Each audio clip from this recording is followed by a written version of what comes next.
Apocalyptic calamity has descended, and an unyielding frost has engulfed the entire planet. The once warm oceans have instantaneously crystallized into vast expanses of ice, and the tumultuous waves have been frozen into distorted ice sculptures. Cities have succumbed to an eternal freeze, plunging the world into a despondent and frozen hell. Game streamer Leon, who had just rented a seaside apartment in Hainan with intentions to relax, was abruptly struck by a mysterious notification that awakened his supernatural ability. Four-dimensional survival cabin. This lavish 120 square meter residence boasts unlimited utilities and a perpetual spring-like temperature. The cabin is equipped with an upgrade system that collects emotional points to enhance the items within. The refrigerator at level 1 refreshes global ingredients daily, offering top-tier Wagyu beef and lobsters at will. The bed at level 1 ensures instant slumber and rejuvenation of energy. The level 2 key unlocks any door, allowing Leon to return to his cabin at any time. A robotic vacuum transforms into a formidable combat mech. This is not an ordinary apocalypse. It is the infinite apocalypse game. Apartments morph into deadly dungeons, animals mutate into colossal beasts, and travelers from parallel universes arrive. Humanity must conquer these dungeons and evolve their powers to survive in this multifaceted apocalypse. Leon initially envisioned a life of leisurely hotpot dining and gaming within the safety of his cabin, hoping to endure the ravages of time. However, he soon finds himself ensnared in deadly game scenarios, confronting deranged killers, mutated bears, and formidable foes from other realms. With a faint smile, he produced his key, stating, "Apologies, but I must return home for a meal first." Chapter 1. The apocalypse descends, and humanity awakens. According to an urgent broadcast from the Meteorological Bureau, a powerful cold front is set to strike Hainan, and citizens must prepare for the frigid onslaught. Leon retrieved a bottle of icy water from the refrigerator, unscrewed the cap, and gulped it down in a single breath. The chilling sensation coursed down his throat and into his stomach, invigorating him. At 25, Leon graduated from university 3 years prior. After a year of grueling work, enduring the 996 work schedule, he found himself thoroughly exploited by capitalism and ultimately resigned. With his modest savings, he delved into the world of full-time game streaming. To his surprise, he capitalized on the trend, earning significantly more than his previous job through streaming and gaming services. He relocated to Hainan, renting this upscale apartment where he streamed games daily from the comfort of an air-conditioned room. When fatigued, he would retreat to the rocking chair on the balcony, basking in the gentle sea breeze and gazing at the boundless ocean. Life was indeed splendid. He contemplated that after saving for another 2 years, he could settle down in this idyllic location, embracing a tranquil life of leisure. Leaning against the balcony, he glanced at the cold front warning on his phone and couldn't help but chuckle. Snow in the seaside province? Now that's a sight to behold. However, with the recent extreme weather across the nation, perhaps I should prepare a little? He casually opened his fan group chat, which was already ablaze with activity. What the heck? Is this insane weather for real? I'm in Mo, and today the temperature soared to 50 degrees. My shoes melted from the heat. I just arrived in Xinjiang, and it rained all day yesterday, with hail like raindrops. Today it was sunny for a moment, and now it's pouring again. My travel plans are ruined. Seems like everywhere is in chaos lately. It must be the Americans using weather weapons. Bro, have you gone mad playing Red Alert or something? As Leon scanned the myriad of complaints, he was about to inject a quip when a sudden, bone-chilling gust of wind struck his bare torso. BRR. He involuntarily shivered, snapping back to reality. Looking up at the sky, the previously azure expanse was rapidly consumed by dense, tumultuous clouds. The daylight dimmed at an alarming rate. Suddenly, an astonishing sight unfolded. Large, crystalline snowflakes began to cascade from the July sky of Hainan. In disbelief, Leon extended his hand, and the snowflakes landed upon it, melting into water. It's really snowing. As the wind picked up, a blizzard erupted, sending beachgoers from astonishment to panic as they fled from the shore. Lion hurried back inside, securing all doors and windows. He raised his phone to capture the frigid tempest outside, sharing it in the group chat. Dear friends, Hainan is experiencing a blizzard. In a way, is the streamer serious? I'm also in Hainan, and it's true. It was clear skies just moments ago, and now it's a snowstorm with no time to prepare. Suddenly, a mechanical voice resonated in the minds of every individual worldwide.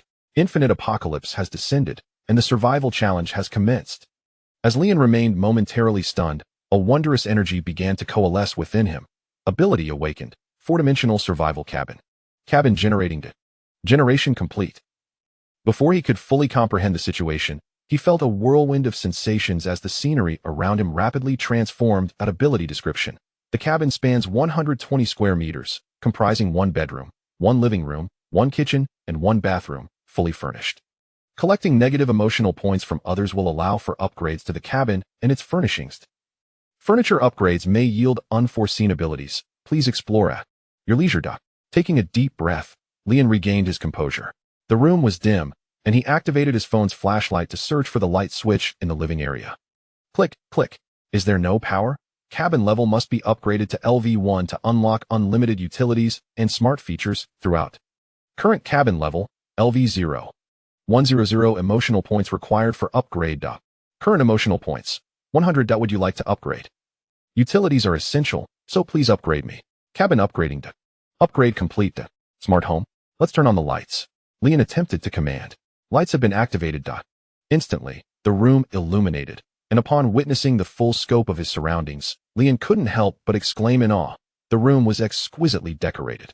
All necessary furnishings were present, including a refrigerator, sofa, air conditioner, washing machine, and more, oven, steamer, dishwasher, robotic vacuum, air purifier, and so forth. Upon entering the bedroom, he was greeted by a pristine bed as he reclined. The plush mattress enveloped him, as if he were sinking into a cloud, allowing him to momentarily forget the apocalyptic world outside. Leon had recently contemplated purchasing a home, and thus had researched interior design. He estimated the total cost of the furnishings in the cabin to exceed 10 million. Just the bed he lay upon was likely over $1 million, with the top-tier Icelandic goose down duvet adding another 500,000. The overall design and decor could only have been crafted by a team of master designers, the expenses of which could potentially surpass the combined costs of soft and hard furnishings. In stark contrast, the upscale apartment Leon had been renting was quite rudimentary. He drew back the curtains, revealing a pitch-black void outside. Is this the four-dimensional space? Though lacking in scenic beauty, there's no immediate danger. At least I need not worry about the blizzard shattering the windows. The gentle wave of contentment washed over Leon. With this four-dimensional cabin, I need not fret over the catastrophic impacts of the apocalypse. I could easily spend my entire life hidden away here. Ha ha. His previous anxieties regarding apocalyptic disasters evaporated in an instant. However, after exploring the cabin further, Leon soon found himself less amused. Although there is an abundance of water and electricity now, a subtle sense of anxiety arises due to the lack of food. It appears that there isn't much food left in the apartment. He mused that he typically earns a living through live streaming and gaming services, relying heavily on takeout for sustenance, seldom venturing outside. His refrigerator rarely holds a substantial stock, as he simply orders food whenever he finds himself lacking, for it is both swift and convenient. The refrigerator must be upgraded to level 1 to refresh its food supply daily. In other words, I need to accumulate an additional 100 points of emotional value to truly relax in my humble abode. He reclined on the soft leather sofa for a brief respite, then filled a tub with warm water, attempting to unwind. Indeed, resolving the issue of food is paramount to achieving a sense of stability. Leon possessed such a disposition. He was not one to be indifferent to his circumstances. Having exited the four-dimensional abode, Leon returned to his apartment, where a flurry of snow fell, enveloping the entire world in a shroud of white mist. He glanced at the clock in his apartment and then at his wristband, noting, the passage of time in the four-dimensional abode is the same as in the outside world.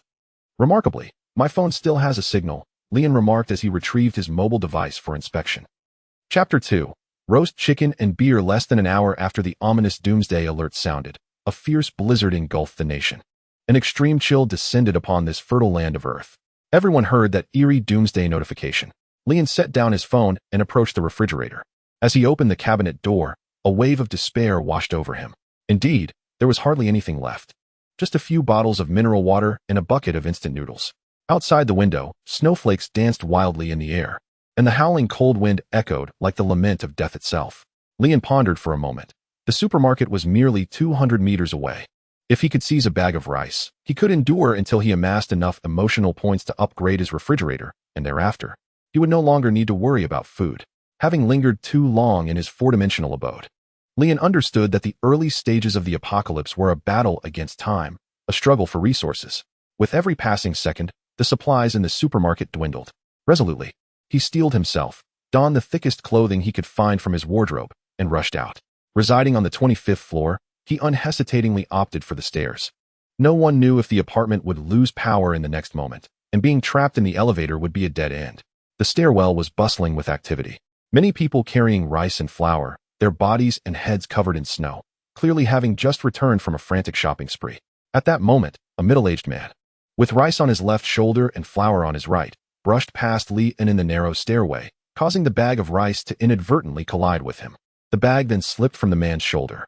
"Hey, can you watch where you're walking?" The man grumbled with annoyance. A flicker of joy surged within Lian. Could he harvest negative emotional points from this encounter? "My apologies, sir. The corridor is quite narrow, unavoidable to bump into each other. By the way, did you buy that rice and flour from the supermarket?" "What do you mean bought? It's utter chaos in there. No one is using money. It's all about snatching. You better hurry, or there won't be a single grain left." The man finished and hurried up the stairs. As he descended, the number of people in the corridor increased. Many were scantily clad tourists in bikinis and swim trunks. The sudden snowstorm had caught everyone off guard. Visibility plummeted, and even those with cars could barely drive a short distance. Those without vehicles had no choice but to seek refuge in the nearest apartment building. Seeing those shivering individuals huddled together in the frigid wind, Lian felt a twinge of relief. At least he had awakened in a shelter with water and electricity. The fate of those around him was uncertain. Whether they could survive until tomorrow was a question yet to be answered. "Excuse me." Lian addressed a strikingly attractive woman blocking his path. Zhao Li turned, her gaze sweeping over Lian. Despite her lips turning purple from the cold, she made an effort to puff out her chest. "Hey handsome, living alone? Need some company? Sorry, please step aside." Lian brushed off her outstretched hand and continued down without looking back. Immediately, an angry voice from behind erupted. "Zhao Li, you shameless BTCH. I brought you to Sanya for a vacation, and you're flirting with other men in front of me?" The argument echoed through the stairwell. Gathering negative emotional points was surprisingly effortless. Lian felt a sense of relief. Manipulating people's sentiments was his forte. He was widely recognized as the most adept Delta streamer online, having invented various gameplay styles, and his fans were eager to support him in any way possible. He was about to begin a live broadcast, and he estimated he could collect thousands of negative emotional points in no time. Finally, Lian arrived at the lobby on the first floor, panting slightly. As a game streamer, his physical fitness was not particularly commendable. He crouched down to catch his breath. Once his heartbeat steadied, he gritted his teeth and forcefully pushed open the apartment door. The biting cold wind, laden with snowflakes, rushed into his mouth and nose like daggers, nearly suffocating him. He bent down, covering his mouth and nose, pausing momentarily until his body acclimatized to the frigid temperature. Then, squinting his eyes against the wind and snow, he began to sprint toward the supermarket, taking careful but hurried steps. That short distance of 200 meters became exceedingly arduous amidst the howling blizzard. After approximately 5 minutes, the damaged entrance of the supermarket finally came into view. At this point, Lian's hands had become numb, making movement difficult. The entrance of the supermarket, once orderly, was now in disarray. Glass lay shattered, and the iron gates were toppled, silently narrating the chaos that had transpired moments earlier. Inside the supermarket, a cacophony of voices filled the air, curses and shouts resonating throughout. Security personnel and cashiers had long vanished, leaving no one to maintain order. Many individuals pushed fully loaded carts, colliding recklessly, with some even grappling for food. The civilized order of society had evaporated, as if they had regressed to a primal jungle of survival of the fittest. Lian vaulted over a toppled turnstile and dashed toward the grain and oil section, only to find the shelves completely bare, just as he had feared.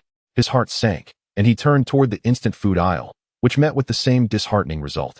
Undeterred, he rushed to the fresh produce section, but despair awaited him there as well. In just a few hours, this massive national chain supermarket had been completely looted. There was not a single edible item left, let alone useful goods. Was he to starve and accumulate emotional points? A sense of defiance surged within him, and Lian kicked the empty shelf beside him with frustration. Clang! A can of beer rolled out from the bottom of the shelf. He picked up the beer can, and a thought flashed through his mind. He should venture to a place that normal people would never consider: the waste disposal station. All the near-expiry food would be sent there for destruction. If memory served him correctly, it was in this direction. After rummaging around the back of the supermarket for a while, Lian finally located the site. He pushed open the heavy iron door, revealing 3 enormous green metal bins standing in the dim room. He hesitated before lifting the lid, instinctively closing his eyes, as if preparing for a game of chance. Placing his hands together before his chest, murmuring softly, "Ma Bao Bao bless me. Let there be gold. Let there be gold. It must be gold. Open." He abruptly lifted the lid of the first bin, only to find it empty. Damn, Ma Huateng is indeed unreliable. The drop rate is too low. He spat in disappointment. Approaching the second bin, he once again clasped his hands in prayer, his tone more earnest. Grandpa bless me. Grandpa bless me. Open. There was something inside. Without hesitation, Leon leaped into the bin, fervently searching through the mixed refuse. Minutes later, he emerged, covered in dirt, having found nothing edible. Had this batch of near-expiry goods already been processed? Anxiety mingled with the last remnants of hope as he approached the final bin. Taking a deep breath, he swore with fervor, I would trade my 30 years of singlehood for this bin to be filled with near-expiry food. It must have something. Open. As the lid lifted, a bounty of assorted food packaging greeted his eyes. Ha! I struck gold. So much that I can't possibly finish it all. The exhilaration dispelled his exhaustion and the cold. Leon forcefully toppled the heavy bin, causing the food to scatter across the floor. Bread, biscuits, milk, jelly, chips, he tirelessly sifted through, quickly selecting the items that showed no signs of spoilage. Soon, a small mountain of food formed before him, enough to last him a month. What thrilled him even more was discovering 2 boxes of takeout and a glistening roast chicken nestled among the pile. The production date was just 2 days prior. The takeout was wrapped in cling film, revealing a sumptuous selection of 3 meat dishes and 1 vegetable, a large chicken leg, stir-fried pork, sautéed intestines, and scrambled eggs with tomatoes. Even in ordinary times, this feast would be considered a delightful repast, let alone during the apocalypse. The roasted chicken was particularly enticing, perfectly smoked and glistening with a rich sheen. Leon held the roast chicken in his left hand and a can of beer in his right, chuckling with delight as he remarked that chicken paired with beer only gets better with each sip. Before long, Leon had packed all the edible near-expiry food meticulously. At that moment, he silently recited in his mind the return command for the 4-dimensional abode. Current location is outside the return range. Please move to the last entry point. Upgrading the abode can enhance the return range. Upgrade key level to LV3 to remove return point range restrictions. Su-Mo quietly checked the status of the abode. 4-dimensional abode level LV1 characteristics. Worry-free utilities. The interior maintains a constant temperature and humidity, with stable energy and water supply. Return range, 10 meters. Chapter 3. Leo's flying kickly and could not freely enter and exit the abode. So he had to shove all the sorted near-expiry food into the shopping cart. He needed to push this cart of rations closer to home to return to the abode successfully. Upon reaching the entrance of the supermarket, he abruptly halted. Venturing out now would be too conspicuous. In the apocalypse, food is life, and one cannot be certain that others would not covet it. A few individuals might be manageable, but if someone incited a frenzy, he would be outnumbered, and not only would he lose his food, but he might also find himself in peril. Thus, he decisively concealed the shopping cart in a corner, emptying his hands and forcing himself to appear calm as he wandered through the chaotic supermarket. The apocalyptic alert had sounded at noon. It was now 4 in the afternoon. In just 4 hours, the shelves were ravaged as if locusts had consumed everything, leaving them bare. Leon tightened his thin coat, bringing his frozen hands to his mouth, breathing warmth into them. Just a short while ago, the temperature had been a sweltering 36 or 37 degrees. In less than 4 hours, it had plummeted to around -32 degrees. The temperature continued to drop, showing no signs of recovery. At this rate, it would soon descend to -100 degrees. However, this was not the most terrifying aspect. What truly shattered order was the apocalyptic alert that echoed globally. It transcended current scientific understanding, instilling a profound sense of dread. Much like the mysterious countdown in Santee, discussions of alien invasions, universal systems, and divine games erupted online, yet no conclusions emerged. This underlying anxiety drove everyone to hoard food frantically. Emergency notification. Emergency notification. The television screens on either side of Leon suddenly shifted, and after a piercing alarm, the news anchor's hurried voice filled the air.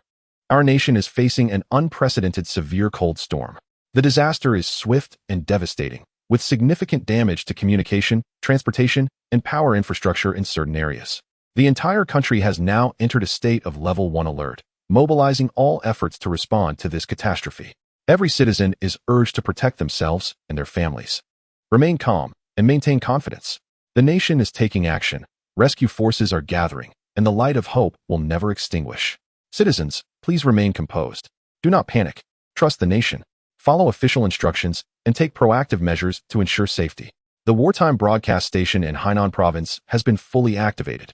Emergency main channel, FM 1061 AM 648. Suddenly, the screen went black. the signal completely lost. The cacophony of the supermarket had faded to an almost inaudible hum, and the once busy aisles had grown sparse. At that moment, an elderly woman collapsed to the ground nearby without warning, making a dull thud. Passers-by paused momentarily, their gazes either numb or evasive, and after a brief hesitation, hurriedly circumvented her. A man, hunched and clad only in a short-sleeved shirt, furtively scanned the surroundings. Confirming that no one was paying attention, he quickly crouched down and tentatively nudged the elderly woman, seeing her merely groan without any resistance. A glimmer of greed flashed in his eyes. "Old hag, you won't be needing this anymore, so let me borrow it," he said, reaching for the thick long coat draped over her. The woman's groans grew more frantic, seemingly protesting vehemently, just as he had peeled off half the garment. A sneaker struck him sharply on the back of the head with a resounding thud. "Hey, are you even human? Do you have any sense of decency?" A clear voice rang out. Zhang Heng clutched his head in pain and instinctively recoiled, repeatedly apologizing. I'm sorry, I'll leave at once." However, as he awkwardly turned around and saw only a frail young man standing behind him, terror was swiftly replaced by malice on his face. "Damn it, you little brat, pretending to be a saint," he spat, straightening up with a menacing grin. "You think you're so noble and kind? Today, I'll teach you the first rule of survival in the apocalypse. The weak are prey to the strong." Before he could finish, a fierce gust of wind swept in. Bang! A swift punch landed squarely on Zhang Heng's face, staggering him. "Ha! You consider yourself strong for robbing an elderly woman?" Zhang Bai scolded angrily.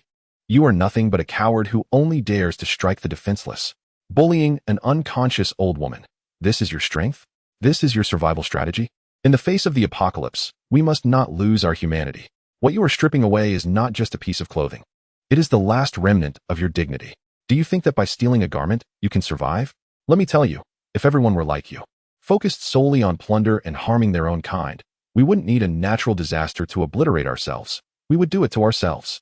At that moment, hidden in the shadows of the abandoned shelves, Lian heard every word of Zhang Bai's fierce reprimand directed at Zhang Heng. The burning pain on Zhang Heng's face, mingled with the humiliation of being publicly shamed, instantly shattered his already fragile sanity. Zhang Bai's powerful and soul-piercing admonition did not awaken any sense of conscience within him. Rather, it poured oil onto the flames of his twisted heart. "Damn it, you little brat." Zhang Heng's eyes turned bloodshot, resembling a rabid dog.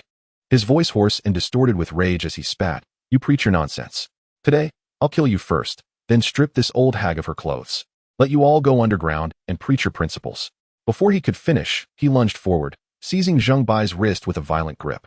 Zhang Bai struggled fiercely, but Zhang Heng's strength was overwhelming. Zhang Heng grinned menacingly, forcefully twisting Zhang Bai's wrist down and backward, applying his shoulder and entire body weight to bear down ruthlessly. Zhang Bai was forced to stagger back by the brutal joint lock and heavy pressure, the pain nearly incapacitating him, causing him to shrink in stature. Just at that critical juncture, a figure shot out from the shadow of the abandoned shelves like an arrow released from a bow. It was Lian. Zhang Bai's words struck Lian like a searing iron, piercing through the cold shell of indifference he had instinctively wrapped around himself due to the sudden onset of the apocalypse. He had previously only thought of self-preservation, hiding food, and avoiding trouble. He even believed that the numbness of bystanders might be a form of resigned wisdom for survival in extreme circumstances. Yet, Zhang Bai's words illuminated the darkness, piercing through the self-deceiving fog. Indeed, the essence of humanity, its most radiant trait, lies in that deep-rooted kindness and compassion within the soul. It is the unbearable pang of empathy felt when witnessing the suffering of others. It is the instinctive hand that extends to assist the weak and helpless. It is the glance of concern cast towards others' predicaments, even in one's own dire straits. It is the choice to kindle and safeguard that flickering flame of compassion, even in the encompassing darkness. If one were to abandon even this minimal threshold, what meaning would there be in retreating to a four-dimensional hideaway? Surviving would merely render one another form of beast. A surge of fervor rushed to Lian's head. All notions of caution and concealment were cast aside. Saving lives took precedence. "Halt, scoundrel!" Lian's voice erupted in anger, and in a moment of desperation, a name he had instinctively uttered from countless Ultraman episodes became the battle cry of his eruption. Leo Flying Kick. Chapter 4. The cold storage's treasures. Of course, in reality, there were no dazzling effects or superpowers. Yet, this roar encapsulated all of Lian's wrath and explosive energy. With the momentum of his charge, his right leg propelled forward like a battering ram, aimed squarely at Zhang Heng's unprotected flank. Bang! A heavy thud resonated, This kick struck Zhang Heng's side with unyielding force. The timing, angle, and power were nothing short of impeccable. Zhang Heng, who was fully engaged in suppressing Zheng Bai, felt an immense force collide with him from the side. Excruciating pain engulfed all his senses, and he was hurled uncontrollably away. With a resounding thud, he landed clumsily several meters away, emitting a series of pained groans and coughs. Unable to rise for the moment, the oppressive force upon Zheng Bai suddenly vanished, allowing him to regain his footing. Lian scrutinized Zheng Bai closely.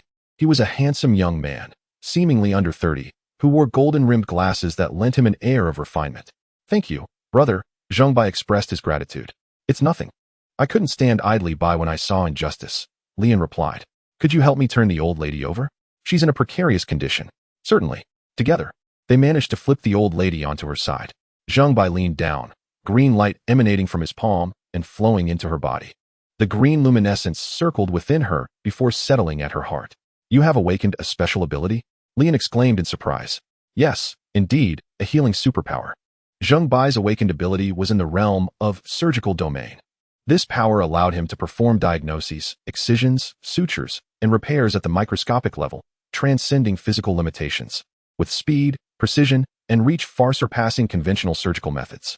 "The old lady appears to be suffering from a myocardial infarction. I have just cleared the thrombosis from her body." So, before Zheng Bai could finish, the old lady regained consciousness. "Thank you, young man," she said tearfully. Zheng Bai, unperturbed, patiently comforted her. After a while, once the old lady had recovered, she bid farewell and returned home alone. Meanwhile, Zhang Heng, sensing the tide had turned, had already fled. Lian occasionally received emotional feedback from Zhang Heng, indicating that his kick had inflicted significant harm upon him. "Hello, my name is Zheng Bai. Lian, are you also here to gather supplies?" Zheng Bai inquired, his tone tinged with a shared sense of plight. "Yes," Lian replied with a wry smile. "I thought I might chance upon some rice or flour at the supermarket. Seeing your empty hands, it appears you have come away empty-handed," Zheng Bai remarked with genuine sympathy, his gaze resting on Li Yan's vacant palms. He paused, pondering. Is compassion considered a negative emotion? This fellow seems quite kind-hearted. Alas, Li Yan sighed in agreement, feigning disappointment. "Indeed, I arrived too late and found not even a single strand."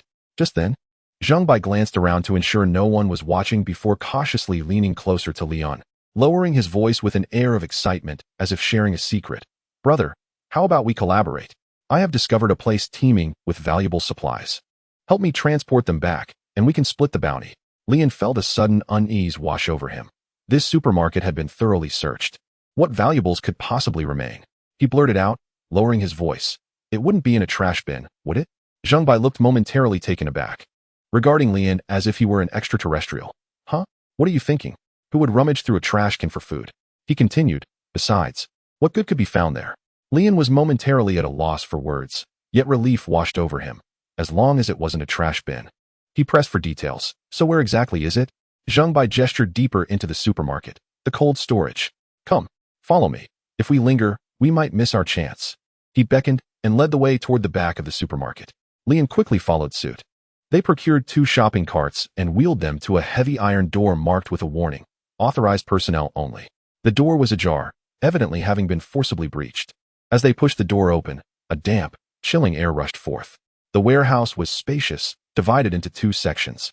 The front area served as a refrigeration zone. The shelves were toppled, appearing to have been ransacked, leaving only scattered empty boxes and debris. The back area was separated by a heavy, frost-coated sealed door leading to the freezing zone. Thick ice crystals clung to the door.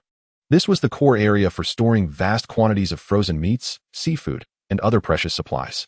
The door bore evident signs of attempted break-ins, yet the sturdy barrier had successfully thwarted intruders. Zheng Bai's target was evidently this frost-laden freezer door. He pointed at it and said to Li Yan, "This is it. I hope the treasures within remain." Li Yan approached and pushed against the door, but it did not budge, only sending a bone-chilling cold through his palms. "How do you plan to open it?" Li Yan asked, rubbing his reddened hands and looking at Zheng Bai. This door appeared immensely heavy and lacked a key. He half-jokingly stretched his legs, saying, "My Leo flying kick still needs some practice. I doubt it could breach a door of this caliber." Suppressing his amusement, he explained, "Such specialized cold storage doors either require a specific key to unlock from the outside or a button to be pressed from within. Kicking it down? Unless you are a human-shaped robot." Zheng Bai, however, said nothing further, and walked directly to the closed freezer door. He took a deep breath, ignoring the slippery, icy layer on the doorknob, and placed his right hand firmly and precisely against the cold metal lock.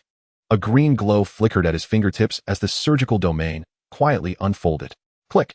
A clear and decisive unlocking sound echoed in the silent refrigeration area. Following that, a low, rumbling hum arose, signaling the reactivation of the hydraulic system. Under Li An's astonished gaze, the once imposing frozen fortress door began to open slowly and steadily, propelled by the hydraulic mechanism. Chapter 5. 10 tons of supplies to take home. As the white mist gradually dissipated, and the two men adjusted to the dim lighting within, they were utterly immobilized by the spectacle before them. Astonishment. Even though Li An had harbored some anticipation upon discovering the cold storage, he could never have imagined such a sight. In the vast freezing chamber, towering metal shelves stood in neat rows, extending to the farthest reaches of their vision, laden with an abundant bounty of food, piled high as mountains. On the left side of the meat section, there lay meticulously prepared racks of ribs, tenderloin, and pork belly, each covered in a delicate frost. Boxes marked with the prestigious A5 grade contained imported Wagyu beef, with marbling so exquisite it sent shivers down one's spine.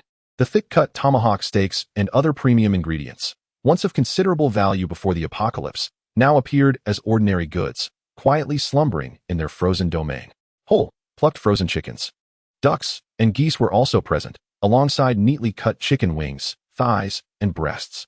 To the right, the seafood section boasted colossal king crabs and bread crabs, alongside boxes brimming with plump black tiger prawns and Argentine red shrimp. Whole salmon, tuna, and silver cod lay in wait, while an array of shellfish, including scallops, green mussels, and oysters, dazzled the eye.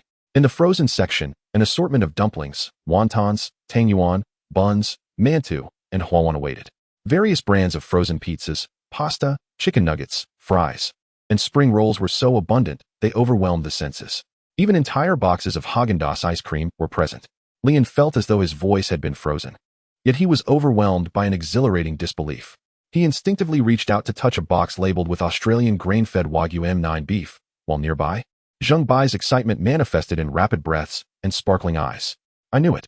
The frozen sections typically have sealed iron doors that ordinary people cannot open without a key, and those with keys would certainly rush to the upper supermarket for ready-made food. Hence, this cold storage has become a sanctuary, he proclaimed, his voice tinged with an unmistakable pride. Zheng Bai, gazing at the frozen treasure before him, sparkled with excitement. Stop dawdling. Let's move. Grab as much as we can. This is life-saving sustenance.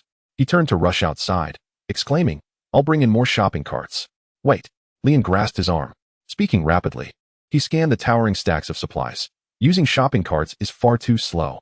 How much can we carry in one trip?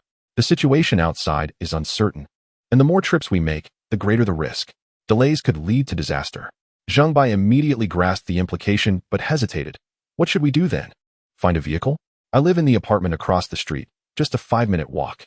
I came here for a holiday. Who knew this would happen? The apartment across the street? Li An's eyes lit up. What a coincidence. I live in that building too. This is fate. Wonderful. Zheng Bai perked up. Let us go? The underground parking lot is right beneath the supermarket. The two swiftly exited the cold storage, relocking the door behind them, and hurried towards the underground parking entrance. The parking lot was dimly lit, illuminated only by a few emergency lights. The air was thick with the mingled scents of burnt rubber, oil, and dust. As they had anticipated, most vehicles had been driven away by their owners, leaving behind a sparse selection, many of which were damaged or abandoned. They split up to scour the vacant spaces. Li An had a clear objective. Look for vans or small trucks. Large SUVs will do as well. The size of the trunk is key. He darted between the empty spaces, inspecting the remaining vehicles. A seemingly intact Jeep made him pause, but he quickly shook his head in disapproval. No. The trunk is already full, and one T hold much frozen meat. We'd have to make several trips, wasting time and increasing danger. Zheng Bai was also searching diligently, but aside from a few clearly inoperable wrecks, he found nothing. Growing anxious, he glanced at Li An. What now? Should we use that Jeep? Making a few trips is better than nothing, right? He pointed to the Jeep Li An had just considered. Li An furrowed his brow. Using the Jeep was a last resort. Efficiency. Efficiency is crucial. Suddenly, inspiration struck him. This large chain supermarket must require substantial fresh produce replenishment daily. They must have their own cold chain delivery vehicles. They simultaneously exclaimed. The supermarket's own delivery vehicles are usually parked at the back for easy loading and unloading. And the capacity. Let us go. To the back door. Lian decisively redirected Zheng Bai, no longer wasting time in the empty garage, and swiftly headed towards the passage leading to the supermarket's warehouse back door. Pushing open the heavy fire door, a biting wind laden with snow rushed at them. In the unloading area behind the warehouse, a few white Isuzu medium cold chain trucks, emblazoned with the supermarket logo, stood silently amidst the snow. A light dusting of snow covered them, but they appeared unscathed. Lian pointed to the nearest truck and turned to Zheng Bai, saying, "It's your turn. You should be able to handle the ignition system of this beast, right? Shouldn't be a problem." He approached and gently placed his palm over the ignition keyhole. Zheng Bai activated his skill, as if wielding an invisible key composed of pure intent and subtle energy, deftly penetrating the intricate lock mechanism. The internal metal components rapidly thawed, resetting and engaging under the influence of this force. A crisp click resonated as the lock disengaged. Virum.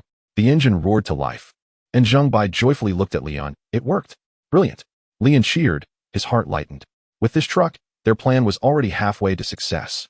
Without delay, they returned to the cold storage, transforming into human conveyors, frantically loading their shopping carts until they resembled small mountains before pushing them out. Transporting such heavy, frigid goods, especially in extreme cold, was physically taxing. Lian soon felt his arms laden as if filled with lead. Each breath was painful, like shards of ice scraping his throat, and his back ached unbearably, causing his pace to inevitably slow. "Stop." Zheng Bai noticed his condition and called out. He quickly stepped forward, placing his palm firmly on Lian's tense muscles. Surgical domain activated again. This time, Lian felt an extraordinary clarity. A gentle yet precise warmth surged into his weary muscle fibers. Those muscle groups that were cramping from overexertion, laden with lactic acid and seemingly on the verge of failure, responded to this miraculous force as if a reset button had been pressed. The soreness receded like the tide. The heaviness dissipated. A renewed strength flooded through his limbs. Lian straightened up, exhaling a cloud of frosty breath, feeling as light as if he had just awakened from a deep slumber. He marveled at his shoulders and arms, astonished that the fatigue and aches had vanished entirely. "Wow, Zheng Daifu, your skills are simply unmatched. Reviving a man's vigor, you truly are a master of male health." Lian exclaimed, both astonished and delighted. "You've revived a man's vigor, and yet you're still dawdling." With Zheng Bai's extraordinary support from surgical domain, Lian, now re-energized, operated at full throttle. Their efficiency in transporting goods skyrocketed. The cargo hold of the Isuzu cold chain truck filled with a visible rapidity, packed tightly until not even a single dumpling could fit. The truck visibly sagged under the weight, the once robust tires now squished under the immense load. Lian, still unsatisfied, licked his frostbitten lips and turned to another empty truck beside him, his voice brimming with unmasked greed. "Quick, while we still have time, let us load another truck." "Another one?" Zheng Bai raised his voice in disbelief, tinged with urgency. "Lian, wake up. Look at this truck. The tires are already flattened. This is at least a dozen tons. There are just the two of us, and this is enough to last us for a decade. The sky outside is rapidly darkening, and the temperature continues to plummet. If we delay any longer, it may become problematic to even start the vehicle." He pointed to the sky, which was beginning to turn gray, his tone tinged with urgency. Lian, upon hearing Zheng Bai's words, felt his heated mind cool slightly. "All right, let us first move this cargo back. Get in the car. This dreadful weather is freezing." Lian shivered. As soon as the car door closed, Lian suddenly slapped his forehead. "Wait. Dr. Zheng, give me 2 minutes. I'll be right back." He recalled the precious perishable food he had hidden in the corner of the supermarket, which had enough space. Where are you going? It's freezing out there." Lian braved the swirling snow and biting wind, racing back to the corner of the supermarket recycling station, relying solely on his memory. He pushed aside the clutter, and there stood the shopping cart, filled with bread, biscuits, and jelly, entirely intact. He hurriedly pushed this cart of near-expiry food through the snow. "Come on, lend a hand," Lian called out. Together, they managed to squeeze the last load of supplies into the seat beside them. Zheng Bai looked at the colorful packaging in the car and displayed a half-smile. "Well, Old Li, you've been quite secretive. I didn't know you had such a strategic little stash." Lian brushed off the snow from his body, explaining awkwardly. "Cough. It's just some worthless near-expiry goods. Bread, biscuits, and the like. They can't compare to the wagyu, Australian lobster, and king crab we have in the cabin, right? They're merely snacks. But they are convenient. You can eat them straight away without thawing or cooking. They can be quite useful in critical moments. He opened the driver's door and quickly jumped in, saying, "Feel free to take whatever you like." Zhang Bai was also drawn to the colorful array of near-expiry food, selecting her favorites.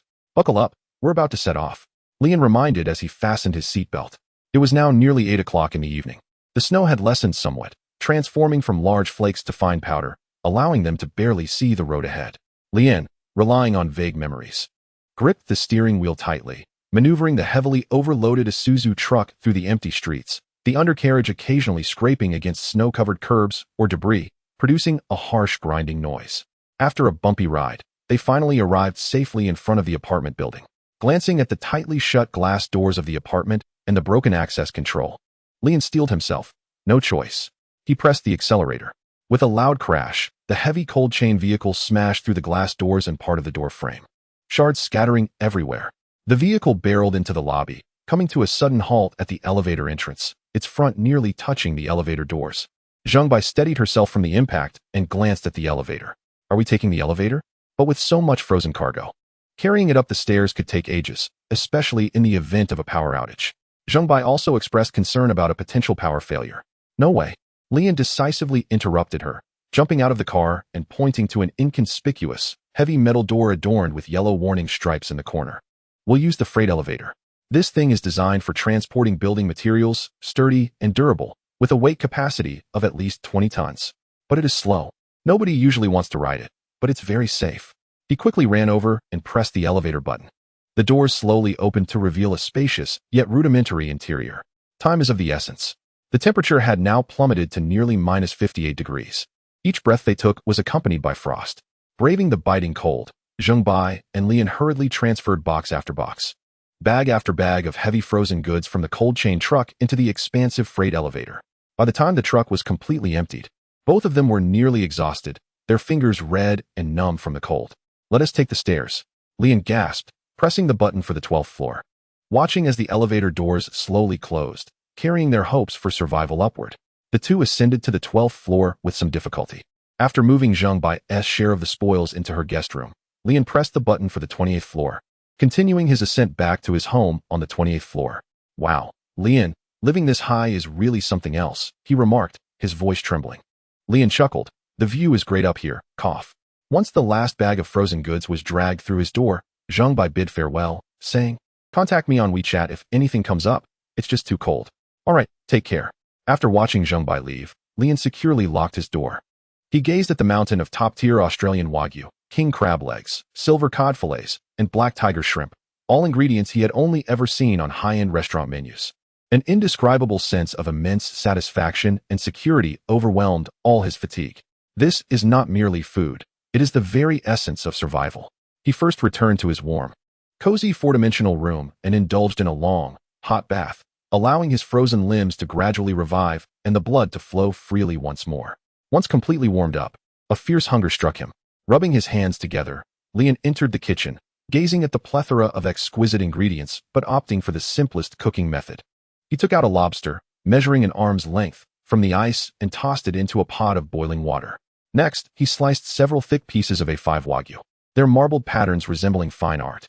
He heated a frying pan, letting butter melt and sizzle. The Wagyu chunks were gently placed in the pan, releasing an intoxicating aroma of rich fat. A simple flip cooked them to a perfect pink hue. Meanwhile, the boiled lobster was fished out, its bright red shell gleaming under the light. Lian deftly extracted the succulent, bouncy lobster meat.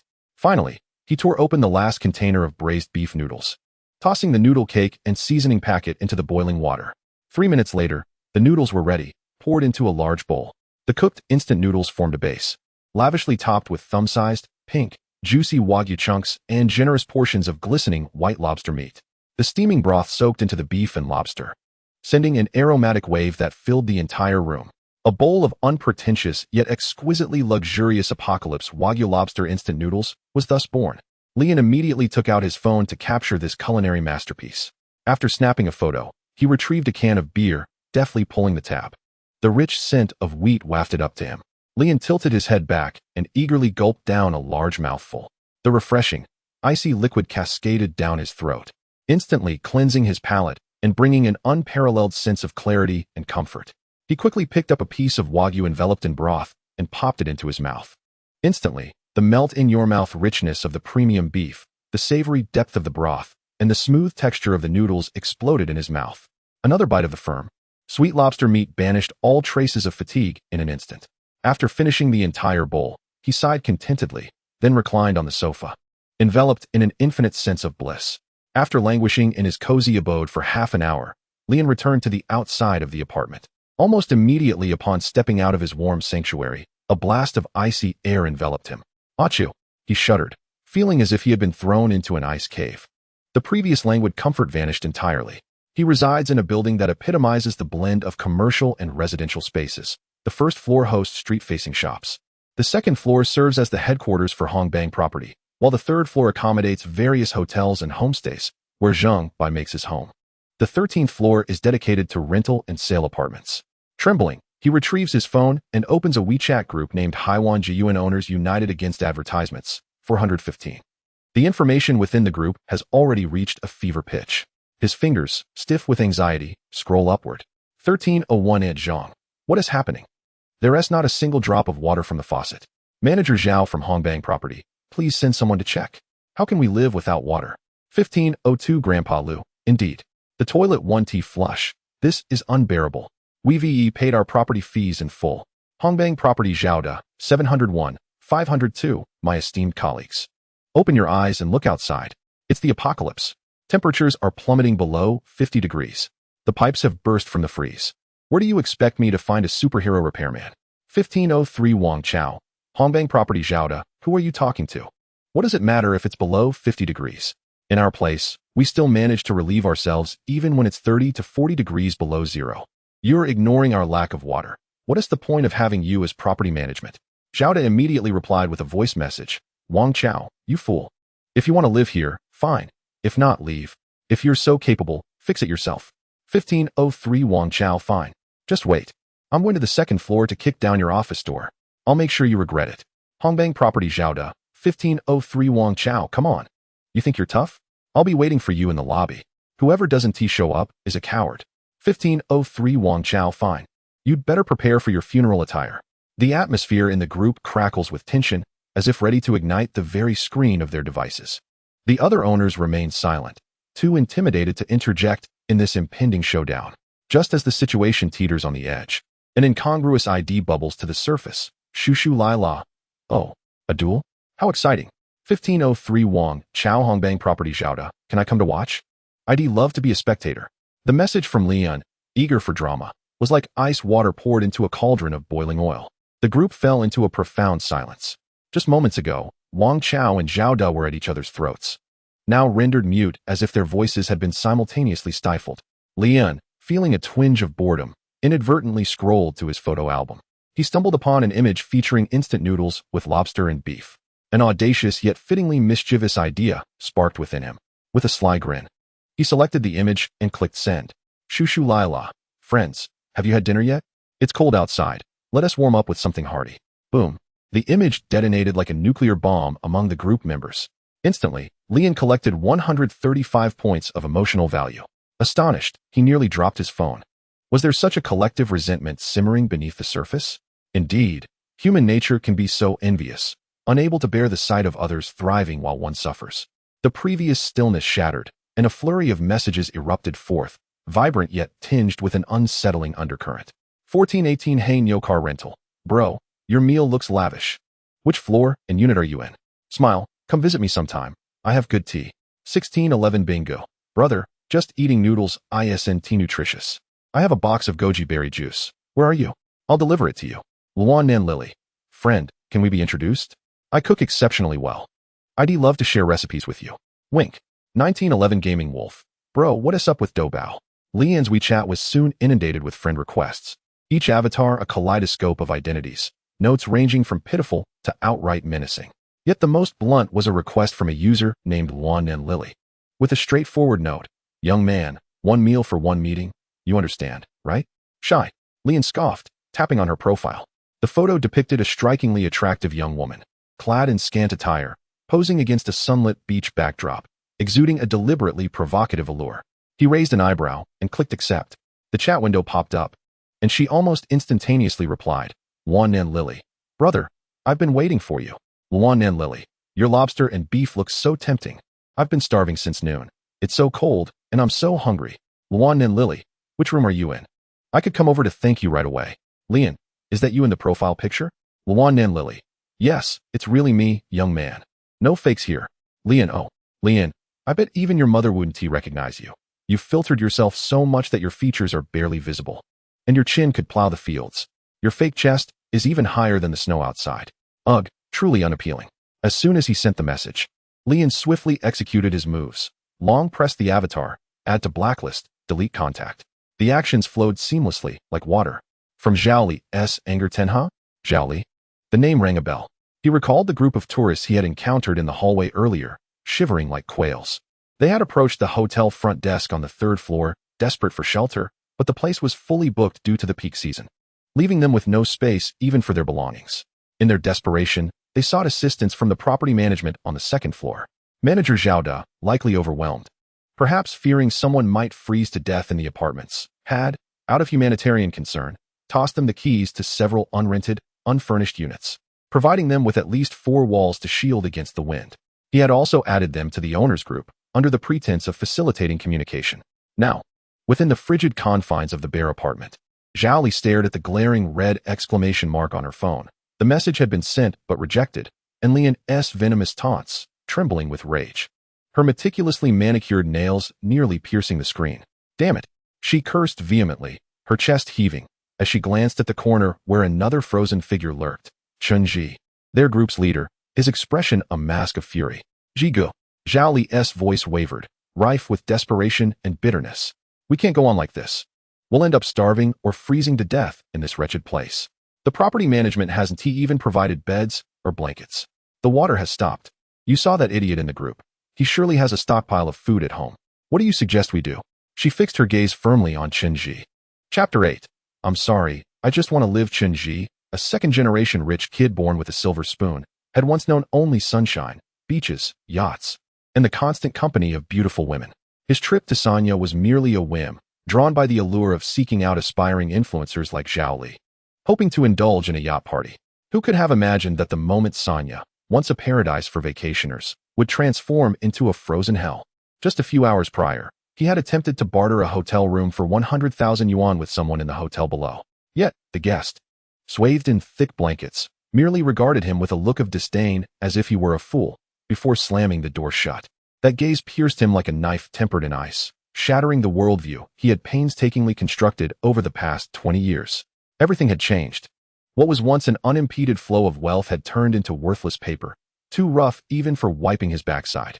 Those sycophantic subordinates, who once hovered around him, now fled with the speed of rabbits in the face of cold and fear, leaving only Zhao Li, a woman of fiery allure but somewhat dim-witted, trembling at his side.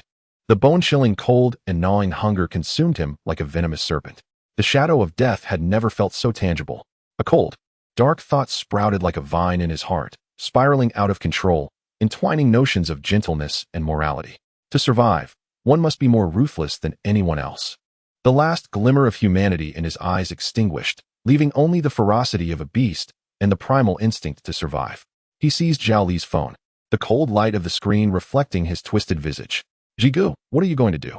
Zhao Li asked, frightened by his gaze as she timidly leaned closer. Chen Ji did not respond. Instead, he scrolled through the group member list, clicking on each avatar, scrutinizing their social media posts in search of useful information.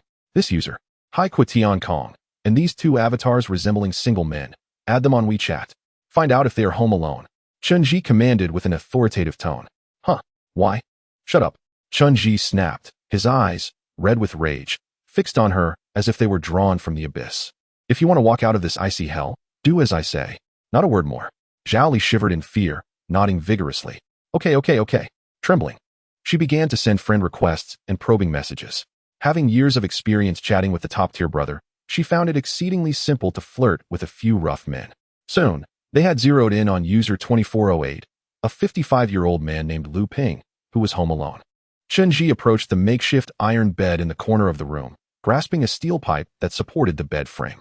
With all his might, accompanied by the screeching sound of twisted metal, he forcefully snapped it in half. Then, he stomped on one end while vigorously rubbing the other against the rough concrete floor. hammering it until it became a crude yet exceptionally sharp point. Next, he tore off the cover of the junction box in the corner, pulling out a lengthy, resilient network cable, stretching it to test its strength. Let us go. Chunji concealed the sharpened steel pipe behind him, stuffing the network cable into his pocket. His voice as cold as iron. Zhao Li watched the gleaming weapon in his hand, her heart racing, a chill surging from her feet to the crown of her head. Yet, she dared not resist, merely trailing behind him. At the door of 2408, Chunji lurked in the shadows like a poised serpent. He signaled to Zhao Li knock. Knock, knock. Zhao Li, steeling herself, rapped on the door. Who? A wary voice called from within, clearly belonging to a tense Lu Ping. It's me. Lu De Gu, Li Li, the little sister who just contacted you on WeChat. Zhao Li feigned calmness, her voice laced with a hint of sweetness. What do you want? Lu Ping's voice remained cautious, showing no intention of opening the door. Shadows shifted in the peephole, revealing Lu Ping spying from inside. Zhao Li took a deep breath, following Chunji's earlier instructions, wrapping her arms around her chest and pushing her ample assets upward. She even slightly rose onto her toes, bringing her figure closer to the peephole, forcing a seductive smile. Brother, it's so cold outside. You must be lonely at home all alone, right? Let Lily come in and keep you company. Lily knows how to take care of you and will surely warm you up. She deliberately elongated her final words, infused with alluring breathiness. Behind the peephole, Lu Ping felt a surge of primal desire erupting from his lower abdomen. As a lifelong bachelor, he had never encountered such a visual assault.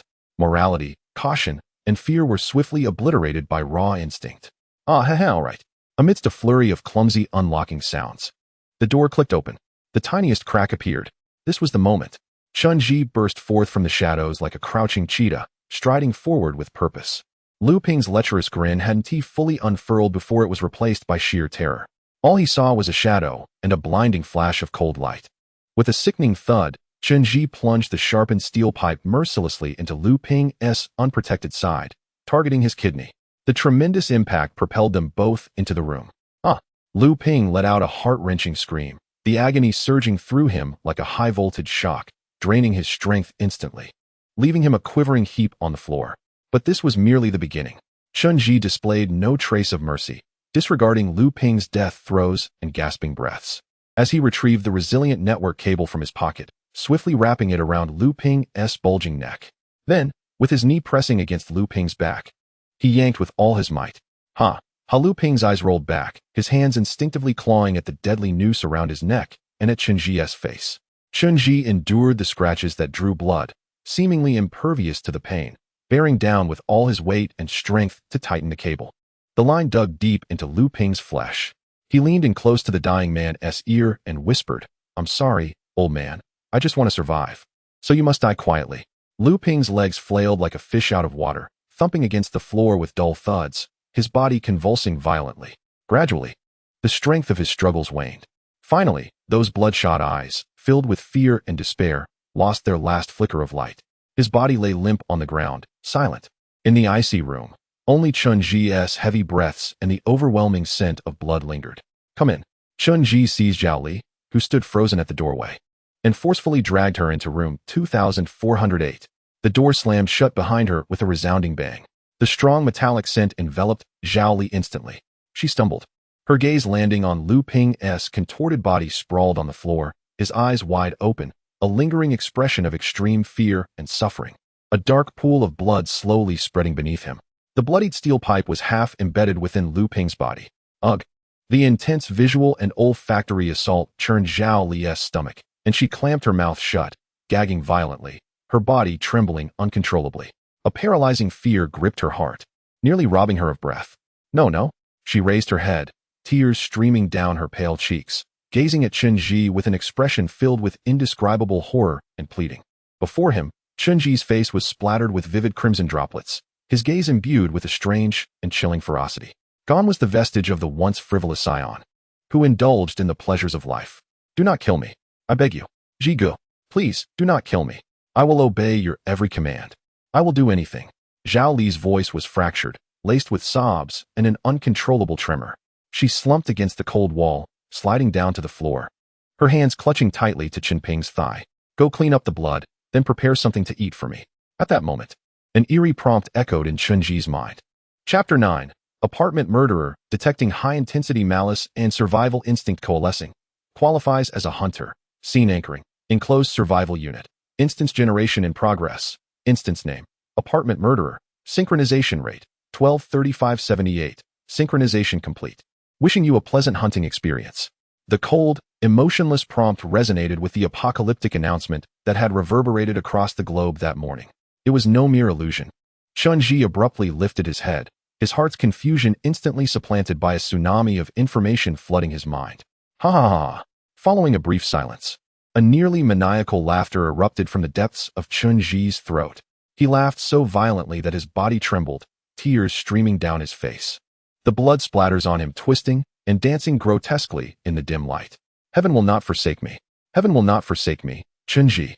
He clenched his fists tightly, feeling an unprecedented surge of power coursing within him. This apartment, this frozen prison, had now transformed into his personal hunting ground. He gazed down at his bloodied hands, as if witnessing the claws of a newly born deity. As he glanced at Lu Ping's lifeless body on the ground, his eyes reflected no emotion, only the coldness of a hunter regarding its prey. This apocalypse. Chun-Ji's voice lowered, imbued with a spine-chilling fervor and twisted delight, as he slowly grinned, revealing his pearly white teeth, articulating each word with deliberate intensity. It is my paradise. Simultaneously, everyone on the 130th floor of the apartment heard the instance prompt. Instance. Apartment murderer. Background. As the apocalypse descends, resources within the apartment dwindle. When hunger and despair gnaw at reason, someone finally extends a merciless hand towards their fellow kin, thus birthing the apartment murderer. He lurks in the shadows, hunting former neighbors. No one knows his true identity. Victory conditions. Civilian faction. Unite, gather clues, identify the hidden murderer, and vote to expel him from the apartment during the expulsion meeting to survive. Murderer faction. Silently hunt the residents, sow chaos, mislead others, and ultimately eliminate all dissenters to become the sole master of the apartment. Safehouse. Restricted by an unknown set of rules. Outsiders cannot forcibly intrude into locked private rooms. Lock the door, hold your breath, and pray that darkness does not descend. Note: exiting the room signifies entering a danger zone. Expulsion meeting. The first person to discover a body can immediately convene an expulsion meeting. Pressing the bell in the first floor lobby can also initiate a meeting, with one opportunity to ring daily. During the meeting, participants may speak freely, discuss suspicious behavior, share clues, and make accusations without causing harm. After discussions conclude, a real name voting process will take place. Each player votes for whom they believe is most likely the murderer, or may choose to abstain. Expulsion. The individual receiving the most votes will be immediately expelled from the apartment, i.e., eliminated. In the event of a tie, no one will be expelled. The expelled will reveal their true identity. During the meeting, players may speak freely, discuss suspicious behavior, share clues, and make accusations. Resource refresh points. Common areas throughout the apartment will randomly refresh resources. Survival resources, food, water, medicine, etc., jobs and abilities at the start of the instance. Some individuals will be assigned a job title, possessing unique abilities exclusive to this instance. These abilities will vanish once the instance concludes. Chun-Ji, dual profession, profession 1, murderer skill, murder book. With each life he takes, his physical attributes will experience significant enhancement. Profession 2, boss skill, labor contract. The boss must personally deliver a physical labor contract to the other party, who must voluntarily sign it, even if deceived, coerced, or without thoroughly reviewing the terms. The signatory cannot disobey the explicit instructions issued by the boss within the contract's framework. Resistance will incur contract penalties. Note: you are a boss in the workplace, as well as the boss within the instance. Jigu, did you hear that sound just now? Zhao Li cautiously glanced at Chun-Ji. An instance, indeed. Chun-Ji replied nonchalantly, chewing his food, his brow slightly furrowed. He turned to Zhao Li and asked, "Do you have a job?" "Yes, I do," Zhao Li replied, her heart racing under his gaze. "Speak." Chun-Ji's voice bore no warmth. Zhao Li's face flushed with embarrassment as she twisted the hem of her clothing. The cold glint in Chun-Ji's eyes intensified, seizing Zhao Li with fear. "I am a low feng," Zhao Li blurted out. A smirk crept across Chun-Ji's lips. "So you have always been in this line of work. What about your skills?" He continued to probe. Peach blossom doorbell. Individuals of the opposite sex passing by my door cannot resist the urge to ring the bell. And those who do ring my bell will feel compelled to engage in intimate relations with me. Zhao Li's voice was barely audible, her head lowered further. "I see." Chun-Ji's tone softened slightly, suppressing the tumultuous impulse within him to dispose of her right then and there. The living Zhao Li held more value than a cold corpse. Chun Ji fetched paper and pen, inscribing 4 words, absolute obedience, and presented it to Zhao Li for her signature. Under Chun Ji's coercion, Zhao Li had no choice but to sign. The moment the ink dried, he felt an unprecedented sense of control, as if invisible threads extended from the paper, ensnaring Zhao Li before him. Kneel.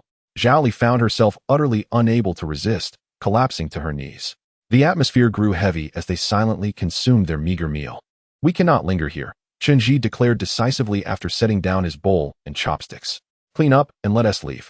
He initially intended to discard the corpse along with the soiled dishes out the window, erasing all traces. However, upon reaching the window, his fingers encountered an invisible barrier, as if an air wall existed, isolating the inside from the outside. TCH, Chun Ji cursed softly, abandoning the idea of disposing of the body. He turned, extracting the iron rod embedded deep within the corpse. He then gathered the stained bedsheet, meticulously wiping the rod until the liquid vanished, leaving only stubborn dark stains. The cleansed iron rod was expertly secured at his waist. Use a cloth to clean this up and return everything to its place, he commanded Zhao Li. Gesturing to the dishes on the table, Zhao Li, sensing the gravity of the situation, hurriedly wiped each piece of cutlery, striving to eliminate any trace they had left behind. Meanwhile, Chun Ji swiftly packed the kitchen waste into a black plastic bag, securing its opening tightly. He then gathered all the food in the kitchen. After confirming that there were no evident flaws, Chun Ji cast a final cold glance at the room, suffused with the odor of blood and cheap food. He departed, gently closing the door behind him, sealing off everything within. 2 figures swiftly melted into the shadows of the corridor, vanishing from sight. Meanwhile, Lian, curled up on the sofa in his small apartment, was jolted awake by the chilling notification sound, rubbing his bleary eyes. He gazed in bewilderment at the text materializing before him. Occupation, master thief, faction, neutral skills, pickpocket, lock-picking, stealth, concealment. Theft comes as naturally to you as breathing. Your craft is perfected to an art form. You are no ordinary thief, but a legend who has transcended the very essence of theft. Remarks. Will you choose to follow the fearsome murderer and become an accomplice in wickedness? Or will you uphold your principles and strive to be a righteous thief in this crumbling world? Lian was utterly bewildered. A master thief? Him? This sudden identity left him in a tumult of confusion. Was it due to his earlier escapade with Zheng Bai in the cold storage, where they pilfered 10 tons of goods, that he was assigned such an incongruous occupation? Chapter 10. The first meeting. The shrill sound of the meeting bell abruptly pierced the air. Almost 1,000 individuals within the apartment were instantaneously transported to a grand plaza, reminiscent of a Roman Colosseum, with 4 tiers of ancient stone steps encircling the central open arena. In the center, a solitary podium stood tall. The crowd erupted like a disturbed beehive, chaos and commotion surging forth, bewilderment and shock etched on every face. Where are we? A dungeon world? Silence. Everyone be quiet. A clear, powerful voice pierced through the clamor. The rules indicate that we are convening for an expulsion meeting. I rang the bell. The owner of the voice, a young man standing on the central platform, surveyed the restless sea of people below and continued. Allow me to introduce myself. My name is Wang Mingyue, residing on the 4th floor of the hotel. His voice was soft, yet resonated clearly for all to hear. I understand that everyone is confused, but time is of the essence. This first meeting is of utmost importance. According to the dungeon rules, a murderer has emerged within the apartment, and background hints suggest that someone has already met their demise. His sharp gaze swept through the crowd, urging everyone to immediately check if there were any familiar faces absent.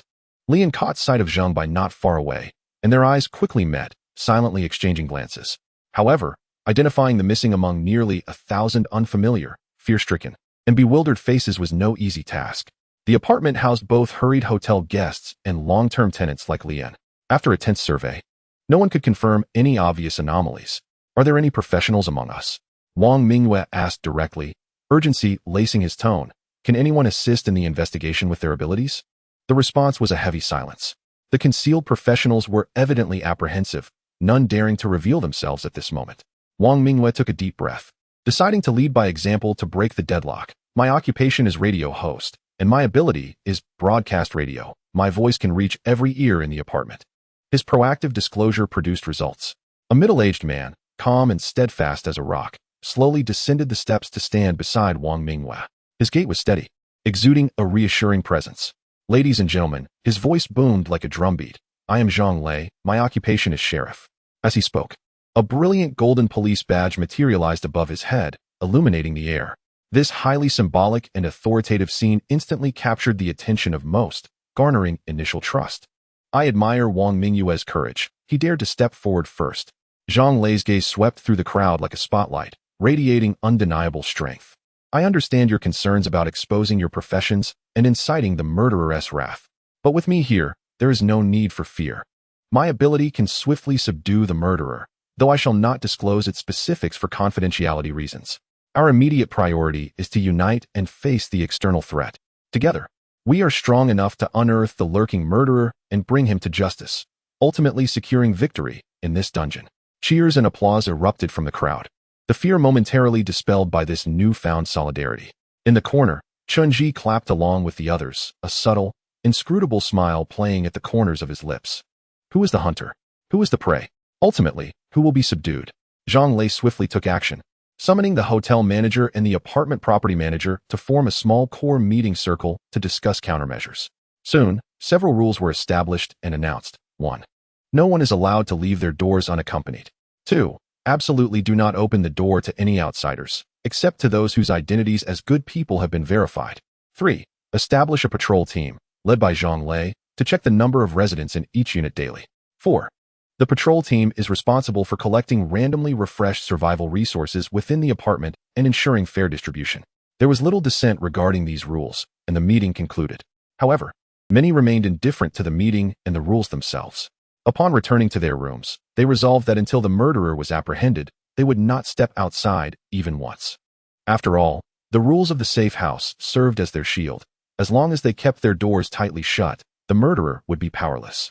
As the crowd dispersed, each returned to their temporarily protected sanctuaries. Zhang Lei acted decisively, immediately selecting several strong young men to form the first patrol team. Beginning to knock on doors one by one to verify the number of residents and record the situation. Thanks to his openness during the meeting and the credibility conferred by the police badge, most residents expressed trust in Zhang Lei, willingly opening their doors for inspection. Although the apartment had been sealed by mysterious forces, with outgoing calls and signals vanishing without a trace, internal communication appeared uninterrupted. Zhang Lei's WeChat soon received several anonymous messages. Anonymous A. Brother Lei, my occupation is accountant, skill, financial ledger, death edition. Capable of real-time tracking the number of deceased within the apartment. Currently, one person has indeed perished. I will notify you of any changes immediately. Anonymous B. Brother Lei, I apologize for not being able to show myself. My occupation is HR, skill, background check, allowing me to ascertain whether someone is the murderer, with a daily limit of 1 use. Please feel free to summon me if needed. Zheng Bai, Sheriff Zhang, I am Zheng Bai, an occupation as forensic doctor, skill, autopsy, allowing me to ascertain the direct cause of death by touching the corpse. Zheng Shu chose not to conceal his identity, believing that his ability would be a crucial clue in solving the case, directly contacting Zhang Lei to reveal his true identity. Meanwhile, Lian stood outside his door, testing his occupational skill. He locked the door with his key and confirmed the latch had extended. Then, he extended a finger, gently touching the cold metal lock core. His mind stirring as he activated the Master Thief skill. A barely audible click echoed, as if an invisible finger precisely manipulated the lock spring from within, causing the door lock he had just secured to spring open in an instant. A glimmer of intrigue flashed in Lian's eyes. He did not pause. Turning to the door of his neighbor, Li Hansheng. Executing the same actions, he lightly touched the door lock, silently activating the skill once more. Click. Another faint yet distinct unlocking sound. The neighbor's door lock responded in kind. Li Hansheng's heart skipped a beat, and without a moment's hesitation, Lian gently pushed his neighbor's door back to its original position and secured it. In the next instant, he vanished as if erased by an eraser, and found himself safely ensconced within his enigmatic Sitzi Yuan Xiaowu. This instantaneous movement within a 10-meter radius was a derivative application of his small house's abilities, which he could employ 3 times a day. Almost as soon as Lian disappeared, his neighbor Li Hansheng was startled by the unmistakable sound of the lock disengaging. He sprang from the sofa and rushed to the door. Holding his breath, he anxiously peered through the peephole, only to find the corridor empty and eerily silent, save for the thunderous beating of his own heart. Who is outside? Li Hansheng's voice quivered with palpable fear. He had distinctly heard the sound of the lock being opened. Yet, there was no one in sight, and a chilling dread enveloped him. The rules of the safe house served as a psychological pillar for all residents in the apartment. Outsiders were forbidden from forcibly entering locked private spaces. However, his Shinto skill had effortlessly breached this rule, allowing him to invade what others considered a fortress of safety. The thought that his abilities could be exploited in conjunction with a murderer sent shivers down his spine. Chapter 11. Discovery of the deceased. The patrol team, led by Zhang Lei, halted before the silent door of room 2408. Bang, bang, bang. Open the door. The patrol team is here to check. A young team member knocked forcefully on the heavy door. Seconds passed without a response from within. Team member Zhou Qua glanced back at Zhang Lei, unease etched on his face. Brother Lei, it seems no one is home? Zhang Lei quickly scanned the resident list provided by the property manager, his fingertip landing on the entry for 2408. 2408, resident Lu Ping. Registered, there should be someone home. His brow furrowed, and he instinctively twitched his nose. A faint scent of rust mingled with the stagnant air. It was the stench of blood.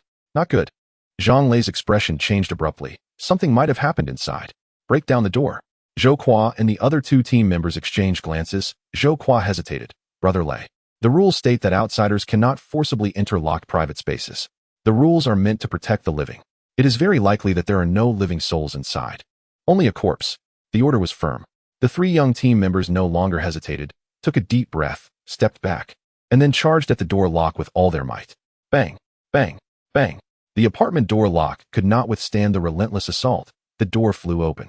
A nauseating wave of blood reeked assaulted their senses, almost tangible in its intensity. The floor was awash with dark, viscous blood, nearly covering half of the living room. A body, clad in a gray shirt with hair streaked with gray, lay rigidly face down in the pool of blood, its limbs contorted unnaturally. Zhang Lei suppressed the turmoil in his stomach and was the first to cross the threshold. He quickly surveyed the scene, finally fixating on an open old wallet on the dining table. He cautiously extracted the resident's ID from within. Lu Ping, 55 years old. Zhang Lei murmured the name, then crouched down, enduring the overwhelming stench of blood, meticulously comparing the photo on the ID with the twisted, ashen face of the corpse on the floor. Confirming the identity of the deceased, it was indeed Lu Ping. He refrained from disturbing the body but could clearly see a gruesome, irregular wound at the lower back, along with a deep purple ligature mark almost embedded in the flesh around the neck. He was murdered, without a doubt. Zhang Lei's voice was cold. Professional matters must be entrusted to professionals. Zhang Lei promptly descended to summon Zheng Bai. Upon entering the blood-soaked scene, Zheng Bai's expression remained unchanged, embodying a detached professional focus. As a hospital surgeon, such scenes did not faze him in the slightest. He approached the corpse, kneeling beside the still-drying pool of blood, and commenced his work. Activating his professional skill, autopsy. Instantly, a torrent of minute details flooded Zheng Bai's mind. Temperature, humidity, the state of blood coagulation, muscle rigidity, skin color changes, the serrated edges of the wound, contusions in the subcutaneous tissue, and subtle damages to the laryngeal cartilage. He resembled a precise human scanning device. Calmly interpreting these silent narratives. 1. Lumbar injury. The wound was located on the left side of the L3, L4 vertebral level, displaying a starburst-shaped tear, with evident contusion and interstitial bridging, consistent with a blunt object with a rough contact surface resulting from a high-speed, vertical strike. The injury extended deep into the abdominal cavity, rupturing the peritoneum, exposing and damaging intestinal and renal tissue. Bone fragments were visible within the wound, and numerous splatter-pattern bloodstains surrounded it, indicating a premortem injury. One of fatal severity, causing hemorrhagic shock. The shape and depth of the wound suggested the assailant struck from above, based on the location and angle of the force. It was inferred the assailant stood between 175 to 178 centimeters tall and had a lean build, estimated weight 60 to 65 kilograms, with power concentrated in sudden bursts rather than sustained pressure. 2. Neck injury. Above the Adam's apple, a horizontal, ligature-like, deep purple groove approximately 15 centimeters wide was observed, with clear edges, accompanied by epidermal peeling and subcutaneous hemorrhage. The groove's path was straight and unbroken, consistent with a hard, smooth band-like object such as a wire, tightly pressed against the skin. The thyroid cartilage and hyoid bone were fractured, with extensive bleeding in the deep neck muscles and soft tissue, and numerous pinpoint hemorrhages visible in the conjunctiva. These signs clearly indicated mechanical asphyxiation. The position and shape of the groove suggested the ligature's force originated from directly behind, indicating the assailant likely applied pressure from behind while pinning the victim's back. 3. Time and sequence of death. Rigor mortis was present in major joints, with moderate intensity. Livor mortis primarily distributed in the lower ventral region, with pressure marks fading and slight corneal clouding, suggested the time of death was approximately 4 hours prior. The substantial hemorrhaging from the lumbar injury was pre-mortem but not immediately fatal. The neck asphyxiation signs were classical and constituted the direct cause of death. Considering the correlation between the two injuries, it was preliminarily deduced that the assailant first inflicted a severe blow to the lumbar region with a blunt object, incapacitating most of the victim's ability to resist, and then swiftly employed a ligature to strangle the victim from behind. Zheng Bai slowly rose, his voice clear and composed as he summarized. The deceased Lu Ping died approximately 4 hours ago. The immediate cause of death was mechanical asphyxiation, strangulation. The open lumbar wound was a severe pre-mortem injury that accelerated the death process. Characteristics of the assailant: male, height between 175 to 178 centimeters, lean build, approximately 60 to 65 kilograms. Wielding a weapon in the right hand, suspected to be a blunt object with sharp edges, exhibiting sudden and violent movement indicative of a premeditated attack. The weapon used for strangulation was presumed to be a smooth, hard band-like object. Listening to this meticulously detailed analysis, even Zhang Lei, who had seen much in his time, felt a flicker of astonishment. Is it accurate? He instinctively inquired. Zhang Bai glanced at him, his gaze calm and unwavering. Forensics is a profession that speaks for the dead. Every conclusion I report is backed by the objective signs presented by the corpse. However, the harsh reality remained unsolved. There were no surveillance cameras in the apartment corridor, and they lacked high-tech tools such as DNA testing equipment. Apart from the horrifying bloodstains and signs of the deceased's struggle, the assailant had left virtually no directional clues. The investigation seemed to collide with an invisible wall, halting at Zheng Bai's precise yet ungrounded deductions. Zhang Lei's brow furrowed in deep thought. Given the current scarcity of resources and unclear information, it was exceedingly unwise to expend excessive energy delving into a case with almost no leads. Thus, Zhang Lei refrained from convening a meeting for the expulsion. The immediate priority was to prevent further victimization, to avert the emergence of the next casualty. Exhausting work. Zheng forensic expert. Zhang Lei suppressed his doubts and solemnly nodded to Zheng Shu, personally escorting her back to her room. The patrol duties must continue. Zhang Lei led his team to further investigate the upper residence. This time, however, their inquiry list included a crucial addition: to verify the identities of any residents matching Zheng Shu's inferred suspect characteristics. Male, 175 to 178 centimeters, 60 to 65 kilograms. Before long, they knocked on Lian's door. "Hello, patrol team. Routine check," Zhou Qua announced, his voice tinged with the weariness of mundane duty. The door opened to reveal Lian, casually leaning against the door frame, his gaze sweeping over the patrol members outside. "Name?" Zhou Qua inquired, pulling out a registration book, his tone slightly brusque due to Lian's nonchalant demeanor. "Lian," he replied succinctly, infused with a hint of indifference. "May I see your ID?" Zhou Qua extended his hand. Lian obediently produced his ID and handed it over. Zhou Qua meticulously compared the ID photograph with Lian's appearance, observing him closely. He appeared to be around 178 centimeters tall, slender and tall, entirely matching the characteristics described by Zheng forensic expert.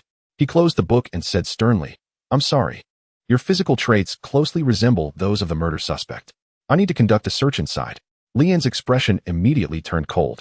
He stepped forward, blocking the doorway. "What makes you think you can just waltz into my home?" His voice rose sharply, dripping with unabashed sarcasm. "Who gave you the authority to search my place? Do you think a mere feather grants you command?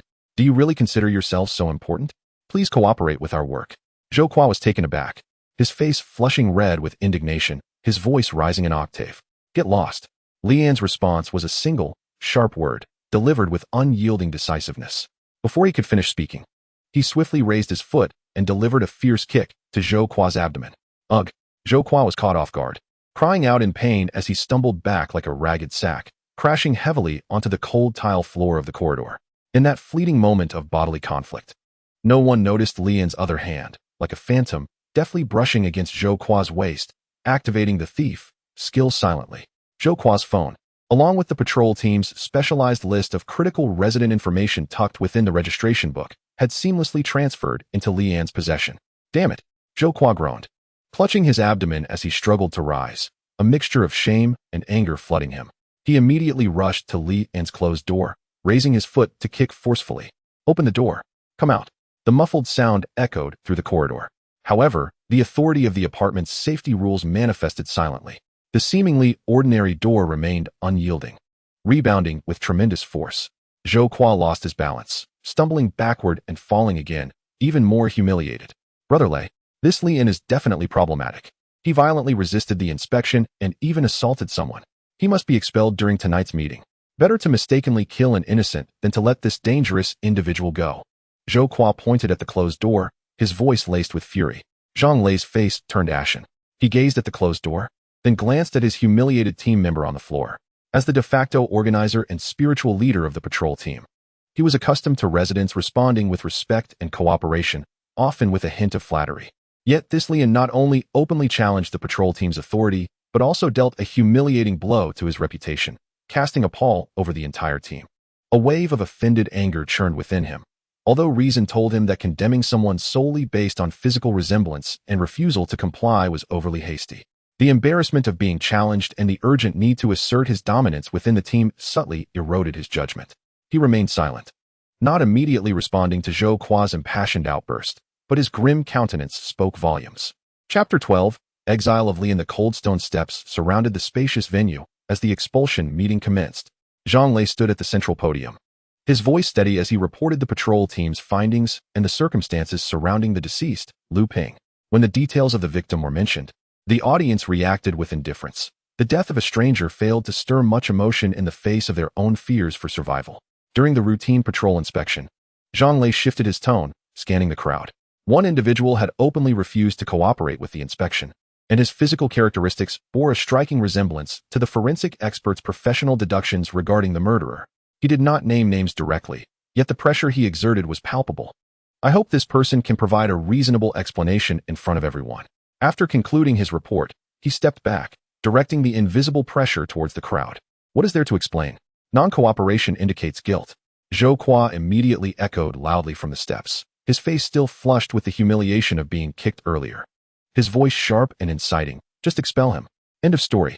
Keeping him around is a disaster. Yes, there must be an explanation. The patrol team risks their safety to protect everyone. Why should they not cooperate? I believe he is guilty. Expel. Expel. The crowd was ignited by Zhou Qua's fervor. Blind acquiescence and malicious speculation buzzing throughout. Lian stood among the throng, observing the fervent public sentiment with a cold gaze, his mind only conjuring four chilling words: a rabble of fools. No longer remaining silent, he stepped forward, traversing the crowd, making his way to the central podium. He stood firm, meeting Zhang Lei's serious gaze with calm composure, then turned to the dark mass of people below. Greetings. Lian's voice, though soft, resonated clearly in every ear, laced with an odd tranquility. I am that remorseless murderer. In an instant, Lian garnered dozens of points of fear. A smirk curled at the corners of his mouth as he continued. I commit heinous acts, with no sin too great, killing with abandon, thirsting for blood. Lian's points of fear surged. I crossed the street on an old lady's back, snatching lollipops from school children, his tone growing increasingly absurd.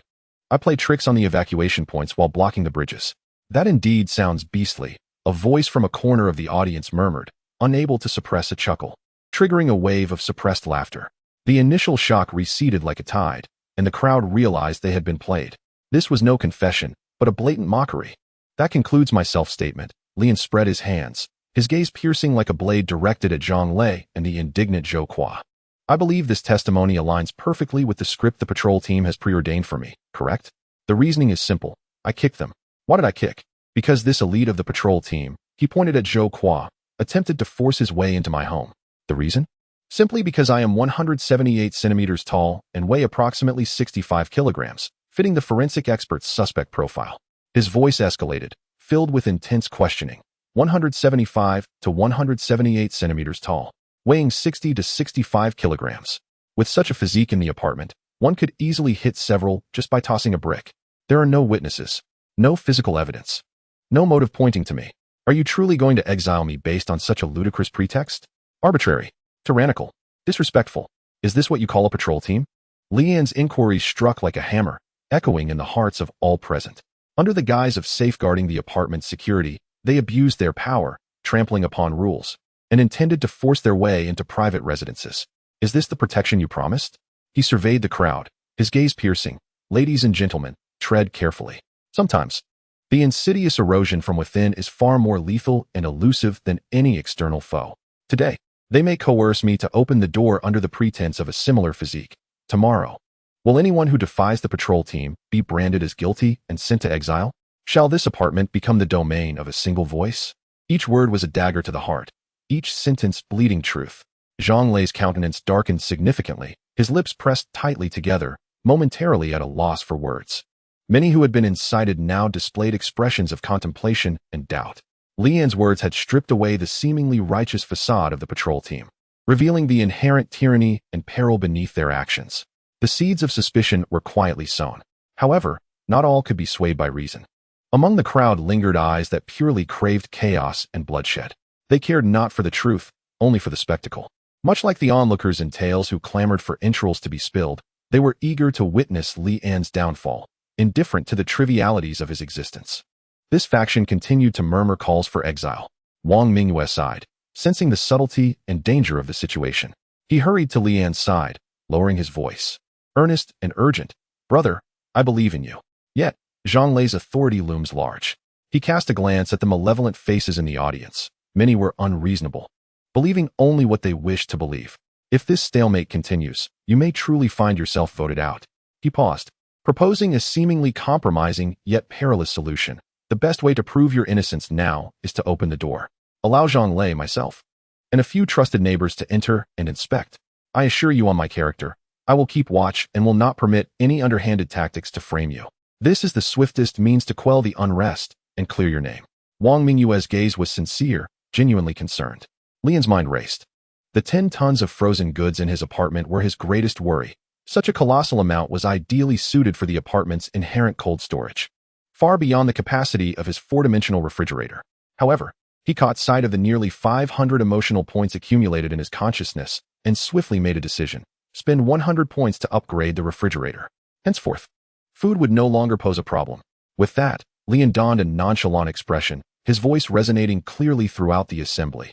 Since Wang, the host, is so sincere, I welcome all of you strangers to investigate my humble abode. He deliberately emphasized the word strangers, hoping they might discover a weapon or some other surprise within his home. His sardonic acquiescence deepened Zhang Lei's scowl but silenced the radicals. Ultimately, the meeting did not commence a vote for Li An's exile. His suspicions, at least procedurally, remained unresolved for the time being. As the meeting concluded, the bell rang, and Shenji, who had remained a silent observer, wore a smirk of amusement and whispered, "An interesting fellow. I hope to collaborate with him someday," his eyes glinting with an elusive light. Just as Zhang Lei exited the meeting, his phone vibrated in his pocket. He retrieved it to find a message from the anonymous HR. "Lian is not a murderer. Confirmed via background check.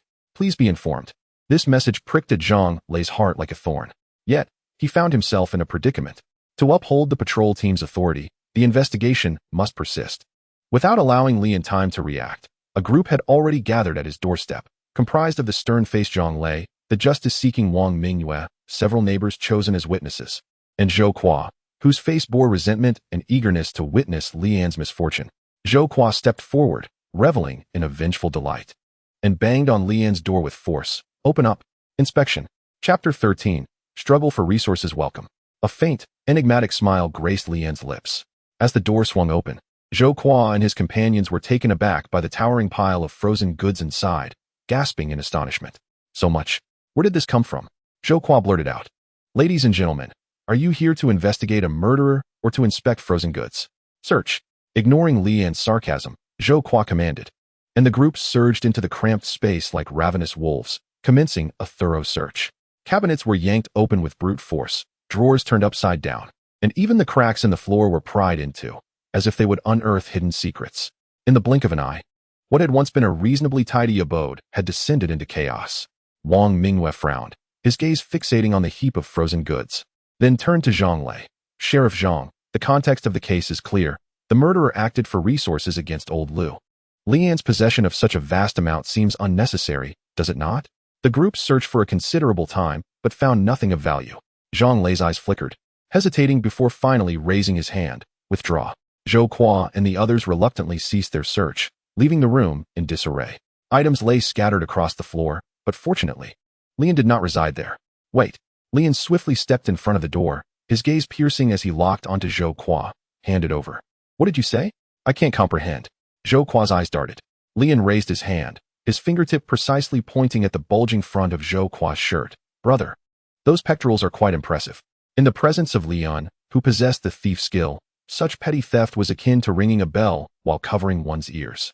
Caught red-handed, Zhou Kua tore off the facade, unzipping his jacket to produce a frozen steak, slamming it onto the ground with force. Greedy. From Zhou Kua's anger won, stealing and yet so brazen? Lian scoffed. His gaze swept across the others, and soon, their concealed pilfered goods were also unearthed and awkwardly returned to the pile of frozen goods. The neighbors flushed with embarrassment, silently retrieving their stolen items and placing them back. Wang Mingyue surveyed the disarray, whispering with remorse, Brother Lian, I'll help you clean up in a bit. No need. Lian firmly declined, a smirk playing on his lips. It's fine as it is. This way, should a certain detective suspect me again in a few days, I won't have to trouble you all to search again. Zhang Lei ignored Lian's mockery, approaching the door with a businesslike demeanor. According to the inspection protocol, all residents with similar characteristics will have their doors sealed. We will place seals after we leave, so please do not exit without permission. Wang Mingyue quickly added, if there's an emergency requiring you to leave, please report it in the group. A patrol member will accompany you. However, he looked earnestly at Lian. I strongly advise you not to venture outside until the murderer strikes again. All right, thank you for the reminder. Lian replied, his heart unwavering. The seal posed no obstacle for him. The 10-meter teleportation range allowed him to traverse freely within his apartment. After the group departed, Wang Mingyue immediately broadcasted a message to all residents. Lian has been cleared of suspicion as a murderer. The small room returned to silence. Lian now possessed 531 emotional points. Without hesitation, he first spent 100 points to upgrade the refrigerator. Refrigerator level LV1 automatically replenishes supplies every midnight. One is free to select any form of ingredients that once existed on Earth, from a bag of salt to a bottle of water, ginseng, or even bear paws. All can be materialized within the realm of comprehension. Indeed, Lian nodded in satisfaction. The second task involved upgrading the stove, requiring an investment of 100 points. Stove level LV1. Ingredients placed within will be automatically cooked into the desired culinary delights, with results that surpass the finest chefs worldwide. The third task was to enhance the bed, also requiring 100 points. Bed level LV1 instantly induces a state of profound physiological deep sleep, effectively restoring both body and mind. One can autonomously control the onset of sleep and waking. Upon awakening, all fatigue dissipates, leaving one refreshed and in peak condition. Finally, he spent 200 points to extend the teleportation range from 10 meters to 100 meters. With but a thought, he could appear in any corner of the apartment. However, there were usage restrictions, allowing for 3 teleportations per day. Driven by curiosity, he attempted to teleport outside the apartment. The biting cold wind pierced through his clothing like a knife. Before him lay a desolate, icy street, blanketed in white. At the very moment he materialized, a piercing alarm resonated in his mind. Warning, the instance has not concluded. Leaving the apartment's boundaries is prohibited. Forced erasure countdown. 10, 9, 8. Lian's pupils dilated. Without hesitation, he activated his ability and instantly returned to the warmth of his apartment. The alarm ceased abruptly. As the instance entered its third day, the scarcity of water resources became apparent. A sense of despair permeated the atmosphere, prompting some to begin storing urine in bottles. Suddenly, a system notification appeared. Resource refresh point detected. Location, 19th floor stairwell. Resource item, 1 barrel of 20L pure water. Duration, 3 hours. The resource point had refreshed. Dear neighbors, please remain calm. Wang Mingyue's voice echoed through the broadcast. There may be a murderer lurking near the resource point. Please strictly adhere to the rules and allow Captain Zhang Lei to lead a patrol team to retrieve it, followed by a unified distribution. However, in the face of the imminent hope for survival, the rules appeared utterly feeble. Residents of the 19th floor simultaneously flung open their doors, their footsteps surging towards the stairwell like a tide. A frenzied scramble erupted instantly. That 20L of water represented half a month, if not longer, of life-sustaining resources. I have elderly at home. Let me through. I have 2 children. Who do you think you are? The first 2 to reach the barrel seized it simultaneously, neither willing to yield, locked in a stalemate. A strong arm suddenly thrust in, claiming the barrel entirely. Strength ruled supreme. The muscular man bellowed, clutching the heavy barrel as if he were a rampaging bull, bulldozing through all obstacles, and charging back to his home, slamming the door with a resounding thud. Can't we share such a large barrel of water? Why do you claim it all for yourself? Angry protests erupted outside the door. Inside, the muscular man remained deaf to the cries. He eagerly pried open the lid, tilting his head back to drink, the water cascading down his chin as his throat convulsed. He had been parched for far too long. Zhang Lei and the patrol team hurriedly arrived. He pounded on the door with force. His voice stern. Open the door immediately and surrender the barrel of water. This is an order. All he received in response was the greedy and frantic sound of swallowing from within. Time and again, he was provoked. Zhang Lei's forehead throbbed, the fatigue, worry, and the complete disregard for his authority from days of patrolling surged like molten lava within him. His clenched fists turned pale. Chapter 14. The first individual to be exiled. The rules were established on the first day, and everyone had agreed. Yet today, those rules were broken. Without rules, without order, this dilapidated apartment would soon crumble entirely. Why had the murderer been silent these past few days? It was because everyone adhered to the rules, remaining safely in their homes, denying the murderer an opportunity. Our patrol team has been vigilantly deterring him around the clock, and our professionals are systematically investigating suspects. I am confident that it will not be long before the murderer is apprehended. But if we falter before that, the murderer will undoubtedly seize the chance to strike again. This time, Sheng Yitao openly violated the rules by seizing the resource point's refreshed water barrel, and despite multiple warnings, he refused to return it. At this expulsion meeting, we shall exile Sheng Yitao as a deterrent. Do you have anything to say? I may have seized the water, but upon reflection, it is improbable that I could do so. Sheng Yitao stammered, his thoughts at odds with one another.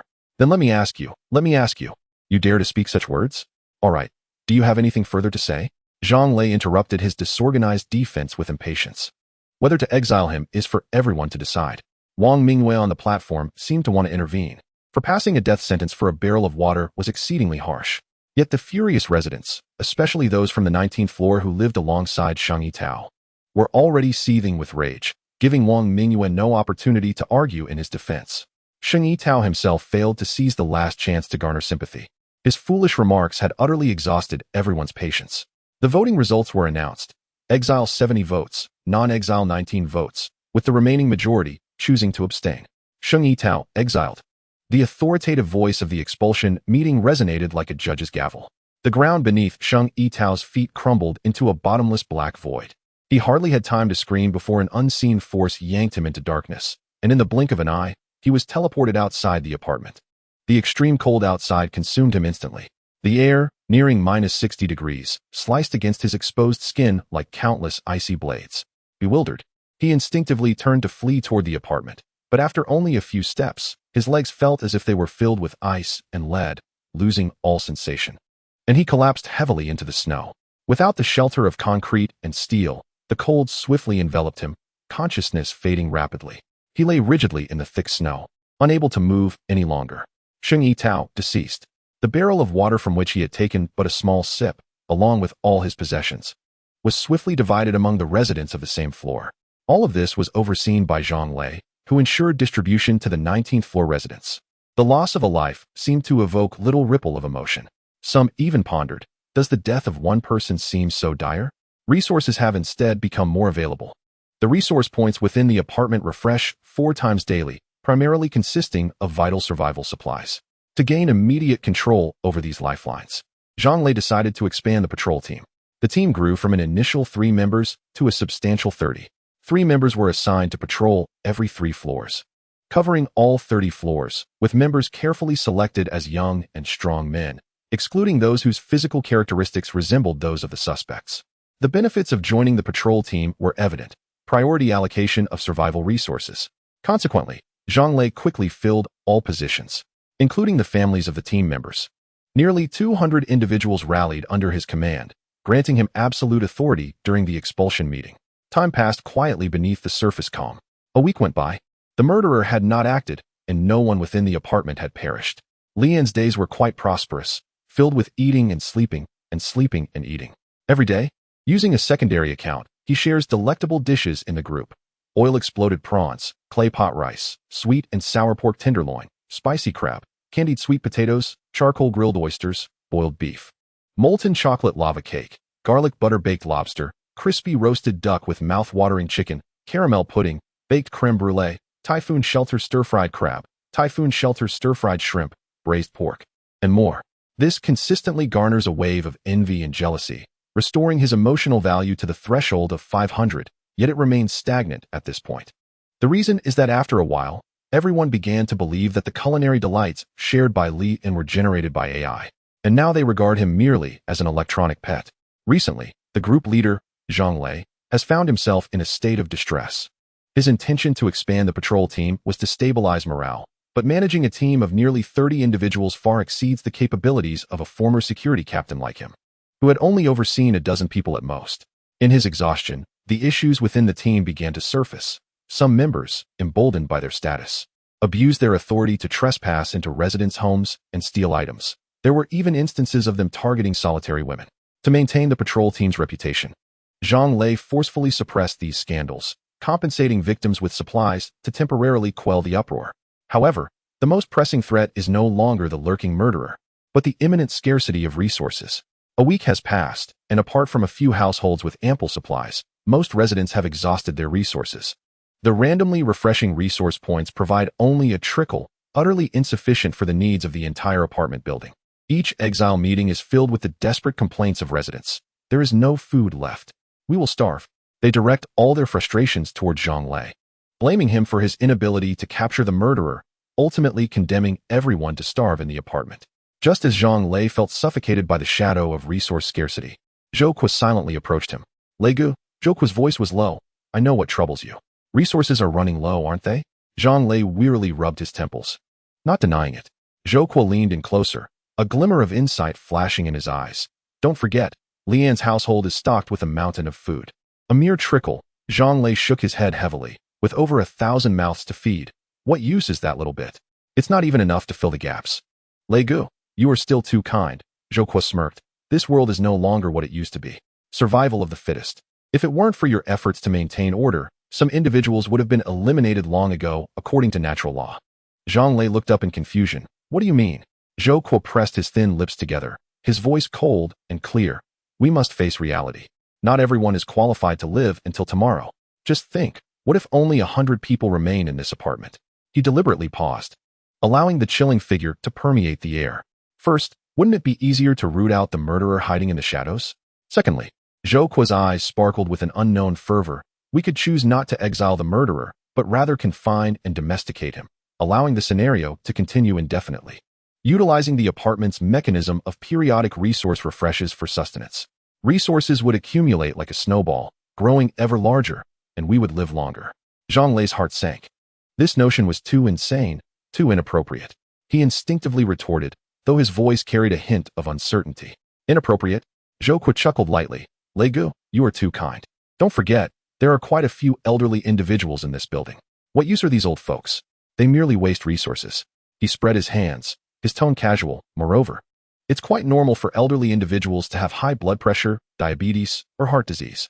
In this frigid weather, if someone suddenly suffers a heart attack or a stroke and dies at home, who would find it strange?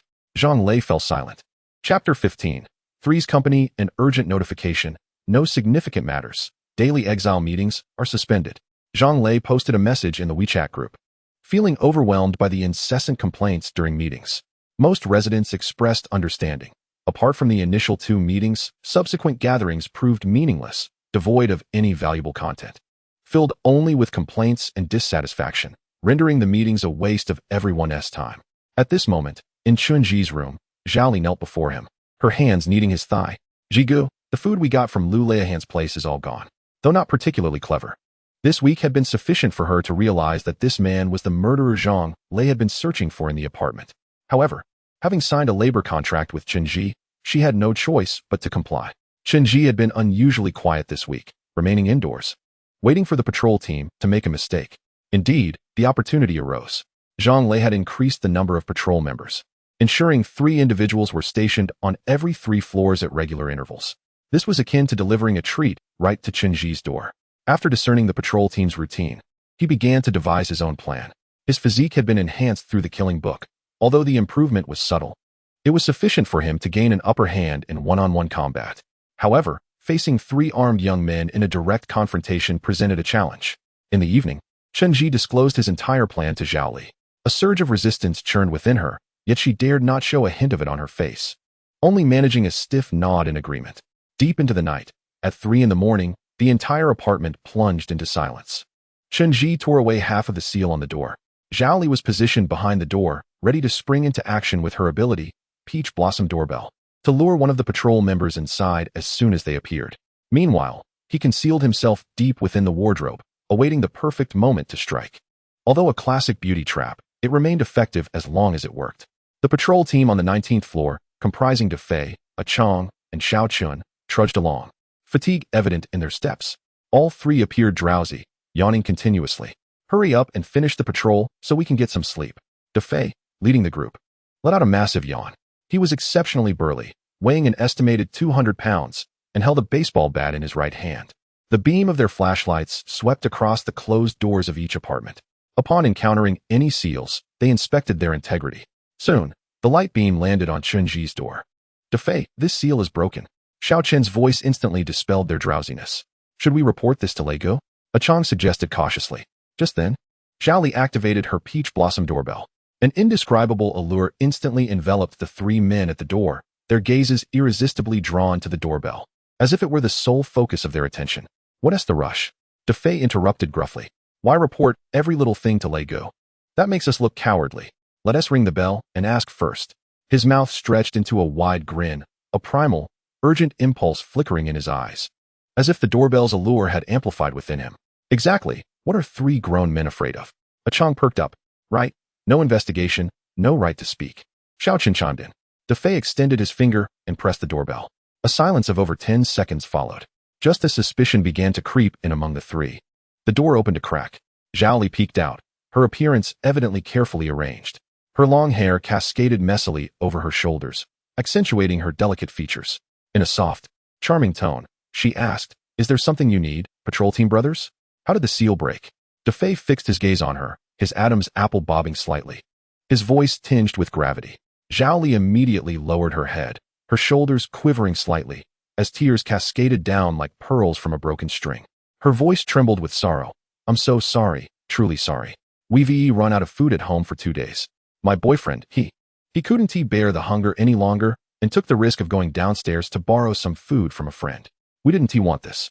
But the phone froze and wouldn't turn on. We really had no choice. She lifted her tear-filled eyes, beseeching De Fei with her large, glistening orbs, her gaze mingling fear, helplessness, and an irresistible, delicate allure. Please, don't tell the sheriff. We promise to obey the rules next time, we beg you. She wept, her face a picture of distress, her eyes reddened, and her full lips quivering with anxiety. This timid appeal scraped at De Fei's nerves like a feather, stirring in primal impulse he could no longer suppress. This is serious, it must be reported. He feigned a stern expression, though his eyes greedily roamed over Zhao Li. Upon hearing this, Zhao Li seemed to feel the sky collapse, her sobs intensifying with despair. No, please, just don't report it. I'll do anything if you don't. She raised her tear-streaked face, her eyes subtly laced with allure. Oh, De Fei's face broke into a triumphant smirk, relishing the situation, thinking that if he was pleased, this matter could remain buried. He licked his thick lips. All right, it's a deal. Zhao Li bit her lower lip, her voice trembling, yet she nodded. De Fei, feeling victorious, turned to his companions. Relax a bit? Chong chuckled and nodded. However, Xiao Chen frowned. Forget it. I have a girlfriend. He stepped outside to keep watch. The door closed. De Fei, casting a vigilant glance around the cramped room, confirmed that only Zhao Li was present, and the last shred of hesitation evaporated. He flung the baseball bat to the ground and eagerly lunged at Zhao Li, roughly pushing her onto the bed. The three of them became entangled like a sandwich. It was at this moment that the wardrobe door slid open silently, and Chunji emerged like a specter, swiftly closing in behind De Fei. With hands like iron clamps, he seized De Fei's face and twisted with force. Crack! De Fei's head spun grotesquely 180 degrees, his frozen pupils finally reflecting Chunji's cold, smiling face. His hefty body suddenly stiffened, the desire on his face instantly frozen. He had no time to emit a complete scream before his massive frame convulsed violently, collapsing like a mountain of flesh. Chong, jolted by a wave of heat, was instantly awakened from his stupor. As soon as he opened his eyes, he was met with Chunji's fierce and murderous visage. Without a moment's thought, iron-like hands had already tightly gripped his throat. The sensation of suffocation surged over him like a tidal wave. Chong gasped desperately, his body spasming only a few times before it quickly went limp. Chunji had killed two. The familiar surge of power enveloped Chun Ji once more, elevating his prowess to a new height. Zhao Li struggled to crawl out from beneath De Fei's heavy corpse, her hair disheveled, her complexion as pale as paper. Her gaze intertwined with the terror of surviving and the humiliation of being violated. She looked at Chun Ji, her voice trembling with evident accusation. "Ji Ge, why didn't you come out sooner? There is someone at the door. Wait for me." Chun Ji ignored Zhao Li's reproach and walked straight to the door, opening it. Hearing the door creak, Xiao Chun smirked inwardly, thinking, so soon? Their eyes met. In the dimly lit corridor, Xiao Chun instantly recognized that this person was neither De Fei nor Ah Chong. He tensed, raising the kitchen knife in front of him. "Who are you?" What responded was a lightning-fast strike. Chun Ji surged forward, his palm edge slicing with precision at Xiao Chun's most vulnerable cervical connection. This blow, infused with terrifying power, shattered Xiao Chun's vertebrae and severed his spinal cord. The fatal injury interrupted the brain's control over the heart and lungs, halting his breathing and heartbeat. He did not even have time to utter a sound. His eyes rolled back, and his body collapsed to the ground, utterly lifeless. After consecutively killing 3, Chun Ji's physical prowess ascended to an unprecedented level. Yet, as he closed his eyes to savor the sensation of power coursing through his limbs, he finally exhaled. Those who often kill understand that while taking a life is easy, disposing of the body is a challenge. The aftermath is the most troublesome part. Chun Ji contemplated briefly, beginning to search the cold corpses. Sure enough, all 3 possessed house keys. He hoisted De Fei's hefty body, weighing over 200 pounds, and made his way to the entrance of his home. The key turned, the door swung open, and the corpse was unceremoniously tossed inside. Following that, he unapologetically scavenged all the food from De Fei's home. Ah Chong's body met a similar fate, returned to his residence. Both men were single, saving him considerable trouble. When it came to Xiao Chen's home, just as the key was inserted into the lock, the door was yanked open from the inside. A figure suddenly lunged out. Embracing Chun Ji, "Baby, you're back. I was so scared being home alone. I worried about you and waited by the door." This unexpected embrace momentarily froze Chun Ji's movements. Throughout his life, he had never been without women by his side. Yet he had never experienced such a pure embrace driven solely by concern and anticipation, filled with unreserved trust and dependence. An indescribable sensation surged within him. However, in that instant of embrace, Jia sensed something amiss. Everyone carries a unique scent, and the aroma of this person was unfamiliar to her. She fearfully looked up, illuminated by the moonlight seeping through the window, and saw the unfamiliar face. Cold sweat instantly drenched her back, and an electric jolt of fear caused her to tremble uncontrollably. Who are you?" Just as Jia was about to scream, the faint ripple of emotion that had just arisen in Chun Ji's heart abruptly froze, shattering. Chun Ji's gaze grew colder than the shadows in the corridor. Swiftly, he clamped his iron-like hands around her head and twisted with force. Jia's body crumpled like a marionette with its strings cut, collapsing to the ground. Chun Ji dragged Xiao Chen's lifeless body inside, placing it beside Jia. He bent down, lifting Xiao Chen's cold hand and resting it on Jia's similarly cold hand. "May you be together in death," he murmured, his tone unreadable. With the 3 bodies disposed of, Chun Ji wandered leisurely through the layers, hoping to encounter a few more patrols. Having already killed 5, his physical capabilities were now far beyond that of an ordinary person. Confronting 3 at once, he felt confident in his ability to handle them. Moreover, his aim in meandering through the floors was to tear down seals. He would tear off any seals he encountered on doors. This would confuse Zhang Lei and prevent him from exposing his identity. Fortune favored him, as he encountered 2 more patrols during his wanderings. The 6 stood no chance against Chun Ji's superhuman speed and strength, meeting their demise in an instant. Their corpses were tossed into the deep elevator shaft. Soon, Chun Ji found himself at the doorstep of Lian's home on the 28th floor. As usual, he reached out and with a swift motion, tore the seal from the door cleanly. At the very moment Chun Ji tore off the seal in front of Lian's door, a familiar notification sound abruptly echoed. "Special item. Thermal circulation cold-resistant suit, capable of withstanding temperatures as low as -150 degrees. Refresh location. Water meter box on the 28th floor. Duration. 3 hours. Chun Ji was taken aback. Previously refreshed resources had merely been mundane food and water, yet this time it was a special item, a veritable life-saving artifact. With this garment, even if he were expelled from the apartment, he would possess the means to survive in a frozen hell. What thrilled him further was that the refresh point was on his very floor. A profound sense of destiny surged within him. It was as if the heavens were aiding him. He truly was the chosen one. Simultaneously, within the four-dimensional abode, Leon, immersed in his game, also distinctly heard that chilling notification sound. He swiftly removed his headphones, his pupils constricting. He had no interest in the usual food and water, but this cold-resistant suit represented hope for exploration. He had to acquire it. Without a moment's hesitation, Leon dashed to the living room, hastily donning the thickest clothing he could find. In the next instant, he closed his eyes, and with a slight shift of consciousness, his figure vanished from the spot, precisely teleporting to the cold and dim corridor of the 28th floor, the water meter box within arm's reach. However, a sudden chill surged from his spine to the crown of his head. Before the water meter box stood a shadowy figure. The person was tightly gripping the cold-resistant suit, which emitted a faint, technological glow. The corridor was dimly lit, and Leon momentarily could not discern the other's features. Chunji, startled, gazed at Leon, who had appeared seemingly out of thin air, realizing that the other must possess a similar teleportation ability as a professional. His expression hardened, muscles tensed, and the veins in his hand that clutched the suit bulged slightly as he took a step toward Leon, an intense hostility almost palpable. "Don't be agitated, brother." Leon suppressed the fear surging within him and spoke first. Chunji's footsteps indeed halted. In a flash of insight, a thought struck him. Zhang Lei. This crucial special item would undoubtedly attract Zhang Lei's personal attention. Yet, Zhang Lei's sheriff abilities remained a mystery, and Chunji was not entirely confident in confronting him head-on. The sudden appearance of this teleporter was indeed an excellent opportunity to gauge the situation. Temporarily suppressing his murderous intent, Chunji raised the cold-resistant suit, asking, "Do you desire this?" "Yes, let us trade. I have food and drink at home.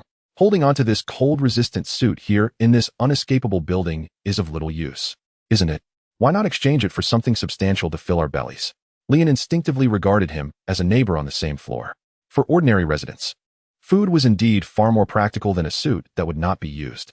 However, in the next moment, Leon dismissed his naive thoughts. Ordinary residents? Who would risk venturing out at such a late hour? Even if he were fortunate enough to obtain it, would Zhang Lei allow this item to remain in private hands? That would be courting disaster. All the clues pointed to an individual acting alone in the dead of night, appearing precisely at the refresh point. And the unsettling gaze coupled with a lurking murderous intent exploded in Leon's mind, piecing together the truth closest to reality.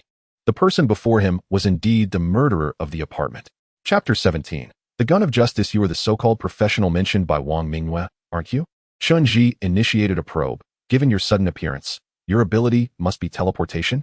Yes, precisely, Leon replied, striving to keep his tone casual. I reside downstairs and came up upon hearing that a special item had refreshed, but it appears I was still a step too late. He chose not to divulge the truth. I see, Chunji replied nonchalantly. I live on this floor, room 2810, quite close to here. Leon's brow furrowed ever so slightly. 2810? That was unmistakably his home. A cold laugh echoed in his heart. How brazen to lie so blatantly. Brother, about that cold-resistant suit, Chunji waved the item in his hand. It holds little value to me. It would certainly be better to exchange it for some food. But in this cursed world, who can we trust? What if you take the item and teleport away in a flash? Who would I turn to for solace? He deliberately feigned a troubled tone before presenting a seemingly reasonable proposal. Why not wait for Sheriff Zhang Lei to arrive? I suspect he is already on his way. Let him act as a guarantor, shall we? Leon inwardly scoffed even more. Having Zhang Lei as a guarantor? What a farce. With that guy's sinister nature, would he ever part with the cold-resistant suit once it was in his hands? Nevertheless, the murderer's willingness to summon Zhang Lei was indeed a curious development. However, waiting for Zhang Lei to arrive was undoubtedly beneficial for Leon. Despite some minor friction between them, he would not hesitate to ally with Zhang Lei against the murderer. The two engaged in a facade of conversation while Leon seized the opportunity to buy time for Zhang Lei. He and Chunji maintained a cautious distance, ever vigilant for any sudden attack from Chunji. Meanwhile, his mind raced. How could he extract emotional value from this individual?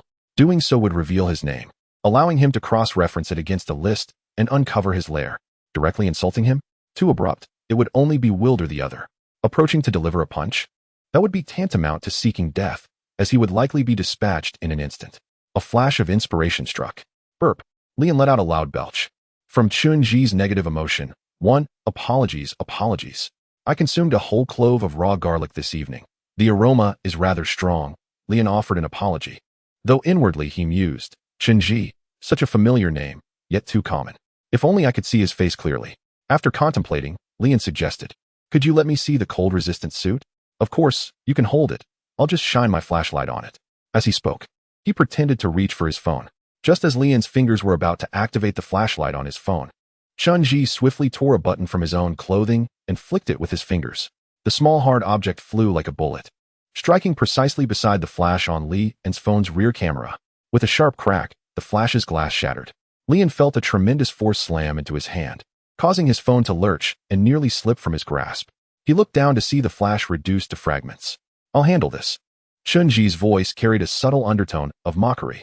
He illuminated his phone's flashlight, casting the beam onto the cold-resistant suit. The material of the garment was peculiar, akin to the resilient membrane of some organism, displaying a deep, dark hue. Seizing the moment, Lian tilted his head, trying to discern Chun-Ji's features against the backlight. However, Chun-Ji was prepared, deliberately positioning the glowing phone screen nearly against his face. In Lian's view, Chun-Ji's head was reduced to a glaring orb of light, his features completely obscured in shadow. At that moment, thud, thud, thud, clear and heavy footsteps echoed from the far end of the corridor, rapidly approaching. They're here, Chun-Ji thought inwardly. Finally, Lian exhaled a sigh of relief, narrowing his eyes at Chun-Ji. Let us see how you escape now.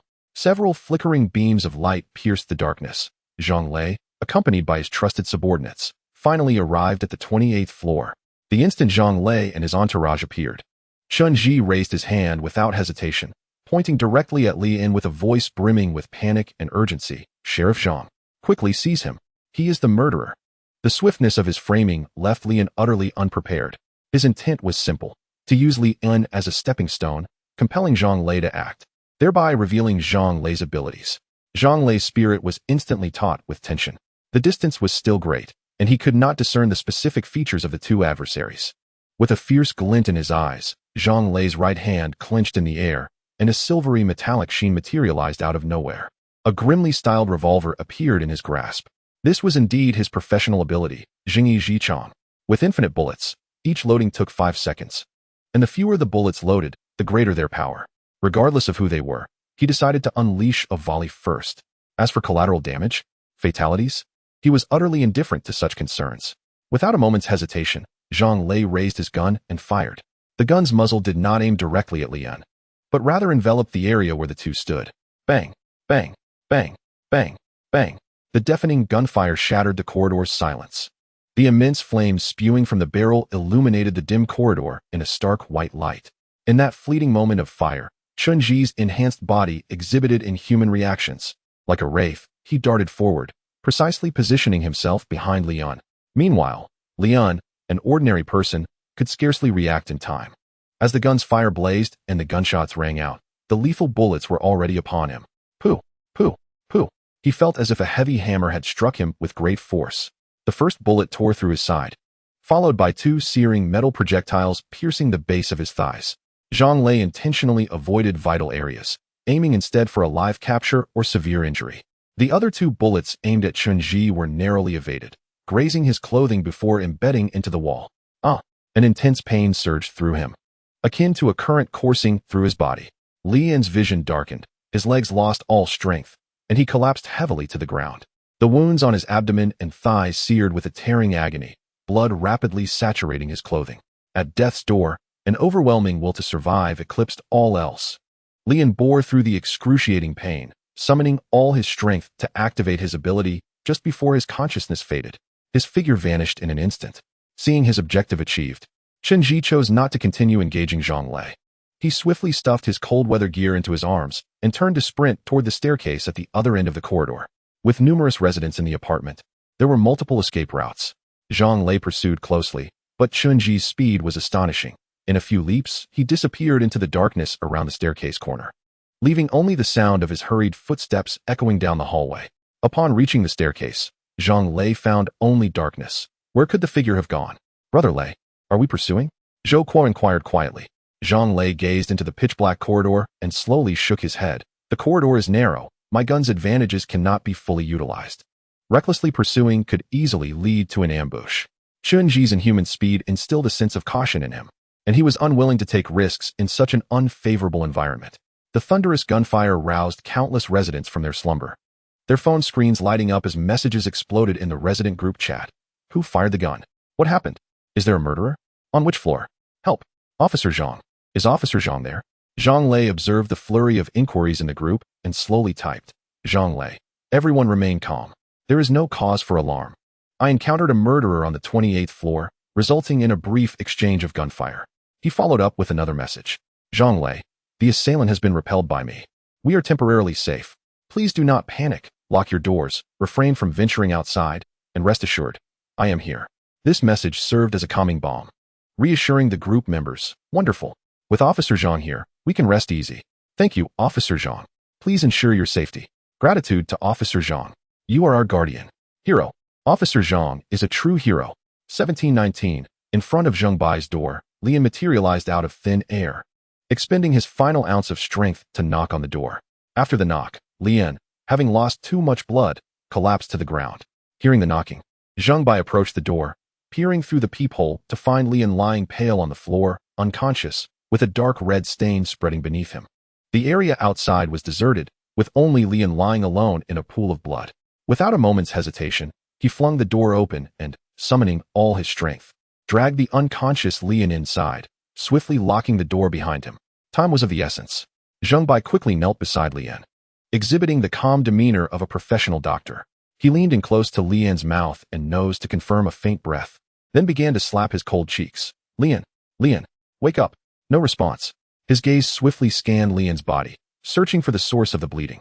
Ultimately, his eyes settled on 3 blood-soaked wounds on Lian's abdomen and thighs, gunshot wounds. Zhang Bai's pupils constricted. Blood continued to gush forth, staining the floor beneath him. Without a moment's hesitation, his invisible Shoshu Lingyu unfolded instantaneously. His hands moved swiftly as if propelled by lightning, accurately grasping the 3 bloodied bullets, which were extracted silently from Lian's body and fell to the ground.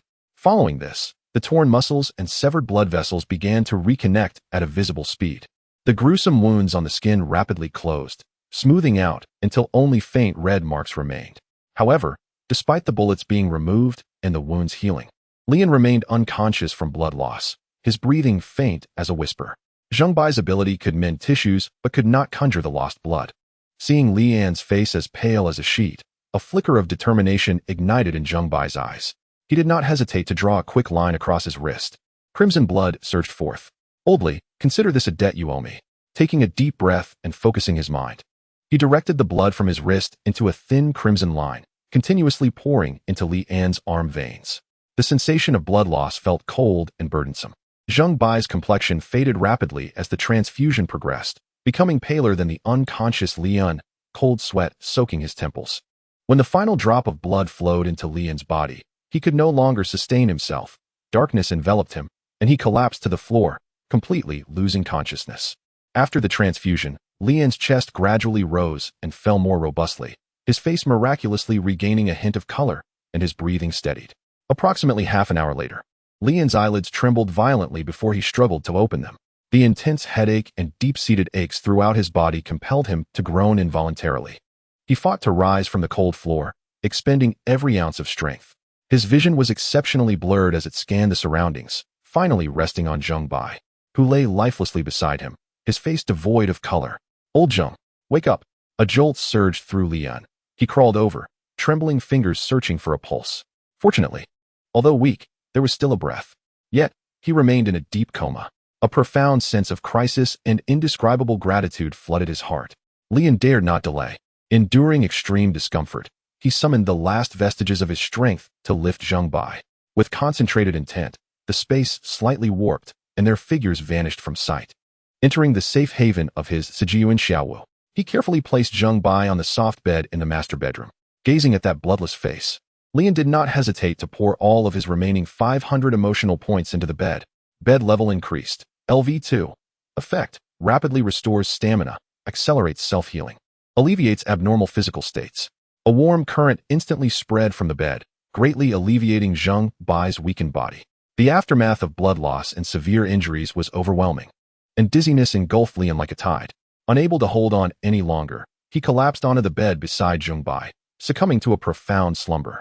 The magical power of the LV2 bed quietly took effect. Their bodies, lying closely together, absorbed the rejuvenating essence like parched earth receiving much-needed rain. The hematopoietic function within their bone marrow was activated, fresh blood surged through their veins, washing away fatigue and damage. Every cell greedily absorbed energy, gradually restoring vitality and fullness. Meanwhile, in the stark reality of the apartment, Zhang Lei and Zhou Qua had just returned to their room when news from the accountant arrived. Captain, tonight's death toll, 10. Almost simultaneously, Zhou Qua, responsible for communications, grimly reported, Brother Lei, the patrol teams from groups 3, 6, and 7 have not reported in tonight. Messages have gone unanswered, and all phone calls are directed to voicemail. Should we check their homes? Zhou Qua inquired. No need, Zhang Lei interrupted him.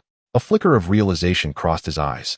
Group 3 had precisely 9 members, and with the one shot, it was likely he too had perished. The numbers aligned perfectly. He showed little concern for the deaths of his subordinates, as if he had merely lost a few insignificant pawns.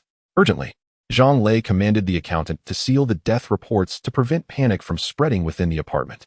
He then led Zhou Qua, searching floor by floor through the silent corridors. Soon, they located the 10 corpses. 9 were patrol members, and the remaining 1 was the body of Xiao Chun's girlfriend, Jejia. All 10 had suffered broken necks, dying instantly with scarcely a trace of struggle. Zhang Lei's expression remained impassive as he directed Zhou Qua and others to drag the 10 bodies to an empty room on the 4th floor. The cold corpses were carelessly piled, alongside the already stiffened Lu Laohan, creating a chilling tableau. That person isn't dead, Zhang Lei mused. Perplexed that someone could survive 3 gunshot wounds, he turned to Zhou Qua, instructing him to contact forensic expert Zheng Bai and summon him to the 4th floor for the time of death examination of the 10 victims. Zhou Qua immediately pulled out his phone to reach Zheng Bai. Brother Lei, I can't get in touch with forensic expert Zheng Bai, Zhou Qua reported after trying to contact him, receiving no response and finding his phone turned off. Just go to his room. Zhang Lei snapped, his patience dwindling. Do I need to teach you everything? Useless. Zhou Qua hurried to Zheng Bai's door. Upon approaching, he noticed a patch of dark red blood on the ground, half congealed. Brother Lei, come quick. Blood. The guy who was shot last night must be in Dr. Zheng's room. Zhang Lei quickly advanced, crouching down to examine the viscous blood. His gaze sharp as he scanned the corridor. The blood was concentrated solely in this small area at the door, without any signs of dragging or dripping, as if it had appeared out of thin air, perfectly aligning with the identity of the teleporter. It must be him. Zhang Lei's eyes darkened. He knocked forcefully on the door, but silence reigned within.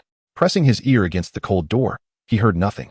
He then contacted Wang Mingyue, who possessed the broadcast radio ability. Lock onto Zheng Bai's channel and call out. Keep shouting until he responds. Wang Mingyue activated her ability, invisible waves penetrating the walls, repeatedly calling out on Zheng Bai's channel.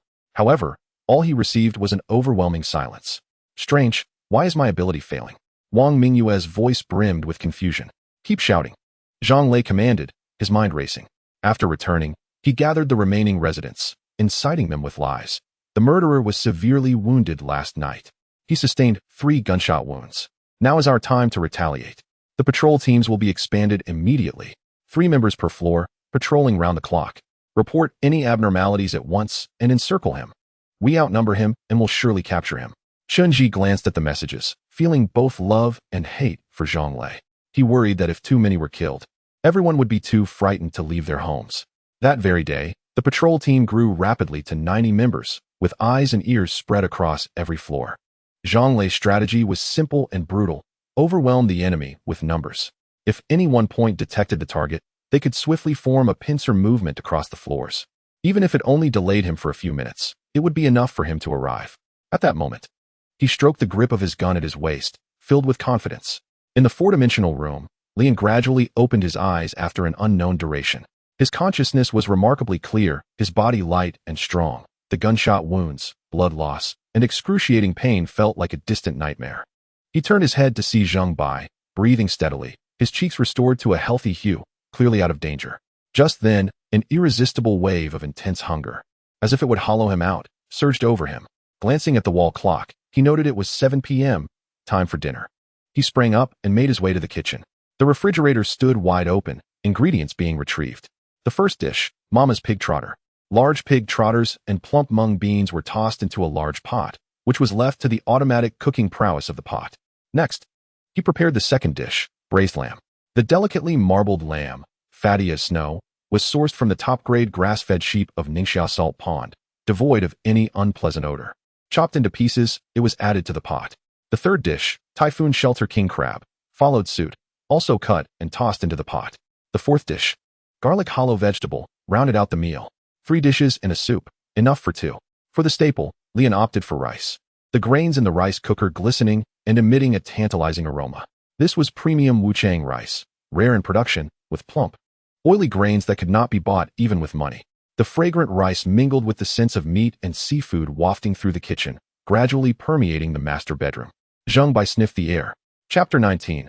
Motive for murder. Zheng Bai awoke from slumber, bewildered as he surveyed his surroundings. Soft blankets, a comfortable pillow, a warm room. Where am I? He wondered. What is that delightful fragrance? An alluring aroma compelled him to leave his room, just in time to encounter Lian, who was bringing out the dishes. Let us eat first. I'll explain everything slowly, Lian gently invited. Zheng Bai, not wanting to be formal, accepted the bowl and chopsticks. He had truly suffered these past few days. His accommodation lacked kitchenware and even seasonings, relying solely on an electric kettle for meals. Living on boiled food daily, his palate growing weary of the monotony. Now, at last, he could savor a variety of flavors. And he devoured 3 bowls of rice in one go, visibly swelling his stomach. After the meal, Lian shared his abilities with Zheng Bai without reservation. So we are currently in your 4-dimensional room? Zheng Bai asked in astonishment. Indeed, just like your surgical field. This room is a manifestation of my abilities awakened during the apocalyptic event, Lian affirmed. This ability of yours is phenomenal, Zheng Bai exclaimed, exhilarated. With food, water, and electricity, the apocalypse is little more than a vacation for you. Well, it's not that great, Lian humbly replied. The only downside is my lack of combat prowess. Actually, it's just that your furniture isn't of high enough quality, Zheng Bai continued. Perhaps once you upgrade your cleaning robot to its maximum level, it will transform into a formidable combat machine. The left hand wields a laser cannon. The right hand brandishes a laser sword, and a cruise missile is strapped to the back.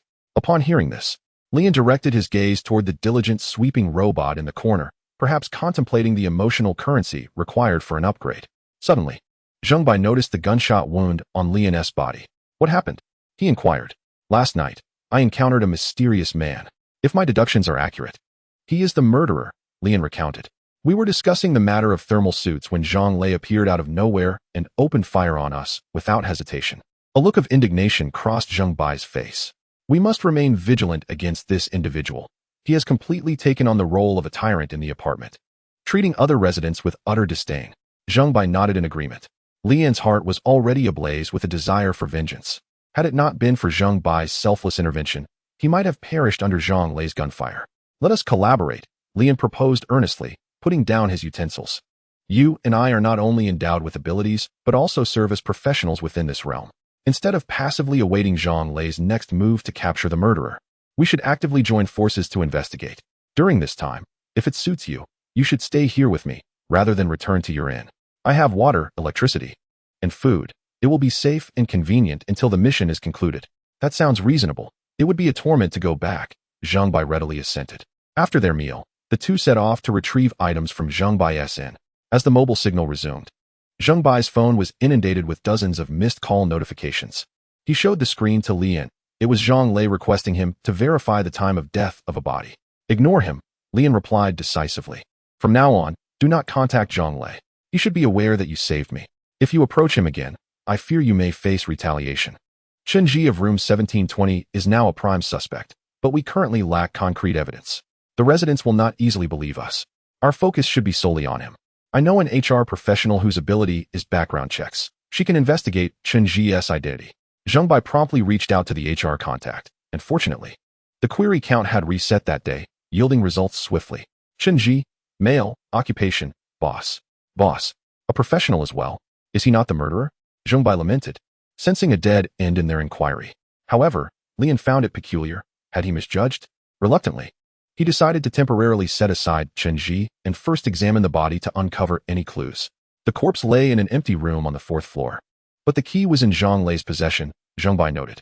The lack of a key is inconsequential, Lian waved dismissively. They reached the door of the cold storage room on the 4th floor.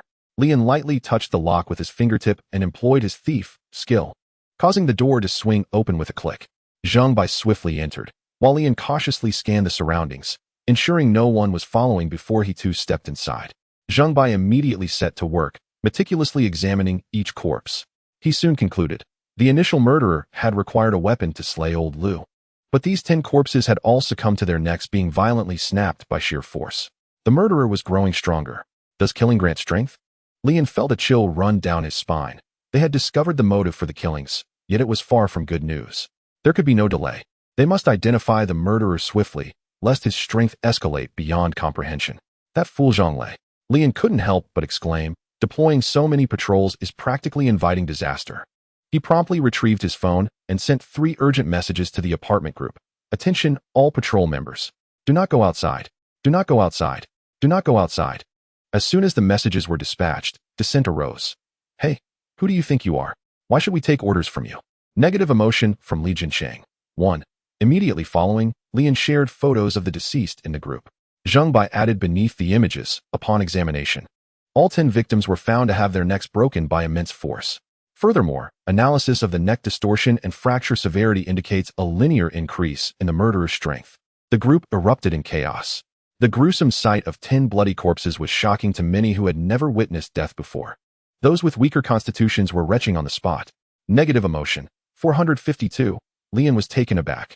He had not anticipated that sharing a photo of a corpse would yield such a strong reaction. Zhang Lei shouted angrily from the other end of the phone, demanding they be removed from the group.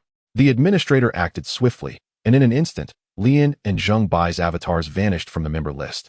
However, panic and skepticism spread like wildfire. Captain Zhang, what is the meaning of these 10 corpses? Can you provide us with an explanation? Why have we not convened an emergency meeting upon discovering so many bodies? Is what Dr. Jing said true? Can the murderer really grow stronger with each kill?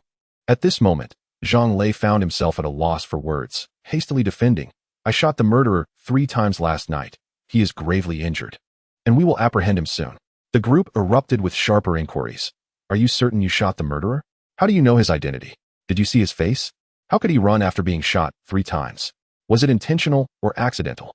Messages flooded the group with accusations, fears, and questions, creating utter disarray. Helplessly, Zhang Lei could not find a response and ultimately opted for silence, enforcing a group mute. Chapter 20. Diverting disaster and using a knife to kill after the uproar. The patrol team dwindled significantly, with many retreating home in defeat. Only a handful of the defiant remained, determined to stand their ground. Zhang Lei, having lost the trust of his team, found that his words fell on deaf ears. Few were willing to cooperate with his investigations. Damn it, these ungrateful wretches. Zhou Kuo fumed, having been shut out by a household, kicking the wall in frustration. Brother Lei, why waste breath on these ungrateful fools? I say we eliminate those who refuse to cooperate. They are of no use. Zhang Lei's expression darkened. Lian, Zheng Bai, this is all your fault for speaking out, ruining my plans. He slammed a fist against the wall. And we need to acquire that stockpile of food at Lian's place. Zhou Kuo's eyes lit up. Robbery? Precisely. Zhang Lei's eyes gleamed with malice. If we take it from him, it'll serve 2 purposes. Without food, these starving wretches will have no choice but to obey my commands. All right, let us target that Li fellow first. Zhou Kuo rubbed his hands together. Already harboring resentment toward Li, and Zhang Lei pulled out his phone. Fingers dancing across the screen, sending a message to Leon, his tone deceptively sincere. Brotherly, please believe that we are on the same side. Regarding the investigation, let us share any leads privately, shall we? The chaotic group chatter only served to incite fear and provided no benefits. Brother, shall we meet for a detailed discussion? A banquet of treachery. This was clearly a trap set by Zhang Lei. Lian, you must not fall for it. Zheng Bai observed the screen. His brow furrowed in concern. Lian stared at the message, tapping his fingers lightly on the table before a cold smile crept onto his lips. Let's go. It's not my style to wait for a beating. I prefer to take the initiative. Have you come up with a plan? Zheng Bai pressed. Ong Li squinted his eyes, resembling a cunning fox. Let us orchestrate a diversion, a ruse to eliminate the enemy. At noon, he promptly knocked on Zhang Lei's door. As soon as it opened, Zhang Lei's face, plastered with a forced grin, greeted him. Oh, Brother Leon, please come in, please come in. You must be freezing out there.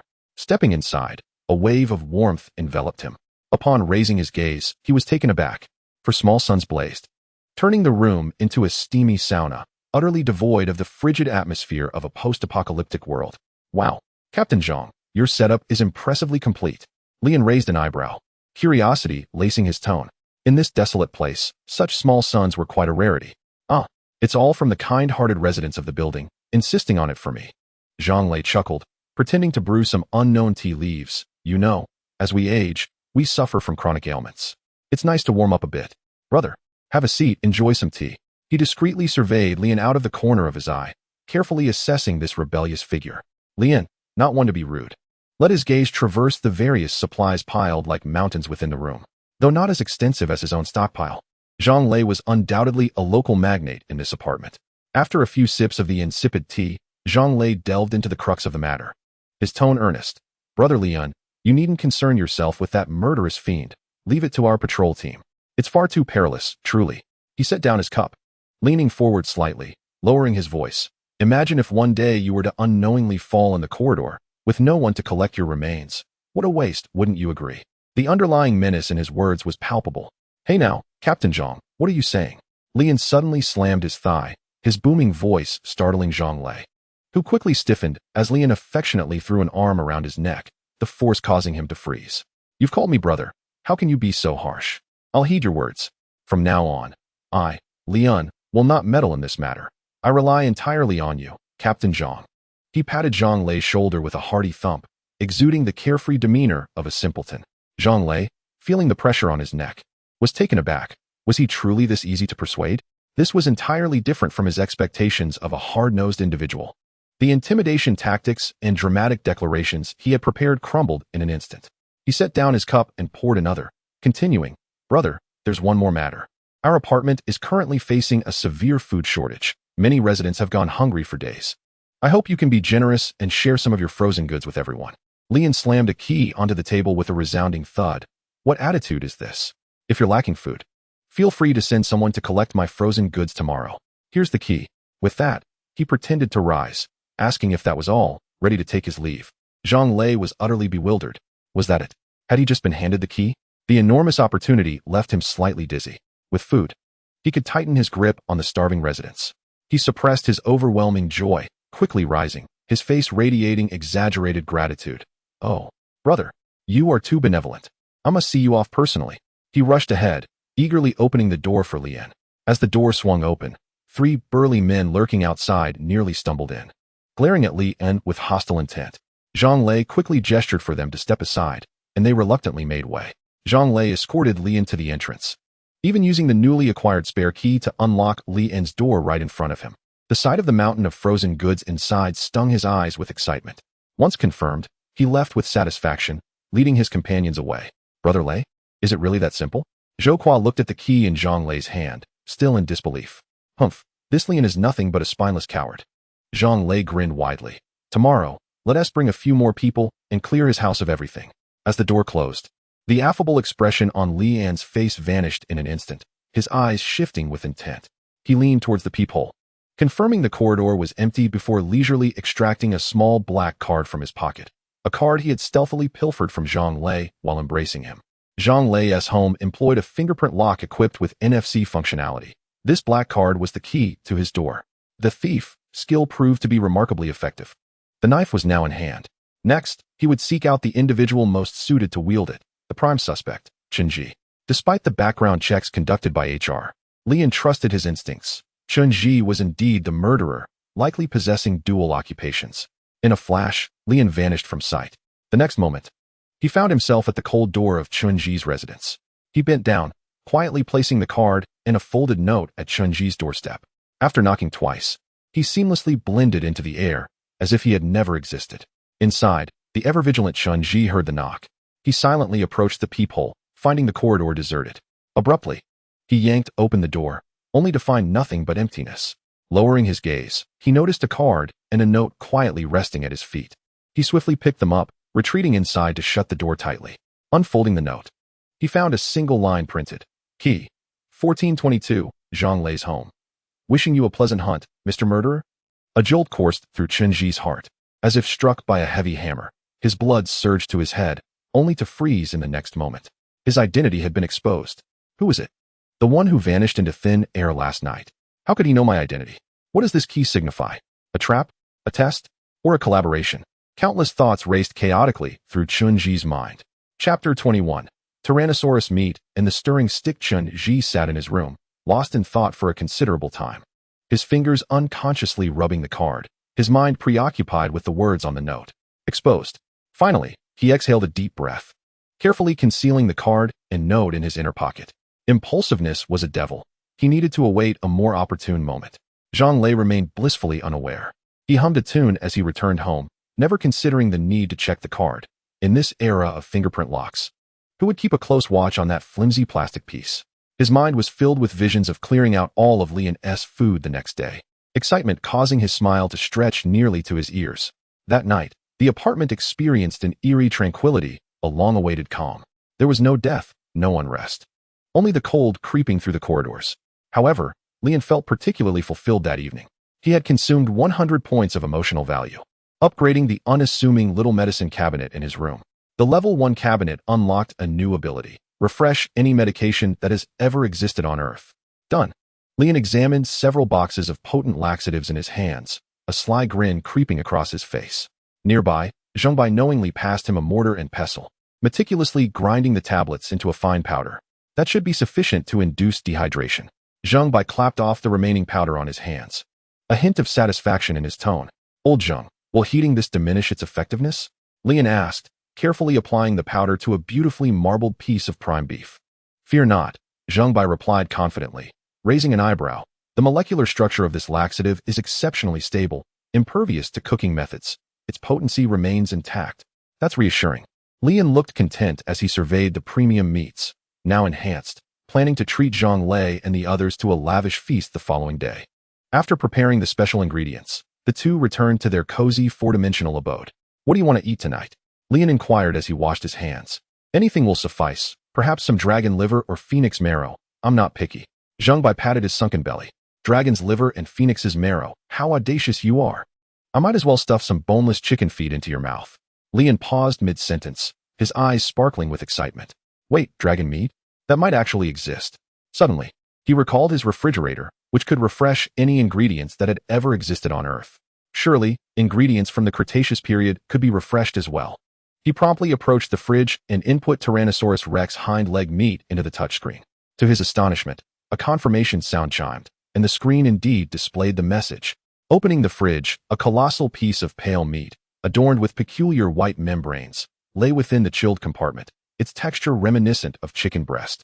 They really brought dragon meat. Zhongbai squeezed in, curiously poking it with his finger, which yielded a QQ bouncy response. However, as he leaned closer to sniff it, his face contorted in disgust. What is that foul odor? It smells like rotten eggs. He quickly pinched his nose and recoiled. Lian frowned in concern. This can't be toxic, can it? They exchanged a glance, silently reaching a consensus to forego the risk of tasting the T-Rex meat. Forget it. Let this prehistoric delicacy be enjoyed by Zhang Lei and the others.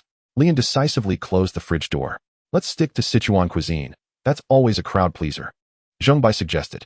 All right, you go watch some TV for now. You're just causing chaos in the kitchen, Lian replied. Yes, sir, Zhongbai said, grabbing 2 bags of chips before lounging on the sofa. After Zhongbai left, Lian began to contemplate the menu in his mind. Soon, a mouth-watering list emerged. 4 hot dishes: explosively tender liver and kidney stir-fry, sweet and sour fish-flavored shredded pork, fragrant twice-cooked pork, and spicy boiled beef. Culminating with the grand finale, sizzling hot tiger fish. 2 vegetable dishes: dry-fried green beans with a spicy kick and garlic-scented water spinach. 2 cold dishes: perfectly balanced garlic pork belly and spicy, tender mouth-watering chicken. Soup: tangy and appetizing borscht. Staple: crystal clear, fragrant white rice. Done. Lian retrieved the necessary ingredients from the fridge. Unlike an ordinary kitchen, here he didn't need to go through the tedious processes of washing, chopping, and preparing. He simply tossed all the ingredients into the magical automatic cooking pot, set the program, and left the rest to the pot. Half an hour later, a steaming array of 8 dishes and 1 soup adorned the dining table. The aroma was almost palpable, filling the entire space. Zhongbai, lounging on the sofa, could no longer remain idle. The enticing fragrance was irresistible. Just as the sizzling tiger fish was ready, hot oil cascaded over the chili and pepper-laden fish fillets, producing a sizzling sound, and the spicy fragrance exploded, igniting their appetites. Dinner's ready, Lian called out to the living room. Zhongbai sprang up like a wild stallion and dashed to the dining table. After a whirlwind of feasting, every dish was devoured clean by the 2 of them. Burp. I'm stuffed, Zhongbai sighed contentedly, placing down his chopsticks and patting his now swollen belly. That was delicious, even better than what I had in Sichuan. Sichuan cuisine is truly a rice killer. He actively helped Lian clean up, tossing leftovers and stuffing bowls and plates into the dishwasher. Afterwards, the two reclined side by side on the plush sofa, gripping their controllers, and engaged in an intense battle on the PS5. Feeling fatigued, Zhengbai yawned. I think I'll sleep on the sofa tonight. I owe my life to you. How can I let my savior sleep on the sofa? Lian immediately opposed. You take the bed, I'll sleep here. No way, you're the homeowner. This place belongs to you, so you should sleep in the bedroom. The two continued to push back and forth for quite some time. Zhengbai slapped his thigh and exclaimed, Come on, your bed is massive. At least 3 meters wide, plenty of room for both of us. Let us just sleep in the bed. What is there to be afraid of between two grown men? Zhengbai was indeed correct. Lian's bed was extraordinarily large, resembling 2 double beds pushed together. He continued, Of course, I must clarify my sexual orientation first. I am not gay and have no interest in being a troublemaker. Rest assured, I have no interest in your backside either. Let us just sleep together. I'll grab an extra blanket. Under the soothing embrace of the bed, they soon fell into a deep slumber after only a few exchanged words. Chapter 22. A barbecue feast. Together early the next morning, Zhang Lei led a group straight to Lian's doorstep. They were too lazy to knock and simply inserted the key into the lock. With a twist, the door swung open. Lian, we're here to move stuff. Zhou shouted hoarsely. Silence enveloped the interior. No one home. Out and about. Zhou cursed in frustration. Damn, they really disregard the rules we set. He simmered with discontent. If it weren't for the incident yesterday, with the current authority of the patrol team, Lian's unauthorized outings would have been enough to exile him. Forget it. Let us move everything out, leave not a single item behind, and stash it in the room next door. Got it, Brother Lei. Zhou replied with a grin, turning to yell, Brothers, move quickly, don't leave a single piece of meat for him. Once the moving was completed, they planned to feast on barbecue for lunch. Sounds good. The group responded with laughter. By the time Lian emerged from his 4-dimensional little house, his home was already stripped bare. What a horde of locusts, Lian murmured while gazing at the empty living room. Yet, a question lingered in his mind. Did Chunji not act last night? Did I misjudge him, or is he simply unprepared? Tonight, we'll make them pay. Zhengbai coldly interjected. What are we doing today? Nothing at all, just going back to lie down. With that, Lian led Zhengbai back into his little house. Since the killer chose to remain dormant, the available information was scant, and venturing outside posed too great a risk. Lying low was the best option for now. The two returned to the warm little house, reclining on the sofa, watching movies while indulging in popcorn and cola, leading a rather blissful life. Meanwhile, Zhang Lei and his crew, upon returning, wore smiles that hadn't graced their faces in ages, although they weren't in short supply of food. As Zhang Lei controlled the daily distribution of supplies from the apartment, those provisions consisted solely of dry biscuits and bland canned goods, sufficient to stave off hunger, but overly consumed. They were downright nauseating. All right, things are stowed away. Let us pick out some good meat for barbecue at noon. I have barbecue dipping sauce at home. I'll bring it. I still have some garlic left. Eating meat without garlic is missing half the flavor. Several patrol team members chimed in with their offerings. Zhang Lei was equally generous, hauling out a crate of beer from his room. Today, let us eat and drink freely, he proclaimed with a booming voice. Brother Zhou, check out this piece of meat. It's exceptional. The fat and lean parts are perfectly balanced, and the marbling resembles snowflakes. It'll surely be mouth-watering when grilled. Zhou glanced over. What is that white stuff on the meat? It must be frost. Frozen goods tend to do that after being stored too long. Without a second thought, Zhou nodded. All right, take it to the kitchen and slice it up. Sure thing. Before long, an electric grill was set up in the room. A dozen burly men gathered around, and as the snowflake beef hit the grill, an intense meaty aroma wafted through the air. Following Captain Zhang, we certainly eat well. One team member stood up to raise a toast. Zhou set down his wine glass, exclaiming with pride. I have always said that following Brother Lei means there is meat to eat and wine to drink.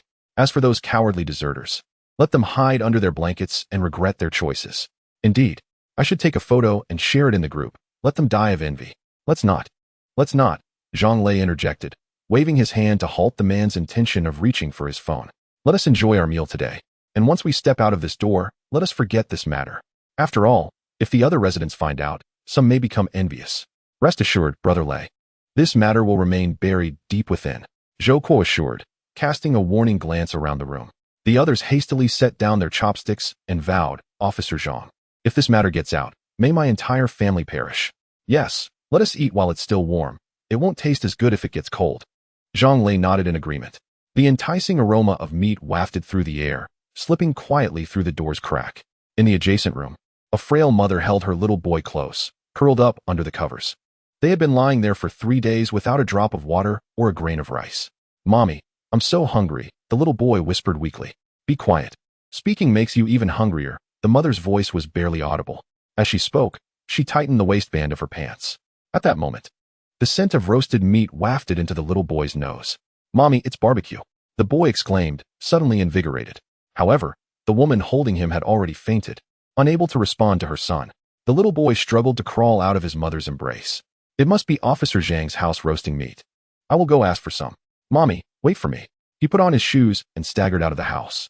After taking a few steps, the overwhelming feeling of hunger made him bend over, almost unable to stand. He leaned against the wall, following the delectable scent until he reached Zhang Lei's door. Knock, knock, knock. The revelry inside abruptly ceased. Everyone exchanged wary glances. Zhou Kuo was the first to rise, and Zhang Lei silently revealed his revolver. Peering through the peephole, Zhou Kuo saw it was just a child. He sighed with relief and opened the door, impatiently saying, "What do you want, little brat?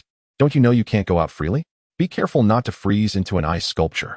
With that, he slammed the door shut. The little boy was momentarily stunned, but hunger soon overcame his fear. He knocked again, his voice quivering with tears. "Uncle Zhang, please open the door. I am so hungry, share some food with me." No one responded from within. "Uncle Zhang, I beg you.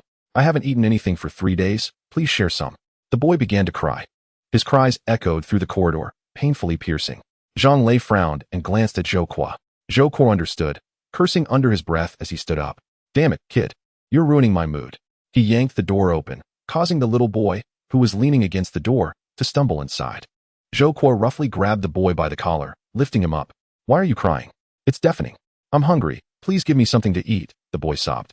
"Want food?" Zhou Kuo sneered, extending his hand. The boy, thinking he was about to be given food, obediently stretched out his hands. But in the next moment, Zhou Kuo pressed his cigarette directly onto the boy's palm. Ah! The searing pain made the boy scream and try to withdraw his hand, but Zhou Kuo held it tight. Zhou Kuo then shoved a bottle of alcohol into the boy's mouth. "Cry. I'll make you cry." He kicked him away. "Remember, you useless old and young are the least valuable.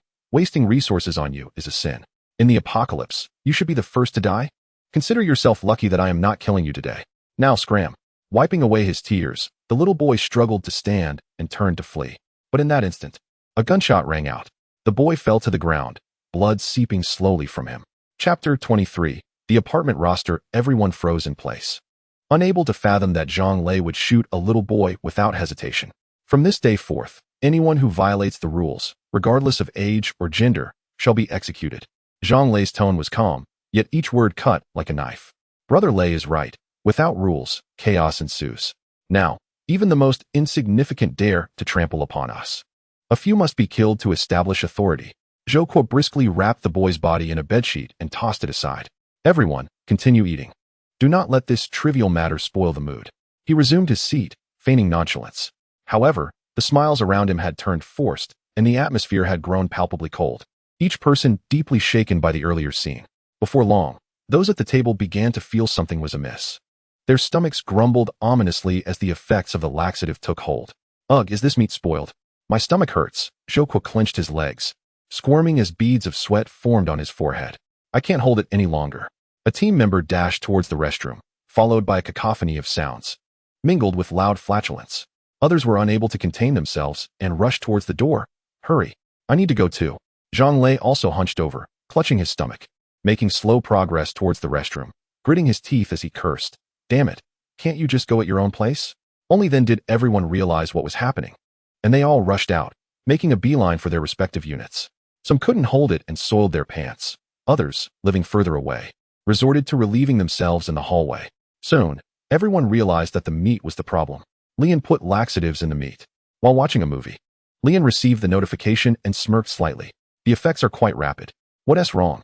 Zhang Bai turned his head to look at him, noticing his sudden distraction. "I was just thinking, with the water supply cut off and the toilets unable to flush, with them in such a state, the smell inside must be quite overpowering." The patrol team continued to struggle from noon until night, with many becoming exhausted, ultimately reduced to dry heaving and flatulence. That bastard Lian actually put laxatives in the meat. "Brother Lei, let's go up and kill him." Zhang Lei slumped on the sofa, his legs giving way, having used a squat toilet to the point of near collapse. "Zhou Kuo, Take a few people upstairs and bring him down. Understood, Brother Lei. Zhou immediately selected 3 team members and rushed to Lian's home with a spare key. They pushed the door open, only to find the house still empty. Damn it, this kid must have run away to hide somewhere else. Zhou gritted his teeth in frustration. Let's head back and report. The group returned empty-handed. Brother Lei, should we directly hold an expulsion meeting and vote to throw Lian out? On what grounds? That we took his meat, and he retaliated by putting laxatives in it? Would the other residents buy that? Then we could say he went out without permission, violating the rules. That should work, right? That's not satisfying enough. We must personally deal with him to feel better, Zhang Lei coldly remarked. True, he caused us to end up like this. We'll shove him into the toilet and force him to eat back what we expelled, Zhou said viciously. Announce in the group, a reward of 10 pounds of meat for anyone who provides information on Lian.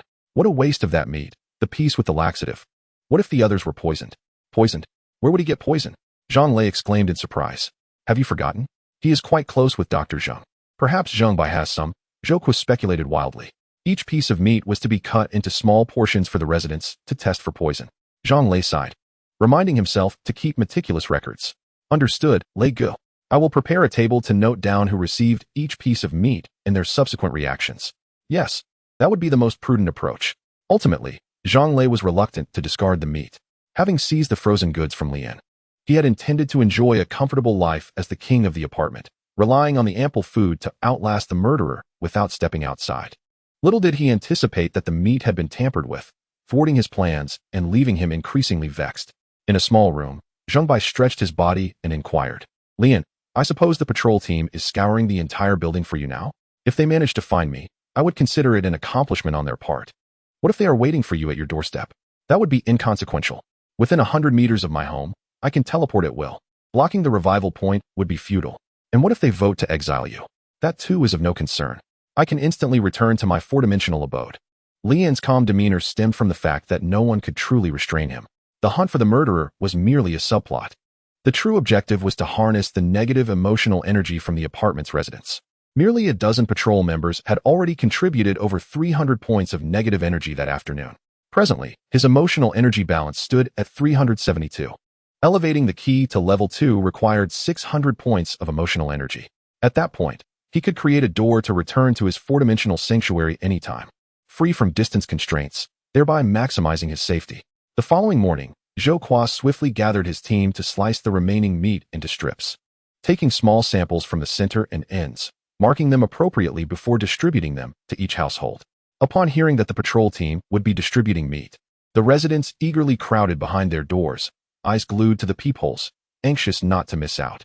Soon, Zhou knocked on the door of Chunji's home, announcing, Open up, the patrol team brings warmth. Miss out, and it will be gone.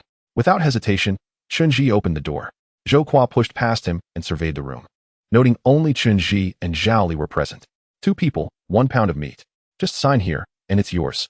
He produced a registration form detailing the meat distributed to each household, with a column for signatures on the right. Chunji's eyes brightened at the sight of the form filled with signatures. If it fell into his hands, he would have access to the entire building's residents. Thank you. Brother Zhou, it's no easy feat for you to run around like this. How many households have yet to receive their share? Chunji asked, a beaming smile on his face. About 7 or 8 floors remain. Remember to cook the meat tonight. It spoils easily if left too long. Understood. You have your work to attend to, Brother Zhou. Chunji nodded obsequiously. Once Zhou left, Chunji's expression turned icy. Brother Ji, why is the patrol team suddenly so generous with the meat? Zhaoli questioned. If even you sense something amiss, they surely harbor ill intentions. This meat is inedible. Dispose of it. Tonight, we will seize the registry. Chunji's tone was frigid. Chapter 24. Chunji's collaboration. Zhou busied himself throughout the day, finally distributing all the meat intended for poison testing. Lei Gu, I'm utterly exhausted, but it's done, Zhou gasped, handing the registry to Zhang Lei as he collapsed onto the sofa. Zhang Lei glanced at the densely packed signatures on the registry, recognizing Zhou's diligence. I will visit again tomorrow to see who experienced any issues after eating. Thank you for your hard work. Did you manage to locate Li and during your rounds? Strangely, I checked every household but did not catch a glimpse of him. Some residents didn't even open their doors. I can't tell if they've starved to death at home or are deliberately avoiding us. I suspect Lian is hiding in those unresponsive units. What a crafty little rodent, Zhang Lei remarked coolly as he lit a cigarette. Enough chatter, it's getting late. You should head home to rest. All right, let go. I'll take my leave. Zhou Qua cautiously opened the door, scanning the corridor for any signs of trouble before stepping out. Living on the same floor, Zhou Qua was just a few steps away from his home. Chen Ji, who had been lurking in the shadows, immediately deduced that the registry remained with Zhang Lei upon seeing Zhou Qua return empty-handed. He stroked the key in his hand, muttering, "The greater the risk, the greater the reward." Then, he melted into the shadows of the corridor, eyes fixed on Zhang Lei's door, waiting for his opportunity to emerge. However, after several hours of impatient waiting, with no sign of movement from Zhang Lei's door, he had no choice but to return home. That night, nearly all the residents who received meat were overjoyed. Many had not tasted meat in over a week, and this small portion was a welcome relief. The housewives showcased their culinary skills, carefully preparing the scant remaining seasonings. Meanwhile, Lian, who was bathing, was startled by a sudden influx of negative emotions. Where are all these negative energy points coming from? I haven't wronged anyone. He pondered whether Zhang Lei had distributed the tainted meat to everyone. Having remained in his four-dimensional sanctuary, Lian was entirely unaware of the meat distribution. Zhang Lei's intentions were truly malicious. It was the residents who were pitiful, suffering from an undeserved calamity. Lian even contemplated whether to provide them with antidiarrheal medication. After finishing his shower, drying his hair, and changing clothes, Lian teleported to Zheng Shu's home. He pulled out his phone, finding the messages flooding in. The group chat was in an uproar, with many reporting severe gastrointestinal distress after consuming the meat. "Officer Zhang, why did eating the meat you provided cause diarrhea? Is there something wrong with it? Don't slander us." Lei Gu acted out of kindness, yet you treat him so callously. "It's probably because you haven't eaten meat in so long that your stomach can't handle it." Zhou Qua fervently defended in the chat. "Enough of your nonsense. I see through your deceit. You're all a den of snakes and rats. My daughter is vomiting and having diarrhea nonstop. I want to rest until I summon a meeting to have you all exiled. Exile our officer? Who will capture the murderer then? You will all meet your end. I don't care. Whether death is imminent, I will drag you vile creatures down with me. All residents, once I ring the bell, let us first vote against Zhang Lei." "Everyone, please calm down." Zhang Lei finally stepped in to clarify. "My intention in distributing the meat was entirely benevolent. This meat was seized from Lian. I had previously urged him to be generous and share the frozen goods hoarded in his room with the starving neighbors. Yet, I never imagined Lian would harbor resentment and lace the meat with laxatives. I too am a victim." Lian, observing from his alternate account, watched as Zhang Lei expertly deflected blame, and moments later, he received 132 points of negative energy. "Thank you so much, Comrade Zhang Lei." Lian nearly burst into laughter. "Indeed, I can attest. The meat was taken from Lian's home and distributed directly. The one who tampered with it is undoubtedly him." Zhou Qua hurriedly supported this narrative. "Lian is simply retaliating. He has more meat than he can eat. Is it wrong to share a little? Lian is a selfish and vengeful person. Exile him. Exile him." Under Zhou Qua's guidance, several patrol members began to rally support. The bewildered residents were once again incited. And as before, Lian found himself thrust into the spotlight. Strangely, this time, Lian did not offer any defense. A glance at the emotional value revealed it had reached 863, more than sufficient to upgrade the key. In the next moment, he spent 600 emotional points to elevate the key to level 2, which allowed him to create a teleportation portal connected to a small cabin. Unfortunately, the winter clothing was not in his possession. He pondered that if he had the winter clothing, he would not be idling here. He might even boldly step forward and allow everyone to vote him out. Just then, a friend request popped up, accompanied by a note reading, "The enemy of my enemy is my friend." Upon seeing these words, Lian felt a premonition and clicked to accept. "Lian, you are now the public enemy of the entire apartment. If you wish to avoid being cast into the icy wilderness, you must collaborate with me." "How do we collaborate?" "All you need to do is lure Zhang Lei out of his home, and I will handle the rest. Once the task is complete, I assure you will survive to the end." Lian retorted, "You are the killer, aren't you?" Chen Ji did not respond directly, but his silence spoke volumes. "We share a common enemy. Cooperation is our only path forward." Lian scoffed, sensing that this killer clearly intended to use him as bait. Noticing Lian's hesitation, Chen Ji added, "If you don't trust me, we can sign a contract." "A contract? Do you think I'm fooling a 3-year-old? That thing is fit only for wiping. Give me the winter clothing in your possession, and I will cooperate." Chen Ji felt a jolt of surprise. How did Lian know the winter clothing was with him? He feigned calmness. "What are you talking about? I have nothing. Your sincerity is lacking. Let us not discuss this further." Without further ado, Lian deleted Chen Ji from his contacts. When Chen Ji sent another message, Only a red exclamation mark remained. The winter clothing and the roster weighed heavily on Chunji's mind. The winter clothing would allow him to navigate the extreme cold with ease. Even if exiled, he could preserve his life in the outside world. However, the roster contained the signatures of at least 300 individuals. If these 300, along with their families, were coerced into signing a contract, the entire apartment would become his domain. The mere thought of this filled Chunji with uncontrollable excitement. He sent another friend request, adding, "I will give you the winter clothing. Let us arrange a time for me to deliver it in person." Chapter 25. The truth revealed that S more like it. If we are to cooperate, sincerity must be shown first, Lian remarked, re-adding Chunji as a friend. Let us meet at 3 a.m. beside the fire cabinet on the 20th floor. Lian swiftly confirmed the meeting location. Agreed. The conversation ended, and the screen dimmed. Chunji approached the bedside, lifting the mattress to retrieve the winter clothing hidden beneath it. The dim light shimmered across the fabric, and as he stared at it, clarity washed over him. What was I just doing? How could I agree to give the winter clothing to Lian? He realized that their previous conversation had been entirely manipulated by Lian. Shaking his head, he tried to dispel his impatience. As he gradually calmed down, doubts surged like a tide. First and foremost, how did Lian know he had the winter clothing? Could it be that the person with the ability to teleport that night was Lian? If that were true, his identity would surely be compromised. The winter clothing must not be surrendered. This was likely a trap. The conflict between Lian and Zhang Lei was merely a meticulously orchestrated performance. The poisoned meat might well be part of a ruse devised by the two. They were waiting for him to voluntarily hand over the winter clothing, only for the expulsion meeting to be convened immediately thereafter, casting him out. Without the winter clothing, he would surely perish in the cold. The more he thought about it, the more he felt that Lian was up to something. This collaboration he sought seemed to be a clever bait set by Lian. Lian, you truly are a cunning old fox. If he brought the winter clothing to the meeting and was captured on the spot, no amount of arguing would suffice.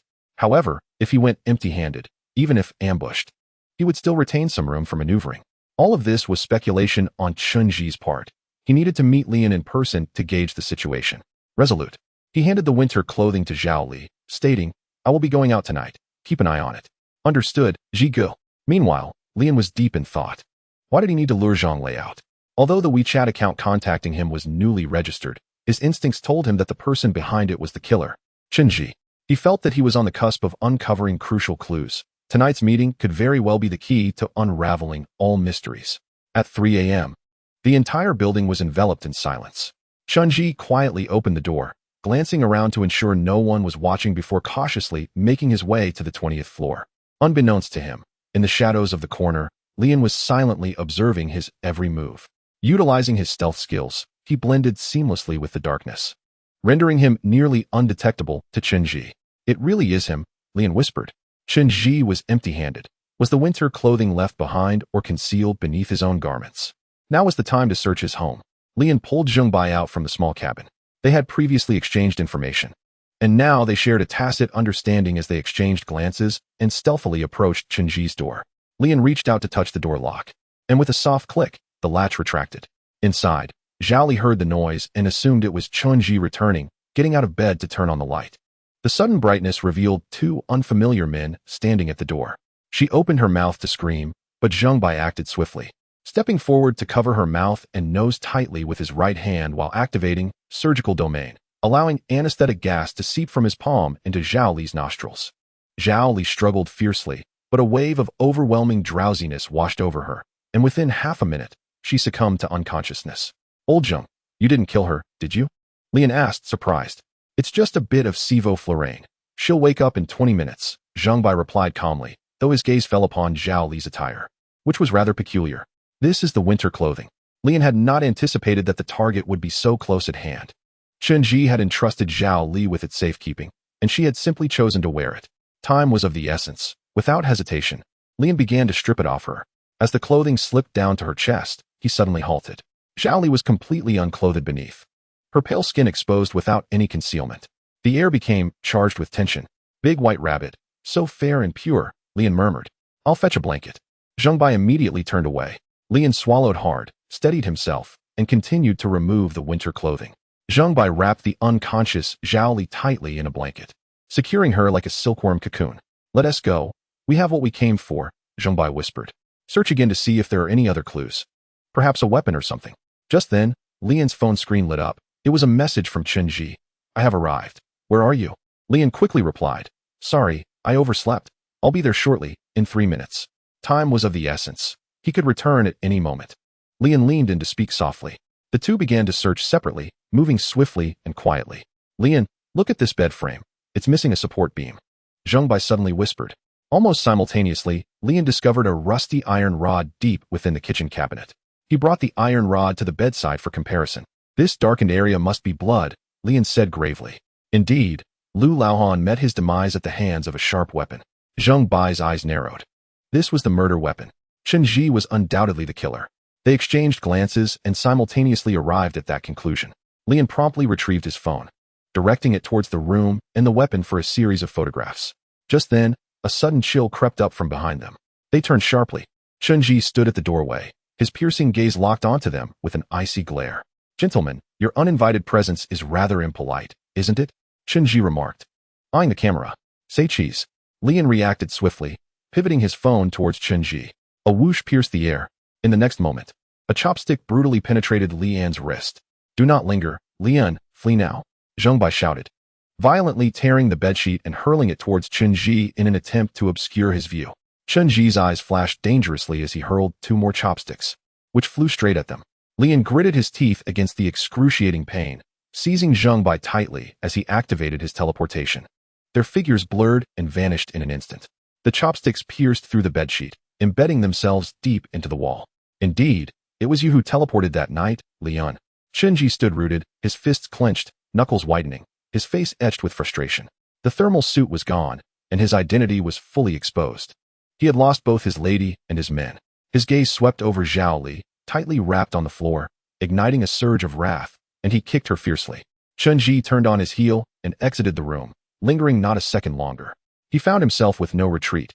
He must obtain that list. With resolute determination, he strode directly towards Zhang Lei's residence. Chapter 26. The Madman Zhang Lei. Do not move, I shall tend to your wounds. Inside the 4-dimensional room, Zheng Bai steadied Lian's trembling wrist, his voice low. No anesthetic for you this time. Endure it. Wait, just a moment, Lian began. But Zheng Bai had already yanked the chopstick from his wrist. Lian felt the rough wooden surface scraping against flesh. A wave of excruciating pain surged to his head, causing him to clench his teeth tightly, his vision blurring. Suddenly, a faint light emanated from Zheng Bai's palm as he activated the surgical field. The wound began to heal at a visible rate, severed blood vessels and muscles reattaching and mending. In mere minutes, Lian's wrist bore only a faint white mark, as if he had never sustained a severe injury. That guy's strength is terrifying, having killed so many. His physical prowess has long surpassed human limits. Now that we possess sufficient evidence, once the residents of this building are made aware, and he is expelled in the exile meeting, this chapter will finally conclude. I shall no longer be trapped in this wretched place. Zheng Bai sighed in relief. Let us organize the materials and evidence. At daybreak, once everyone awakens, we shall share it in the group. Yes, since everyone is asleep now. Sending it out would yield little attention. We shall wait until tomorrow morning. Both felt confident, believing Chen Ji was akin to a fish in a barrel, with no means of resistance. Meanwhile, at that very moment, Chen Ji stood before Zhang Lei's doorstep, a room card in hand. He inhaled deeply and pressed the card against the door lock. With a soft beep, the door swung open. Chen Ji did not enter immediately. Instead, he lingered outside for about a minute, ensuring there was no movement inside before he slowly pushed the door ajar. The room was shrouded in darkness. He activated his phone's flashlight and scanned the area, finding it empty. Zhang Lei was not home. He was in the adjacent room, busy sorting frozen meat, carefully selecting the portions that had been tampered with. Chen Ji quickly noticed a stack of documents scattered across the table. Indeed, the signed roster. Unable to contain his excitement, he hastened towards it, grabbing the roster and seizing a pen from the tabletop. In the corner's blank space, he swiftly inscribed, "All shall obey me, yield to me." In that instant, over 300 residents of the apartment simultaneously jolted in surprise, feeling a sharp pain in their heads, only to swiftly return to their usual state. Meanwhile, Chen Ji's mind was flooded with over 300 consciousnesses at his disposal. He issued his first command: retrieve white paper, have your family sign, and deliver it to my doorstep. When he returned home, he found several sheets of signed paper waiting at his entrance. In less than half an hour, Chen Ji amassed a thick stack of white paper filled with signatures. After signing a new labor contract, The number of residents under his control soared to an astounding 572, nearing 80% of the building's total population. Henceforth, the initiative in the exile meeting was firmly in Chunji's grasp. That night, he slept exceptionally soundly. The following morning, Lian and Zhang Bai disseminated the materials they had organized overnight to the group. Killer Expose Materials PDF. The 20-page document was meticulously reasoned and contained clear evidence. A veritable smoking gun. Early risers among the residents opened the file, and excitement surged through the group. The killer has been found. The chapter can finally close. And we need not live in fear any longer. Let us convene. Open the exile meeting. Cast Chunji out. The controlled residents, when Chunji had not issued commands, were indistinguishable from ordinary individuals. They remained oblivious to their subjugation. Yes. Quickly, ring the bell. Who is nearest to the first floor? Hurry. Zhang lay still asleep, was abruptly awakened by the ringing of the patrol team's phone. He had only just finished sorting the frozen meat at 5 that morning. The good news was that the tainted meat was minimal. Only a few prime cuts had been compromised, while the majority remained untouched. This revelation kept him exhilarated, nearly sleepless throughout the night. Just as he had begun to doze off, the ringing jolted him awake. Upon checking the group message, he sprang from his bed in alarm. No, I cannot allow this chapter to end like this. Once it concludes, I will lose everything. My gun, my status, my frozen meat. Whoever dares to ring the bell, I shall kill.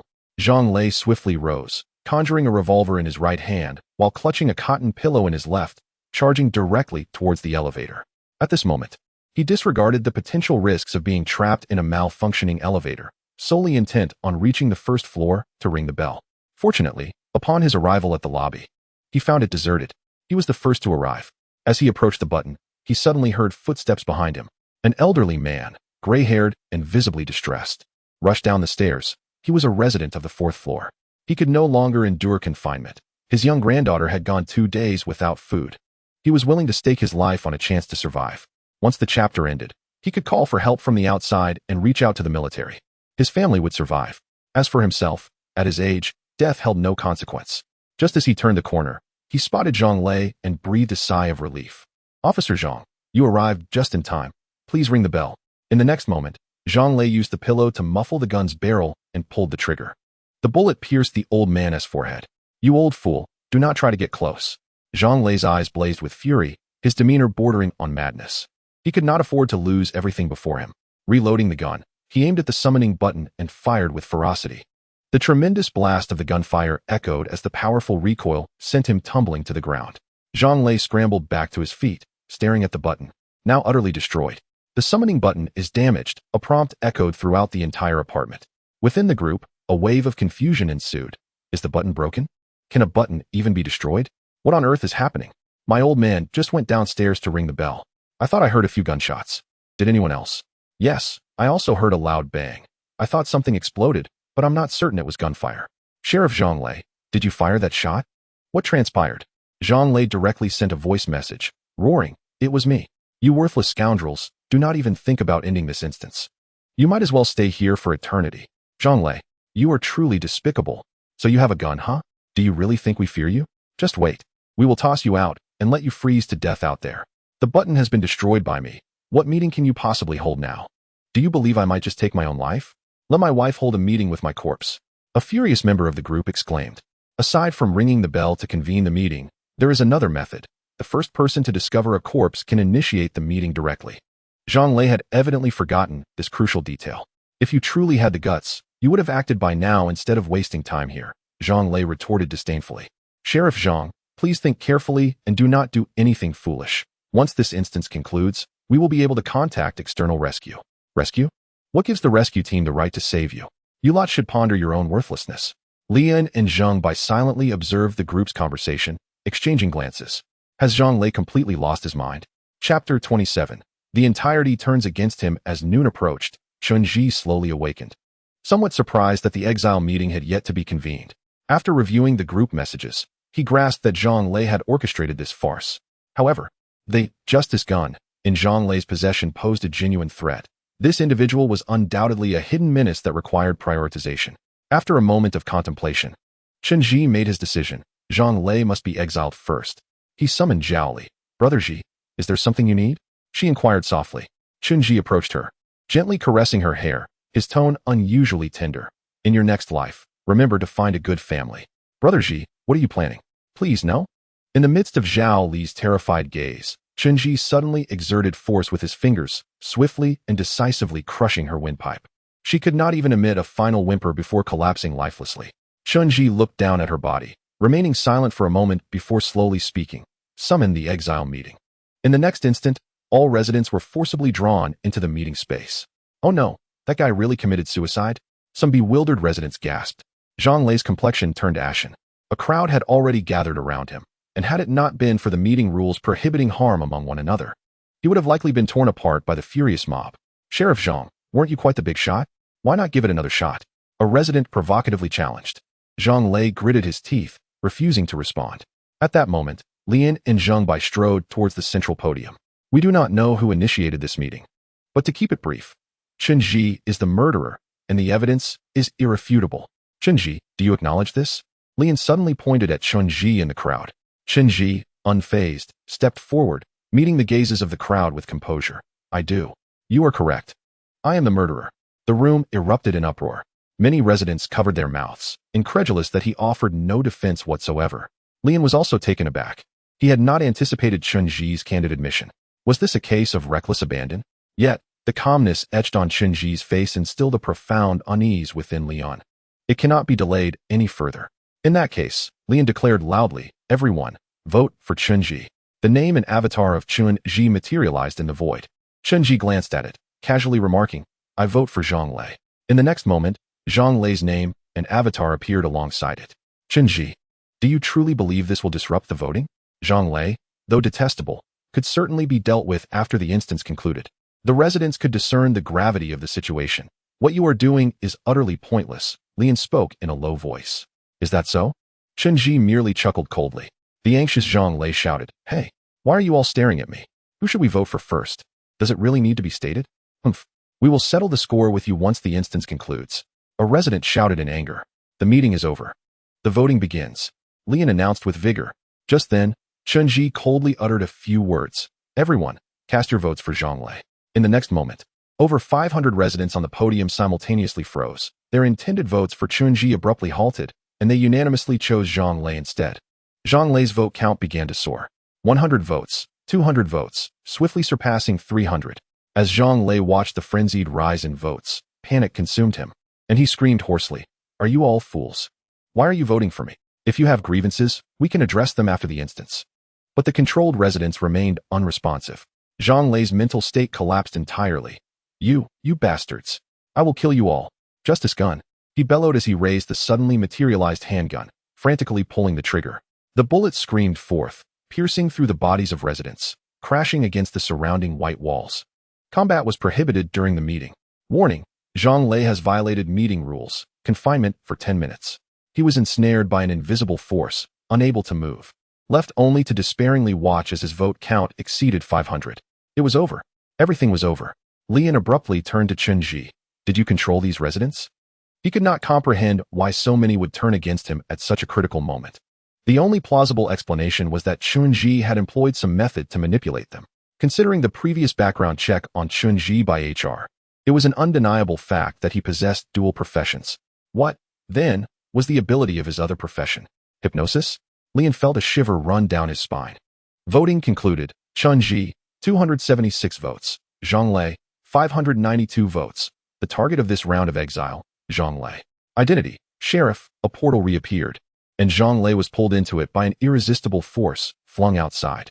The confinement lifted. He regained control of his body, but the gun in his hand had vanished. Struggling to rise from the snowdrift, he found himself surrounded by an expanse of white. A blizzard howled around him, and aside from the sound of wind and snow, there was nothing else. No, I cannot die. I still have so much food in my room. I must return. Zhang Lei lowered his head, battling against the blizzard. Staggering through the knee-deep snow, it was not long before his limbs became numb from the cold, and frost formed upon his face. With each breath, it felt as though he were inhaling icy blades. At that moment, an unusual warmth surged from within him. Why is it so hot? He murmured, his mind beginning to blur. Could it be I have awakened and evolved? He tore at his coat violently as he walked, followed by his sweater, and finally, he ripped away his underwear one piece at a time. Ha ha ha, this is wonderful. When I return, I will slaughter that bunch of scoundrels. Lian, Chenji. I will butcher you all. He trudged slower and slower until he could no longer take a step, ultimately collapsing in the snow. His bare body lay exposed to the extreme cold, yet he felt only a searing heat, as if basking in warm sunlight. In his final moments, he hazily glimpsed the electric heater in his room, the mountains of food, all that he once possessed. Then, the screen faded away, and silence enveloped everything. Zhang Lei perished amidst the blizzard. In the conference room, Chunji emitted a piercing, sinister laugh. Ha ha, Lian, I am indeed the murderer. But what can you do about it? Ha ha ha. Over 500 people heed my command. What do you have to contest with me? Meeting adjourned. Before departing, Chinji slowly made a throat-cutting gesture towards Lian, silently conveying, hide well. Do not let me find you. As everyone returned to their respective rooms, the group chat erupted in chaos. Why did you all vote for Zhang Lei? I was unsure, but it felt as if a voice in my head urged me to vote for Zhang Lei, and I did. I felt hypnotized. Yes, I felt the same. Chinji. Zhang Lei is dead. You pose no threat now. What do you truly desire? Those who wish to align with me should seek me out for a private discussion. I shall await you at home. What if my brother Chinji declines to ally with you? Then he shall accompany Zhang Lei outside. From this day forth, I shall convene expulsion meetings daily, selecting one from those who refuse to submit to me and sending them out to face the elements. Brother Ji, my dear brother, please wait for me. I will come find you immediately. Indeed, the victory conditions include not only the expulsion of the murderer, but also the submission of all to him. Why must we resort to violence? Why not simply pledge allegiance to Chinji? An increasing number began to waver. The outcome of the contest had become inconsequential to them. With Zhang Lei's demise, why not directly align with the murderer? As long as one side emerged victorious, that would suffice. Chapter 28. Confrontation with Chunji. Chunji's residence was teeming with residents seeking to pledge allegiance. At the entrance lay 3 corpses, one of which was a familiar face to Li Un, Zhou. These 3 were loyalists of Zhang Lei who, knowing Chunji would not spare them, feigned a desire to ally, but instead attempted to assassinate Chunji and were effortlessly slain by him. Chunji displayed the bodies at the entrance as a warning, a grim reminder. Many who harbored ulterior motives, upon witnessing the lifeless forms, promptly reined in their ambitions, each dutifully signing the so-called labor contracts, thus becoming slaves to Chunji. Presently, Chunji had successfully subjugated 812 individuals, leaving only 53 in the entire apartment who had yet to yield. Among them, the most troublesome were Li Un and Zheng Bai. He ordered a thorough search for both throughout the apartment, mandating that any leads be reported immediately. However, as the hours slipped away, Li Un and Zheng Bai seemed to have vanished without a trace. Where could Li Un possibly be hiding? Do you think Chunji is determined to find him for some purpose? After all, it was Li Un who exposed Chunji's identity. Is that not evident? He surely intends to silence him. Why not simply vote to expel him? You fail to grasp the situation. Chunji would never allow such an easy demise. He will certainly resort to torment before execution. That is terrifying. I wonder if our allegiance to Chunji is right or wrong, and what fate awaits us. For individuals like us, what choice do we have but to go with the flow? Meanwhile, Lian and Zheng Bai were in their room, leisurely playing Mario. Lian occasionally received negative emotion points from other residents, all cursing him for being untraceable. In just half a day of inactivity, he had accumulated 172 points of negative emotion. He mused, perhaps this languorous existence is not so bad after all. It's your turn to cook today, Lao Zheng. Go make something. I'm starving. All right, what do you want to eat? Zheng Bai set down the controller. Let's have hot pot. I'm craving something spicy. Very well. I shall prepare it. Before long, the table was laden with an array of ingredients, slices of beef, lamb, tofu, vegetables, shrimp paste, and a pot simmering with red oil, emitting a fragrant steam. The two chatted as they ate. Currently, Chunji is the undisputed authority in the apartment. The prospect of voting to expel him is utterly impossible unless all the residents perish, leaving just you, me, and Chunji, Lian whispered. That seems exceedingly unlikely. The apartment refreshes resources periodically. While it may not sustain over 800 individuals, maintaining 70 to 80 is feasible. Thus, prolonging this situation is not advantageous for us. Zheng Bai calmly analyzed. Therefore, our only remaining option is to eliminate Chunji. Both Li In and Zheng Bai frowned in unison. They were both weaklings. Should they confront Chunji directly, it would likely lead only to their demise. After their meal, Lian immersed himself in the bathtub, submerging his head beneath the water, lost in contemplation. Fragments of information about the cold-resistant suit, the small room, Chunji, the murderer, and various abilities swirled in his mind. intertwining until they formed a coherent thread. Suddenly, Lian leaped from the bathtub. He had an epiphany. He finally devised a method to eliminate Chunji. Hastily wrapping himself in a towel, he sought out Zheng Bai, articulating his complete plan. Firstly, we possess the cold-resistant suit that Chunji desires most. Once the instance concludes, Chunji cannot guarantee his survival outdoors without that suit, nor is there any need for him to take such a risk. Hence, this is why he is yet to expel us or forcibly end the instance. Until he secures the cold-resistant suit, he will not easily expel us. And then what? How do we proceed? Zheng Bai inquired. He knows I possess the ability to teleport, but he is unaware that I also have the small room. Lian replied with a confident smile. The small room serves as a warm, comfortable haven, yet it is also a completely sealed prison. Zheng Bai's eyes widened in realization. 3 days swiftly passed. During this time, Chunji employed violent methods to subdue the final 50-odd resolute individuals, aside from Lian and Zheng Bai. The entire apartment was now under his control. Moreover, he had slaughtered nearly 800 people, having eradicated all those who had joined the patrol team. The remaining 70-plus residents comprised merely a handful of professionals and young women. Chunji had prepared for the worst. The instance had no time constraints. And if Lian continued to resist, he would establish a utopia within this instance. At this moment, Chunji's physical prowess had reached an alarming level. Even if Zhang Lei were alive, he could no longer pose a threat. He had become impervious to blades and fire, capable of demolishing a 20-centimeter-thick concrete wall with a single punch. Conventional means could not vanquish him. The surviving residents were utterly subjugated beneath his oppressive might, for none could predict whether he might suddenly turn violent. Meanwhile, Lian and Zheng Bai had spent the past 3 days hiding in the small room, devising their strategy without venturing outside. Although Lian was unaware of the specific circumstances beyond the small room, the diminishing negative emotion points signaled to him that the number of survivors in the apartment was likely dwindling. Lian expended 600 emotion points to upgrade the sweeping robot to level 2, transforming it into a domestic robot. Now, it could not only sweep but also serve tea, fetch water, and wipe tables upon simple command. Lian approached the electrical panel and pulled the main switch, plunging the small room into darkness. I hope this will eliminate Chunji, Zheng Bai whispered. It will surely work. Even if the king himself were to arrive, he would be dealt with. It's all in your hands, Bunbun. Lian patted the domestic robot's shoulder. I will ensure the task is completed, master. Let us proceed. It is time to confront Chunji. In the next moment, Lian and Zheng Bai vanished from the small room, re-entering the apartment. You put on the cold-resistant suit and hide well, Lian instructed, pushing open an unoccupied room for Zheng Bai to conceal himself. He then walked directly toward Chunji's residence, where Chunji was engaged in exercise. The sudden surge in physical prowess left him struggling to exercise precise control, necessitating a period of acclimatization to this entirely new body. Chunji, come out, Lian shouted from outside. The door swung open. Upon seeing Lian, Chunji's eyes flickered with momentary surprise before he swiftly seized Lian by the throat. Come to meet your demise? He queried coldly. Lian struggled fiercely, his gaze laced with disdain as he managed to utter 3 words through clenched teeth. Cold weather suit. Where's the cold weather suit? Speak. If you don't, I will kill you. Chunji threatened. If you kill me, you can forget about ever obtaining it. Chunji relaxed his grip, releasing him.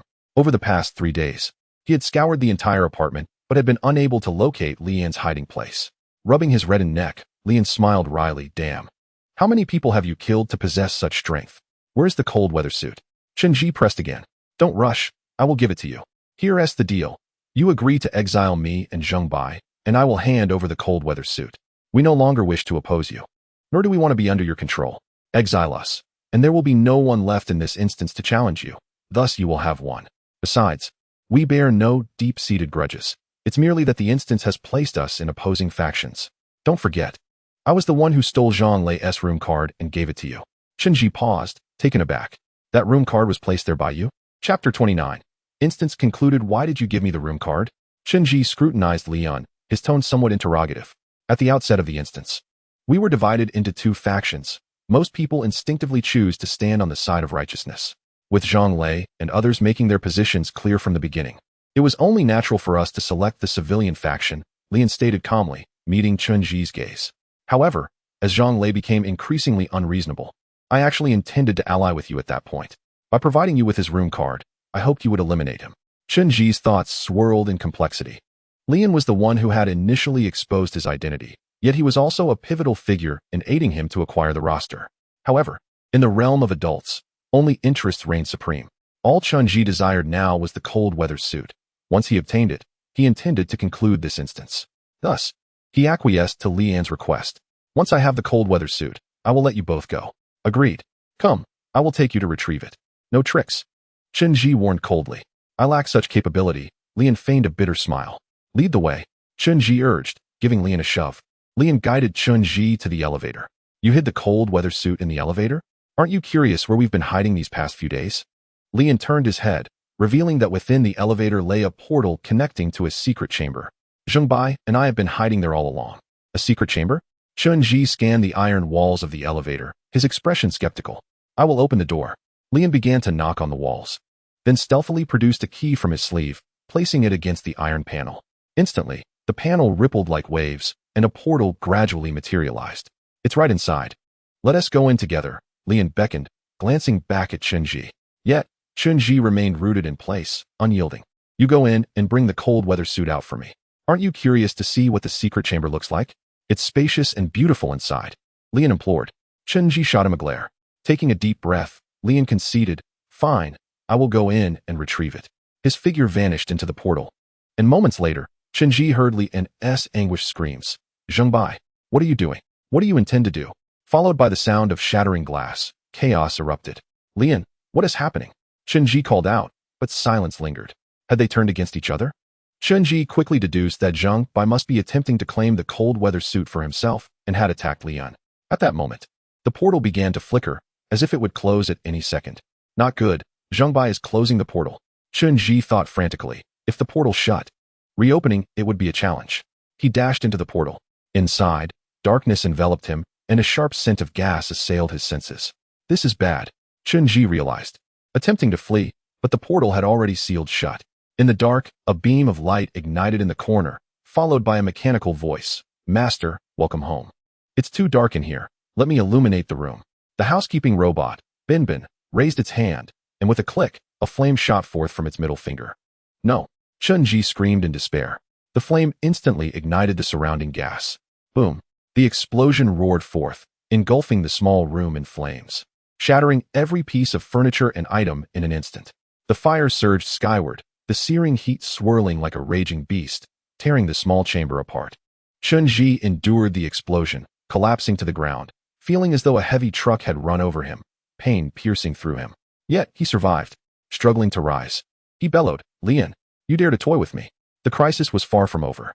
The explosion had caused the walls to begin crumbling, the floor fracturing and collapsing, revealing an endless void outside. With no solid ground beneath him, Chun-Ji stepped into emptiness, plunging into an eternal silence devoid of direction. His body spun uncontrollably in the void, plummeting, completely consumed by nothingness. Chun-Ji's furious shouts echoed in vain. Within the tranquil void, no sound escaped his lips. From Chun-Ji's negative emotions, 100 goodness, the negative emotions of a man facing death are indeed profound. Meanwhile, Lian, who had already teleported away, received 2 notification sounds. The small room has collapsed and is undergoing reconstruction. Reconstruction time, 7 days. The murderer Chun-Ji has exited the instance. Winning faction, civilian faction, instance settlement in progress. Your performance in this instance was exceptional. You successfully deduced the identity of the murderer, found key evidence, and, in a dire situation, outsmarted the murderer to banish him. Overall evaluation, S rank, awards, 1, 10, 000 white bills, 2. Cold weather suit X1 3. Retain the professional thief skill, sleight of hand, 4. A ticket to Central City, 5. A passport to the myriad realms. Instance concluded. Phew, Chun-Ji was quite cautious. Fortunately, I was clever enough to deceive him in the end. Lian sighed with relief. As he pondered the significance of the rewards, white bills, a ticket, a passport, he found himself perplexed by the lack of explanation for their utility. Just then, the item usage instructions flooded into Lian's mind.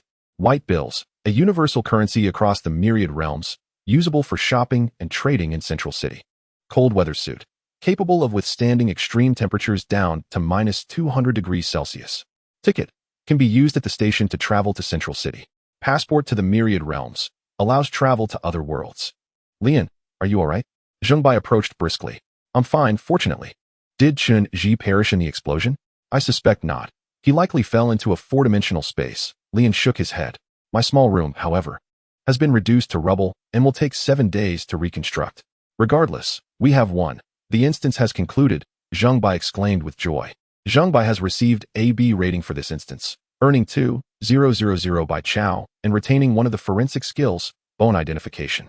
He has also acquired a passport and a train ticket. Upon hearing the end of instance announcement, many residents were overwhelmed with joy, shedding tears of relief after days of anxiety. Their nightmare had finally come to an end. With the closure of the instance, the seals surrounding the apartment were completely lifted. In the next moment, all the windows shattered simultaneously, crashing to the ground, followed by a fierce, biting wind rushing in. At this time, the outdoor temperature had plummeted below -100 degrees, with some areas nearing -150 degrees. The cold was piercing, leaving Lian nearly breathless. He quickly donned his winter gear and put on a mask. The air filtered through the mask was no longer lethal. The cold wind struck him, yet he felt nothing, completely insulated from the extreme chill outside. Zheng Bai pointed at Li An's winter gear, appearing somewhat astonished. Oh, this is an instance reward. Now we both have one. Yours seems a bit more advanced than mine. Really? I think they are quite similar, Lian replied. In Zheng Bai's eyes, Li An's winter gear appeared distinctly more radiant, modern, and subtly shimmering with an extraordinary luster. Mine is probably brand new, while yours shows slight wear. Let's find a sheltered place first, and then try to contact the outside world. After the instance concluded, there was no signal on their phones. Zheng Bai shook his head. What about the radio? My phone doesn't have that capability. Zheng Bai waved his hand dismissively. Let's go ask others.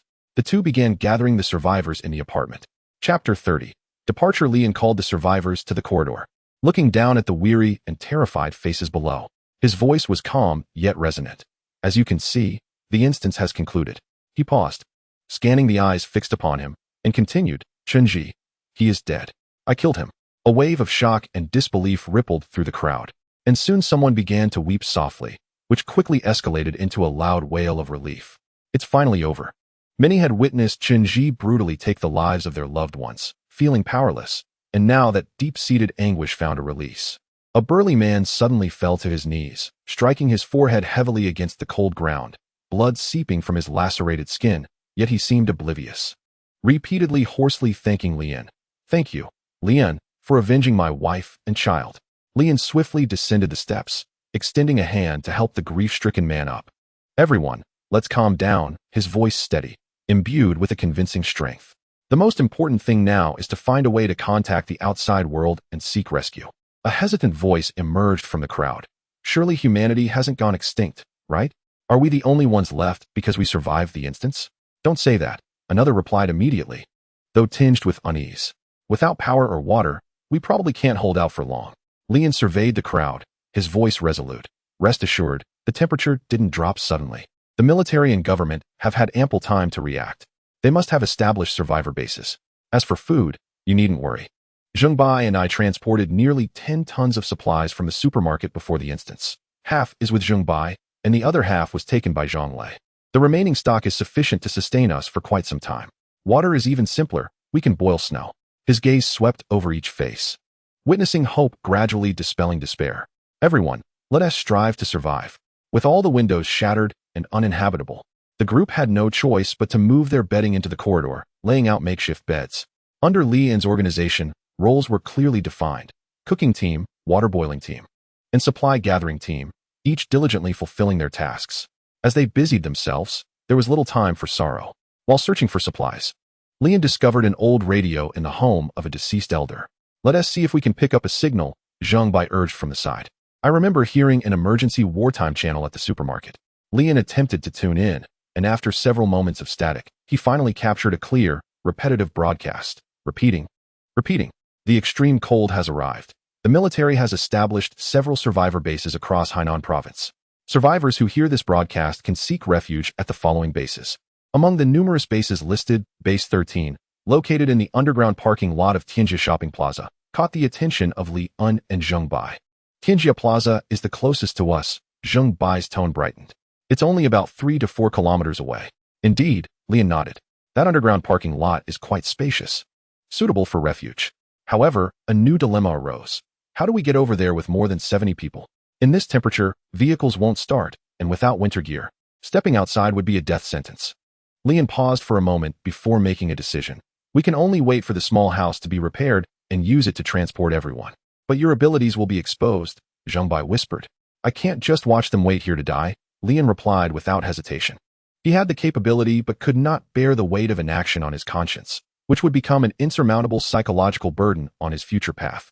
These people had already lost so much: family, home, and a tragic fate. He could not bear to see them perish in this icy wasteland. 7 days passed in the blink of an eye. During this time, they shared meals and shelter, supporting one another, and the team atmosphere grew increasingly harmonious. Although the pain of losing loved ones had not completely faded, it was significantly softened by the warmth of companionship. Lian naturally became the core of this group, earning respect and trust, and everyone referred to him as Captain Li. In gratitude, the more than 70 individuals gifted Lian a total of 15,000 by Chow obtained from the instance. Lian accepted it without refusal, considering it merely transportation costs for their journey to the base. This Bai Chow was uniquely textured, neither paper nor fabric, with a silk-like feel, remarkably resilient, tear-resistant, and fireproof, clearly not ordinary currency. Let us gather our things. We are preparing to depart for the shelter, Lian announced. The repaired small house appeared unchanged, with the furniture's quality preserved, which relieved Lian. Once inside, please adhere to the rules. Do not touch anything unnecessarily. Find a place to sit. It may be a bit cramped, so please be patient, Lian instructed carefully. He then produced a key, and with a twist in the air, a softly glowing portal appeared silently. Each person carried bags filled with food, their future reliance. The crowd entered the small house in an orderly manner, instinctively sitting in the corners, resting their eyes. Regarding Lian's secret, everyone was tacitly aware, and no one inquired further. Old Zheng, maintain order inside, Lian patted Zhengbai's shoulder. Rest assured, I'll handle it. Be extremely careful on your way. Our lives depend on you, Zhengbai replied earnestly. Understood. Once Zhengbai entered, Lian closed the portal, donned a complete set of winter gear, and resolutely stepped out of the apartment building. Outside lay a vast, white expanse of snow and ice, with fierce winds swirling large flakes, rendering visibility extremely low. The snow piled up to his knees made progress arduous, but fortunately, the performance of his winter gear completely insulated him from the biting cold. Lian pressed forward against the wind and snow, trudging laboriously towards the direction of the shopping mall, guided by memory. Along the journey, he occasionally encountered the frozen corpses, many of which were barely clothed, presenting a gruesome sight. Suddenly, he stumbled over something at his feet. Looking down, he found the upper half of a male corpse, with terrifying bite marks lingering at the severed edge. Ba, brother, I mean no offense, Lian murmured. But a sudden chill of danger gripped his heart as an icy sense of foreboding surged from behind. He swiftly turned around, only to see a massive snow-white feline stealthily approaching through the swirling snow. Its size surpassed that of an adult northeast tiger, with amber eyes narrowed into slits. Fixated intently on Lian, blood-red stains lingering at the corners of its mouth. Upon noticing Lian's gaze, it bared its teeth and emitted a low growl. Muscles tensed, poised to pounce. Is this creature nourished on gold bricks?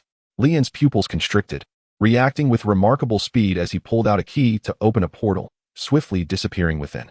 The giant cat lunged forward, its claws merely swiping at empty air.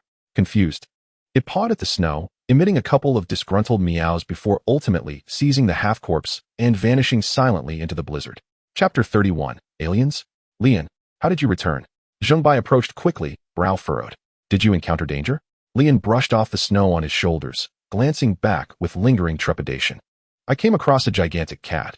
My goodness, I can hardly believe that stray animals have mutated. It was nearly the size of a small car.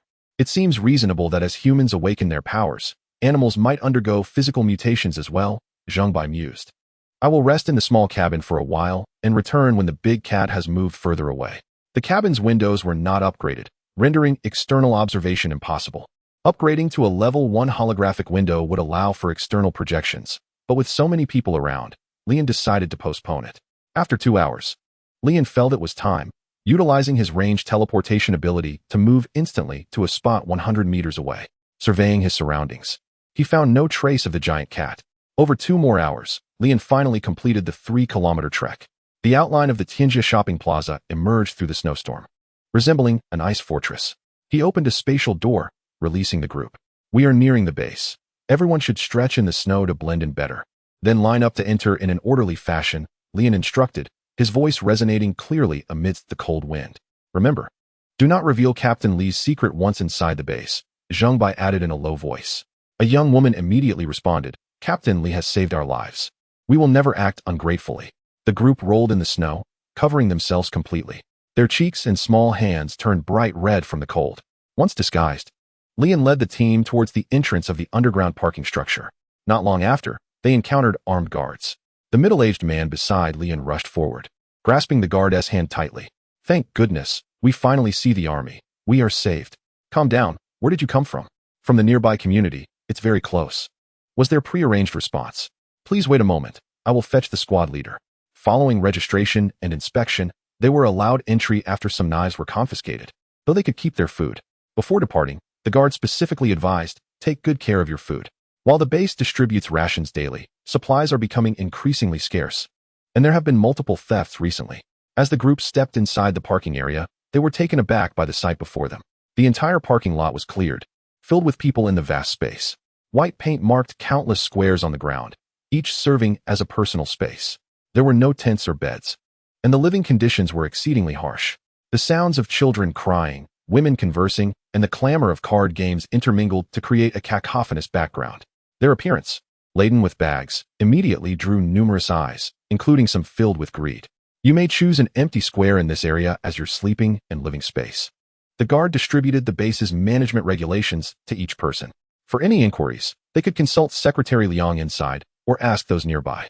Lian spread out his blanket and lay directly on the ground.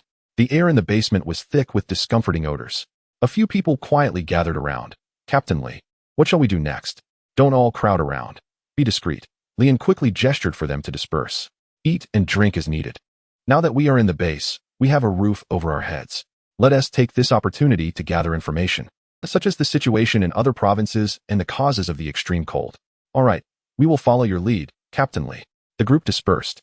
By evening, the military began distributing food. Each person received a small bread weighing over 200 grams, a piece of chocolate, and a bowl of warm brown sugar water. This was the most meager meal Lian had experienced since the apocalypse began. Just as he finished eating, Zheng Bai returned, dragging his weary body and collapsing beside him. I'm exhausted. I treated over 90 patients and feel utterly drained. How about some kidney tonic? Lian joked. Oh, go away. Zheng Bai waved his hand feebly. Were the injuries severe? Lian inquired. Most were frostbite, with some external injuries. But then he suddenly sat upright, his expression serious. I encountered aliens. Lian immediately perked up. Details, please. While treating the injured, I met a man and a woman. They looked like us, but their anatomical structure was entirely different. Zheng Bai lowered his voice. They lacked internal organs, possessing only flesh and bones, and their blood was blue. Could they be hyper-evolved? No, Zheng Bai shook his head. I asked them directly. They admitted they are not from Earth.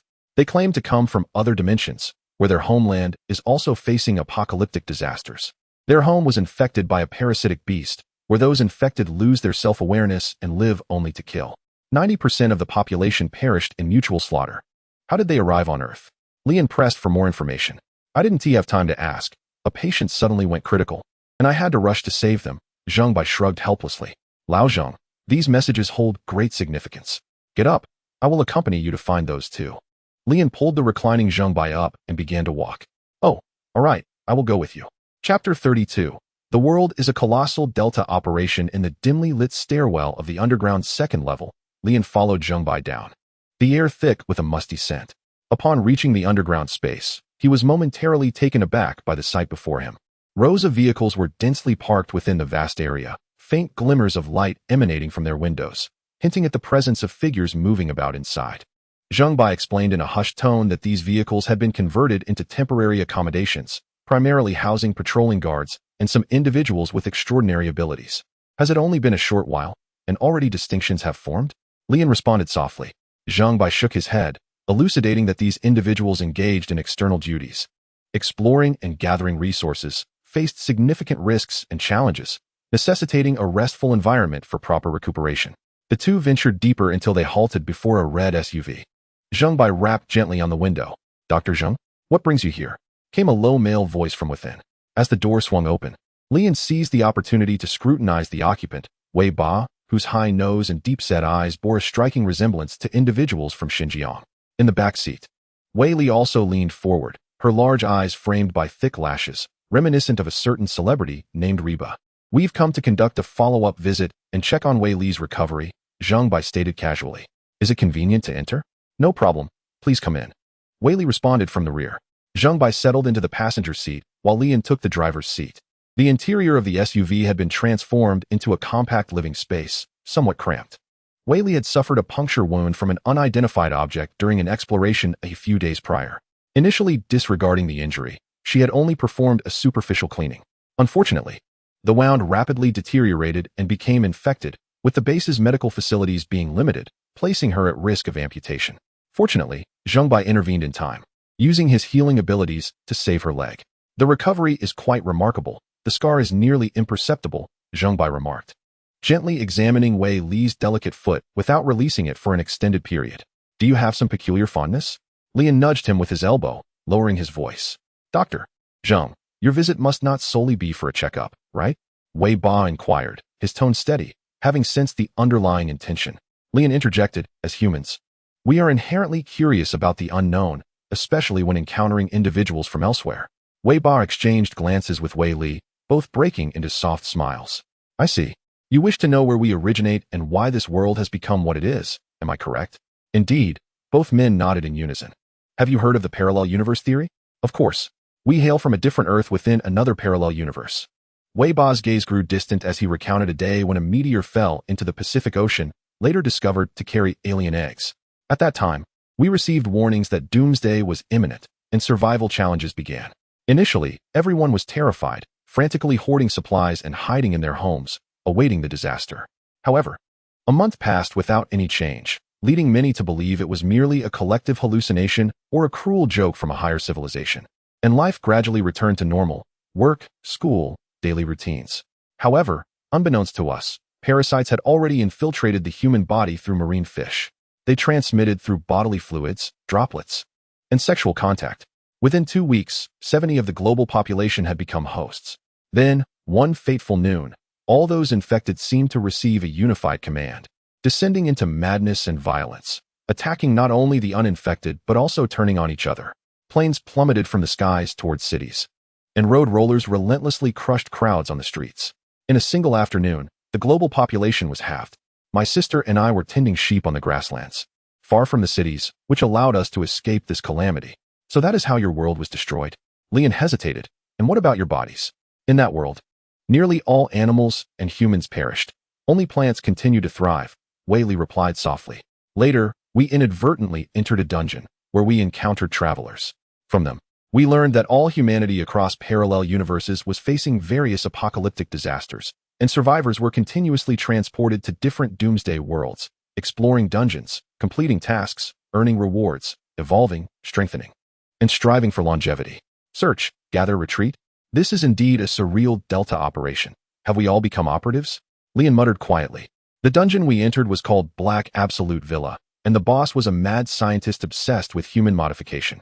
Wei Ba's voice turned somber. Unfortunately, we were captured by him and strapped to an operating table for transformation. Our organs were dissolved, and our blood replaced with a blue synthetic liquid. After the transformation, we no longer needed to eat. We could sustain ourselves by absorbing thermal energy. That sounds like a blessing in disguise, Zhang Bai cautiously assessed, to survive without nourishment. Solely relying on thermal energy, this is akin to creating new life. Yet Wei Ba shook his head, but it completely severed our potential for evolution. In an endless apocalypse, evolution is fundamental for human survival. It not only brings about physical transformation, but also awakens extraordinary abilities. Our team's ability to clear the dungeon was solely due to a traveler who had awakened such an ability. Dr. Zhang, you are an evolved being with a rare healing ability, Wei Li said enviously. Many teams would vie to invite someone with your capabilities. And how did you arrive in this world? Lian pressed further. After the dungeon concluded, the travelers set out to find a station where trains leading to Central City could be found. Central City is the convergence point of all parallel worlds, a place for all travelers to rest. So you accessed Central City via the station before arriving here? Both siblings shook their heads simultaneously. We were too weak and did not qualify to accompany them in search of the station, Wei Ba sighed. However, there is another method of traversing parallel universes. As long as one achieves a C-grade evaluation or above in a dungeon, they receive a universal passport. Every 500 days, passport holders are randomly transported to a new doomsday world. We fortuitously assisted in defeating the boss, obtained a C-grade evaluation, and consequently received the passport. Whaley continued. For an extended period, we hid in the snowy highlands until the 500 days elapsed, which brought us here. Lian and Zheng Bai gained a newfound understanding of the world. Chapter 33, Secretary Liang's request. After engaging in conversation with Wei Ba and his sister for quite some time, the two found they had exhausted their questions and returned upstairs. This world has indeed gone mad. It has become so absurd, Zheng Bai lamented. As a physician, he had been educated rigorously in the sciences throughout his life, and he was utterly astonished by the current state of affairs, which completely upended his pre-existing worldview. Though it is the end of the world, it does not seem so bad, he mused. Previously, my days consisted of treating patients, performing surgeries, and publishing papers, a monotonous and dreary existence. Now, however, it has become rather intriguing. Zheng Bai lay on the cold ground, gazing at the concrete ceiling above, filled with profound thoughts. Starve for a few days, and you won't find it amusing anymore, Lian retorted irreverently. Oh, with you around, Laoli, how could I ever starve? Let us simply retreat into your small abode and hide for 500 days, living like hermits, enjoying delightful beverages paired with light beers and barbecues. Once 500 days have elapsed, one is cast into the next apocalyptic realm, and upon returning to the small abode, one reclines once more, perpetuating this cycle. Ha ha, how delightful, Zheng Bai chuckled. You seem to overlook a crucial detail. The 500 days of transmission pertain only to those who conquer the dungeons, Lian interjected, his tone laced with a hint of exasperation. Alas, I had indeed forgotten this matter. This damned world compels us to forge ahead, Lian sighed deeply. Zheng Bai retrieved a blank ticket from his pocket, scrutinizing it under the dim glow of the emergency light. I genuinely wish to see what this central city is like. Wait, that's odd. Laoli, look at all the words that have appeared on this ticket. This ticket for the apocalyptic world to Central City No. 75 is directed to Haikou Station, Hainan Province. Departure time, August 31st. Your seat number, car 7, 16A. Lian hastily produced his own ticket for a glance, noting, yes. It was blank when I first received it, but now it has revealed its true form. The location is the same, Haikou Station. The final destination is Central City No. 75, seat number car 7, 16B, right next to yours. August 31st, just a month from now. Laoli, what are your thoughts? Should we head directly to Central City with the tickets, or shall we linger here and await the random transmission after 500 days? Zheng Bai inquired, his eyes glimmering with anticipation. Naturally, we shall assault the station, Lian declared resolutely, his fists clenched.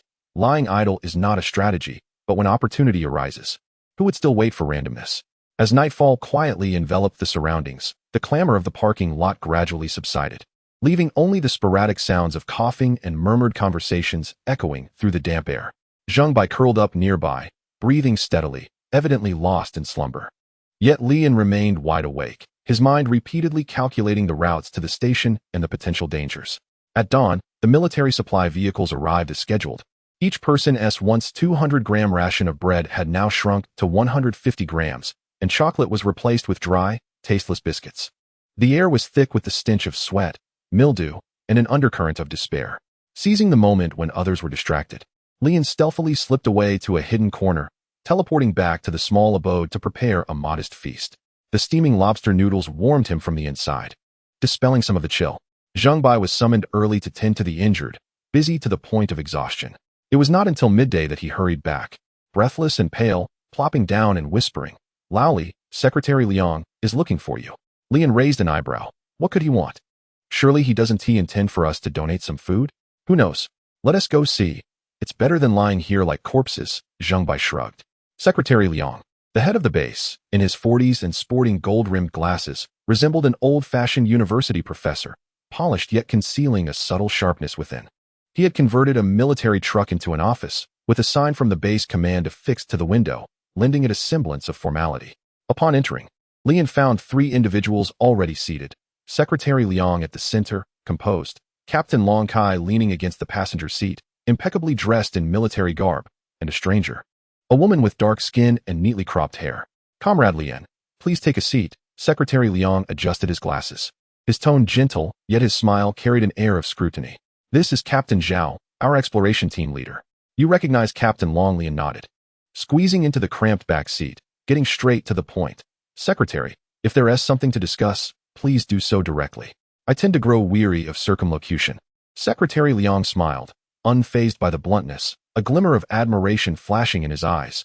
Very well, I shall be direct. Recently, there have been unusual movements around the base. The patrol teams have reported numerous luminous biological entities appearing in the snowstorm, likely mutated stray dogs the size of bulls, with sharp claws, that have attacked 2 supply lines in droves. We have lost 2 trucks of supplies and 10 soldiers. With these 2 supply lines severed, the base's food reserves are dwindling rapidly. If we do not restore supplies soon, hundreds of people in the base will starve in this wretched place. Secretary Liang spoke earnestly, his gaze piercing Lian's heart. Thus, Lian, we require your assistance. How could I possibly help? I am merely an ordinary person. Lian chuckled awkwardly, feigning humility. You did not mention your abilities during registration, yet upon your team's entry into the base, you were completely covered in thick snow, as if you had just rolled through a snowdrift. Secretary Liang paused, adjusting his glasses, his fingers momentarily halting. Given the recent blizzards, temperatures have plummeted to over -100 degrees, yet none of you suffered frostbite. You all seem remarkably spry. Secretary Liang speculated that you possess the ability for spatial teleportation, enabling you to shield others from the extreme cold and the ambushes of mutated beasts. Long Kai added slowly. Lian sighed inwardly. This old fox's deductions were indeed accurate. Even without a leak, one cannot escape the logical reasoning of the observant. He shrugged, no longer denying. My abilities are limited. I can only teleport short distances and cannot carry too many people. What do you wish for me to do? Capture those mutated beasts? Secretary Liang smiled, a spark of brilliance in his eyes. Currently, the base is in dire need of supplies. The stock at the marketplace has long been depleted. There is a cold storage facility 5 kilometers outside the perimeter, which may contain enough food to sustain the base for several months.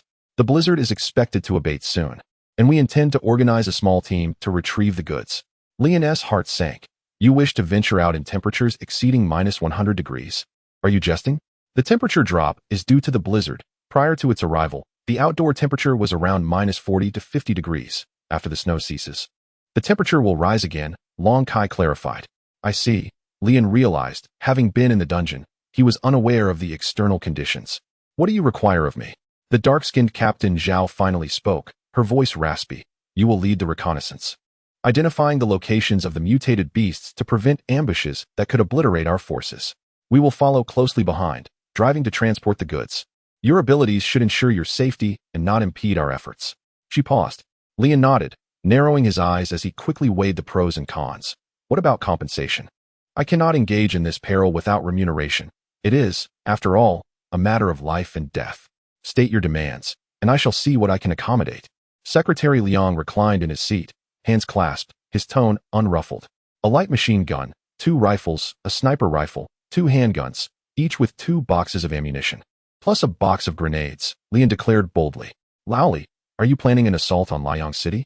Should I arrange for an Italian cannon as well? Zheng Bai whispered teasingly. Ha ha ha, no problem, just a few firearms. I'll draft a note, and you and Long Kai can simply collect them from the armory. Secretary Liang laughed heartily, slapping the table. Comrade Lian, you certainly have lofty aspirations, but should this mission succeed, the entire base will owe you a debt of gratitude. Once the snow clears, we shall set forth.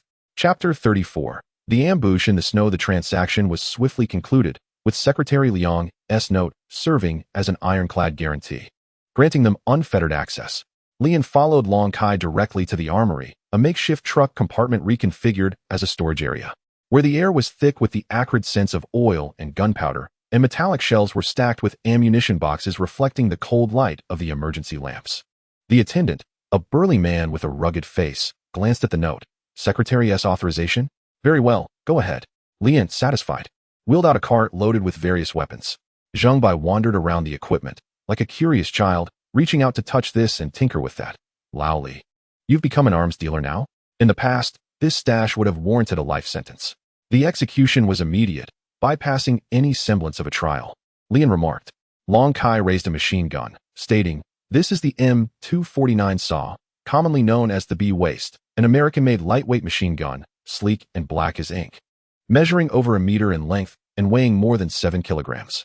Its barrel is fitted with a foldable grip, and the ammunition box can hold 200 rounds of 5.56mm bullets. A mere squeeze of the trigger unleashes a torrential barrage, adept at silencing any dissent. Next, he presented 2 rifles. One, the AK-74, a stalwart from the Soviet era with a 7.62mm caliber, a robust wooden stock equipped with a 30-round magazine and simple sights, delivering devastating power at close to mid-range. When the ammunition runs dry, it can serve as a blunt instrument. The other was the M4A1 carbine, an American masterpiece, chambered in 5.56mm, compact and efficient. With a collapsible stock and a red dot sight, ideally suited for individual combat with remarkable mobility and a rapid rate of fire. Leon took the M4, expertly chambering a round. Indeed, it was remarkably lightweight. During his university military training, Leon had handled firearms and scored commendably. The sniper rifle was a Remington M700, a classic bolt-action piece with a 7.62mm caliber, accompanied by a variable 4-12x scope, boasting a barrel length of 60 centimeters, and the stock was engraved with anti-slip textures. Weighing a total of 6 kilograms, Leanne's eyes sparkled with excitement. A sniper rifle represented the epitome of masculine allure, far more captivating than luxury cars or watches. 2 handguns were present, the Glock 17 and the Beretta 92 FS. The former, an Austrian marvel, features a 9mm caliber and a 17-round magazine. With a polymer frame that is virtually weightless, resistant to dust and water, perfect for close-quarters combat. The latter, exuding Italian charm, also in 9mm with a 15-round magazine. Boasts a classic double-action trigger, offering a grip as smooth as silk. A box of M67 fragmentation grenades contained 30 pieces, neatly arranged within a metal canister. A simple tug on the pull ring unleashes a deadly storm of steel, with a lethal radius of 15 meters. Leon, shouldering the M249, with the Glock at his waist and the M4 strapped to his back, felt a surge of bravado akin to that of Captain Arnold from a daring squad. Zhung by expressed admiration, this equipment is utterly magnificent. In the following 2 days, although the blizzard had not entirely ceased, the winds began to wane, and rays of sunlight occasionally filtered through the clouds. In the parking lot, survivors no longer huddled together but began to converse quietly, the air infused with a long-lost warmth. Seizing the opportunity, Leon returned to the small cabin to disassemble his equipment and urged Long Kai to join him in practicing shooting in the snowy expanse at the edge of the base. With Long Kai providing thoughtful instruction, as this was to be the person leading their charge. On the 3rd morning, a miracle occurred. The blizzard halted abruptly. As dawn broke, the first rays of sunlight pierced through the leaden clouds, illuminating the snow with a myriad of golden hues. The temperature rose to -40 degrees, though still bitterly cold. It was 100 times more bearable than the hellish -100. The parking lot erupted in excitement as survivors flocked to the entrance, craning their necks to behold the long-awaited sun. The sun, heaven has finally opened its eyes, cried a woman, tears of joy welling in her eyes as she clasped her hands in prayer, her voice trembling as she recounted the hardships of recent days. Children cheered with delight, donning their padded jackets and rolling in the snow, their faces adorned with pure, innocent smiles for the first time. At that moment, Secretary Liang was addressing the crowd over a loudspeaker. Comrades, brothers and sisters, look, the sun has emerged. This is not a mirage, it is hope. A divine signal that the blizzard has ceased, darkness shall recede, and the apocalypse is not an end, but the dawn of a new beginning. Reflecting on these past days, we have been crammed in the parking lot, gnawing on compressed biscuits and sipping broth made from melted snow. Now, the opportunity has arrived. 5 kilometers away, in the wholesale market's cold storage, lies our lifeline: frozen beef, lamb legs, fish, and shrimp, enough to sustain our entire base for half a year. Comrade Lian, Captain Zhao will lead the way there to retrieve these provisions. Let us embark, heroes. We await your triumphant return. The entire base cheers for your team. As his words echoed, thunderous applause erupted, mingled with cries and cheers. Children waved their tiny fists, and women wiped away tears in prayer. Secretary Liang's words lifted the spirits of the entire base, bolstering the morale of the team. Lian nodded to Secretary Liang and leaped into the jeep. Liang waved his hand. Lian, return safely. When you do, drinks are on me. The engine roared to life. Behind him were the hopeful gazes of the entire base. The convoy consisted of 3 modified snow jeeps at the forefront, followed by 2 military trucks, their engines growling like beasts. Lian led the charge, inhaling the crisp, cold air. Let us set forth. Captain Zhao, I will take the lead. Maintain a distance of 200 meters behind me. I will scout ahead if danger arises. You may provide cover fire. Understood. Keep the channels clear, Captain Zhao replied as he pressed the accelerator, the jeep shooting forward like an arrow. The tires crunching over the snow with a crisp sound, closely tailing Lian. The 5-kilometer stretch, which should have been smooth after the storm, had transformed into a hunting ground. The sunlight, though warm, reflected blindingly off the snow, creating an eye-searing glare. Visibility was good, yet hidden within the deep snow lay unseen dangers. Lian walked ahead, scanning the surroundings, snowdrifts, withered trees, and abandoned car shells. Nothing escaped his scrutiny. After half a kilometer, he heard a sound akin to gnashing teeth. "Captain Zhao, be alert." The vehicles behind came to an immediate halt, all personnel readying for combat. As Captain Zhao peered through binoculars, focusing on Lian squinted at the ground, and indeed, the snow trembled, rippling like waves. In the next instant, the snow erupted, and hundreds of mutated rats surged forth, each the size of a cat, their gray fur tangled like matted wool, eyes blood-red and fangs exceeding an inch in length, rushing towards him with frenzied shrieks. Damn, a rat tide, quite a sizable horde. Lian's heart raced. Instead of retreating, he advanced, chambering the M249 and squeezing the trigger. Rat-tat-tat. The belt fed a torrent of fire, 56mm bullets raining down upon the vanguard of the rodent horde, shredding flesh and scattering blood across the snow. The soaring rats burst in midair, yet there were simply too many of them. "Captain Zhao, I can't hold them off much longer. I have to run. You may open fire." Cutting off the intercom, Lian employed a key to create a portal in the snow, transporting himself back to the cabin. The warmth of the living room greeted him as he reclined on the sofa, exhaling a sigh of relief. Bin, open the curtains, switch the window to a holographic projection. "Certainly, master." Prior to his departure, Lian had upgraded the cabin's windows, allowing for real-time observation of the external situation. "Open fire. Full suppressive fire." Captain Zhao commanded. Countless bullets surged towards the rat horde 200 meters away, the machine gun's barrage resembling the scythe of death, causing the rats to scatter in distress, their bodies piling up into small mounds, blood and viscera splattering across the snow. Zhao Lei climbed onto the vehicle's roof, setting up the sniper rifle, zeroing in on the largest and fattest gray rat among the horde, the Rat King. With a single shot, he struck its head, obliterating it. With the death of the Rat King, the tide of rats quickly faltered, the remaining rodents burrowing back beneath the snow, their shrieks fading into the distance. Lian stood by the window, observing the retreat of the rats, then opened the door to return to his original position. "Well done. The rat horde has been cleared. Let us proceed." "Captain Zhao, how many rounds have you expended?" Lian gasped, stabilizing his voice over the intercom. "Just 2 magazines." The rat tide was dangerously close. "Thanks to your efforts in drawing them out, we might have faced complete annihilation otherwise." Captain Zhao chuckled heartily, glancing at the sun outside. "This sunlight is truly splendid." After a brief pause, the team followed Lian's lead. After another kilometer, the second wave of danger approached. 6 mutated wild dogs emerged from an alleyway, baring their teeth at Lian lifted the M249, aiming at the 6 wild dogs, unleashing a barrage of bullets. Though these creatures were as large as bulls, they were no match for the firepower of the bullets. 3 were instantly reduced to mere shredded remains, while the remaining 3, undeterred, launched an assault from 3 directions: left, right, and above. Lian swiftly directed the gun towards the 2 dogs on either side, dispatching them with precision. However, the dog in the air was now upon him, and he had no time to adjust his aim. The door to the small cabin required a key, and there was no time to retrieve it. He was now a kilometer away from his last point of entry, and teleportation was not an option. His life was hanging by a thread when, at that moment, Zhao Lei fired his weapon. With a resounding bang, the airborne dog exploded midair, its foul, hot blood splattering across Lian's face. "Lian, are you all right?" Zhao Lei's voice crackled through the intercom. Lian spat out the blood in his mouth, nearly succumbing to the encounter. "I'm fine, still alive," he replied, relief evident in his voice. "Do you need to rest?" Zhao Lei inquired. "No, we must keep moving. We cannot linger here. The blood and gunfire may attract even more formidable mutated creatures." The path was fraught with peril over the next 5 kilometers, but they finally arrived. The wholesale market resembled a ghost town, with the iron gate at the entrance partially collapsed and snow piled up to their knees. A team moved cautiously towards the cold storage facility.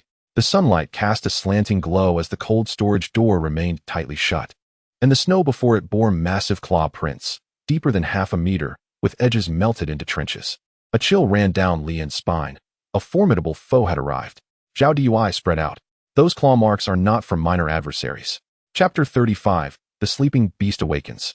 Lian instructed the group to remain vigilant at the entrance of the cold storage, gripping his rifle tightly as he ventured inside first. After taking a few steps, He beheld a colossal bear sprawled in the center, its size comparable to a freight truck. Its thick brown-black fur and razor-sharp claws were an intimidating sight. Its eyes were shut tight, head drooping, with white mist emanating from its nostrils. It appeared to be in a deep hibernation. Gathering his courage, Leon approached the immense bear and gently touched its firm skin, murmuring to himself, "I doubt bullets could penetrate this beast." Scattered around the bear were remnants of its meals, frozen fish, mutated creature carcasses, and several human limbs, indicating it had feasted well before succumbing to slumber. Carefully, Leon circumvented the creature and delved deeper into the cold storage. This place was rich in supplies, untouched by the bear's destruction, with frozen goods piled high. However, to acquire anything from here, he first had to avoid awakening the slumbering monster. He retrieved a box of medical supplies from the small cabin, extracting several canisters of anesthetic gas, and slowly sprayed it towards the bear's snout. The gas entered the creature's system with each breath, and Leon administered several canisters. Uncertain of their efficacy, attempting to pry open the bear's mouth to insert a grenade proved futile, as its jaws were clamped shut like iron vices. It seemed to be in a deep sleep. Leon exhaled a sigh of relief and rejoined the group, sharing the situation within. The others exchanged glances, and Zhao Lei nodded in agreement. Leon is correct.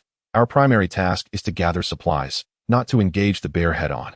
Zhao Lei followed Li and into the cold storage, crafting a noose from 20 grenades to place around the bear's neck.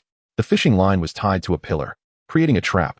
Should the bear lift its head, the pin would be pulled, triggering the explosives. Leon praised, "Captain Zhao, that is a brilliant tactic. If only we had anti-tank mines, we could simply crush it beneath them." Without further ado, the group began transporting supplies. As night fell, 2 trucks were filled to the brim. Zhao Lei gazed up at the faint moonlight and the glinting eyes in the darkness, and then ordered the team to make camp for the night. Traveling at night is too dangerous. This area is the domain of the giant bear, and typical mutated creatures dare not approach. Throughout the day, the noise generated by their efforts had not disturbed the sleeping bear. The team's confidence grew, and they even leaned against its fur for warmth. Leon approached and administered a few more canisters of anesthetic gas to ensure the bear remained in a deep slumber. The night wind howled as the group nestled against the giant bear, their campfire flickering in the darkness. Zhao Lei offered Leon a cigarette. "Kid, want to take the first watch?" He nodded but declined the smoke. "It's fine, I don't smoke. We'll depart at dawn. You should rest now, as I will need you to lead the charge tomorrow." Leon smiled slightly. He only needed a brief moment to rest on the bed in the small cabin to regain his peak condition, making him the most suitable for the watch. "No worries. I'm young, staying up a night is nothing." As midnight approached, the campfire dwindled, leaving only a few embers dancing in the wind. Leon stood at the cold storage entrance, his eyes half closed. The bear's snores echoed from within, like deep drum beats, strangely comforting. The others in the team had already taken turns to sleep. Suddenly, discordant footsteps echoed from afar, not the soft crunch of beasts on snow, but the sharp clinking of metal boots striking the ground. Leon snapped to attention, seizing his rifle and peering into the distance by the moonlight. 3 humanoid figures were gradually approaching the cold storage, clad in peculiar silver-gray armor, wielding curved blades and chain hammers. The leader, a tall man, was not from this region. He and his companions were travelers from another realm, akin to the Wei Ba siblings, hailing from parallel universes. They had spotted the tire tracks in the snow and followed them here. "Halt! Do not approach," Leon commanded, leveling his weapon at the leading man. "Big brother, there are living ones," remarked a stocky man beside him, excitement lacing his voice. His eyes fixated on the 2 fully loaded trucks at the entrance, and he licked his lips. "Look at that cargo. If we take it back to Central City, we could sell it to restaurants and earn a handsome profit. Boss, shall we go for it?" "Of course." The leader, Zhang's son, squinted at Leon, a cold smirk creeping onto his lips. With a flick of his wrist, flames surged around him, distorting the air. Clearly, he was a fire manipulator. A tall, lean woman gripped her chain hammer tightly, the chain rattling ominously. Her gaze predatory. "Let us kill these country bumpkins. It'll be a bargain for us." Leon's heart sank as he firmly aimed his gun. "Final warning, back off. Otherwise, I will shoot." Zhang's son laughed heartily. "Shoot? With that rusty pipe of yours?" In a flash, he unleashed a fireball towards Leon's shoulder. Leon dodged to the side, pulling the trigger, but the bullet was distorted by the heat wave, grazing past Zhang's son's armor. The sleeping team members heard the commotion and rushed to the cold storage entrance, weapons drawn. They aimed at the trio and fired without hesitation.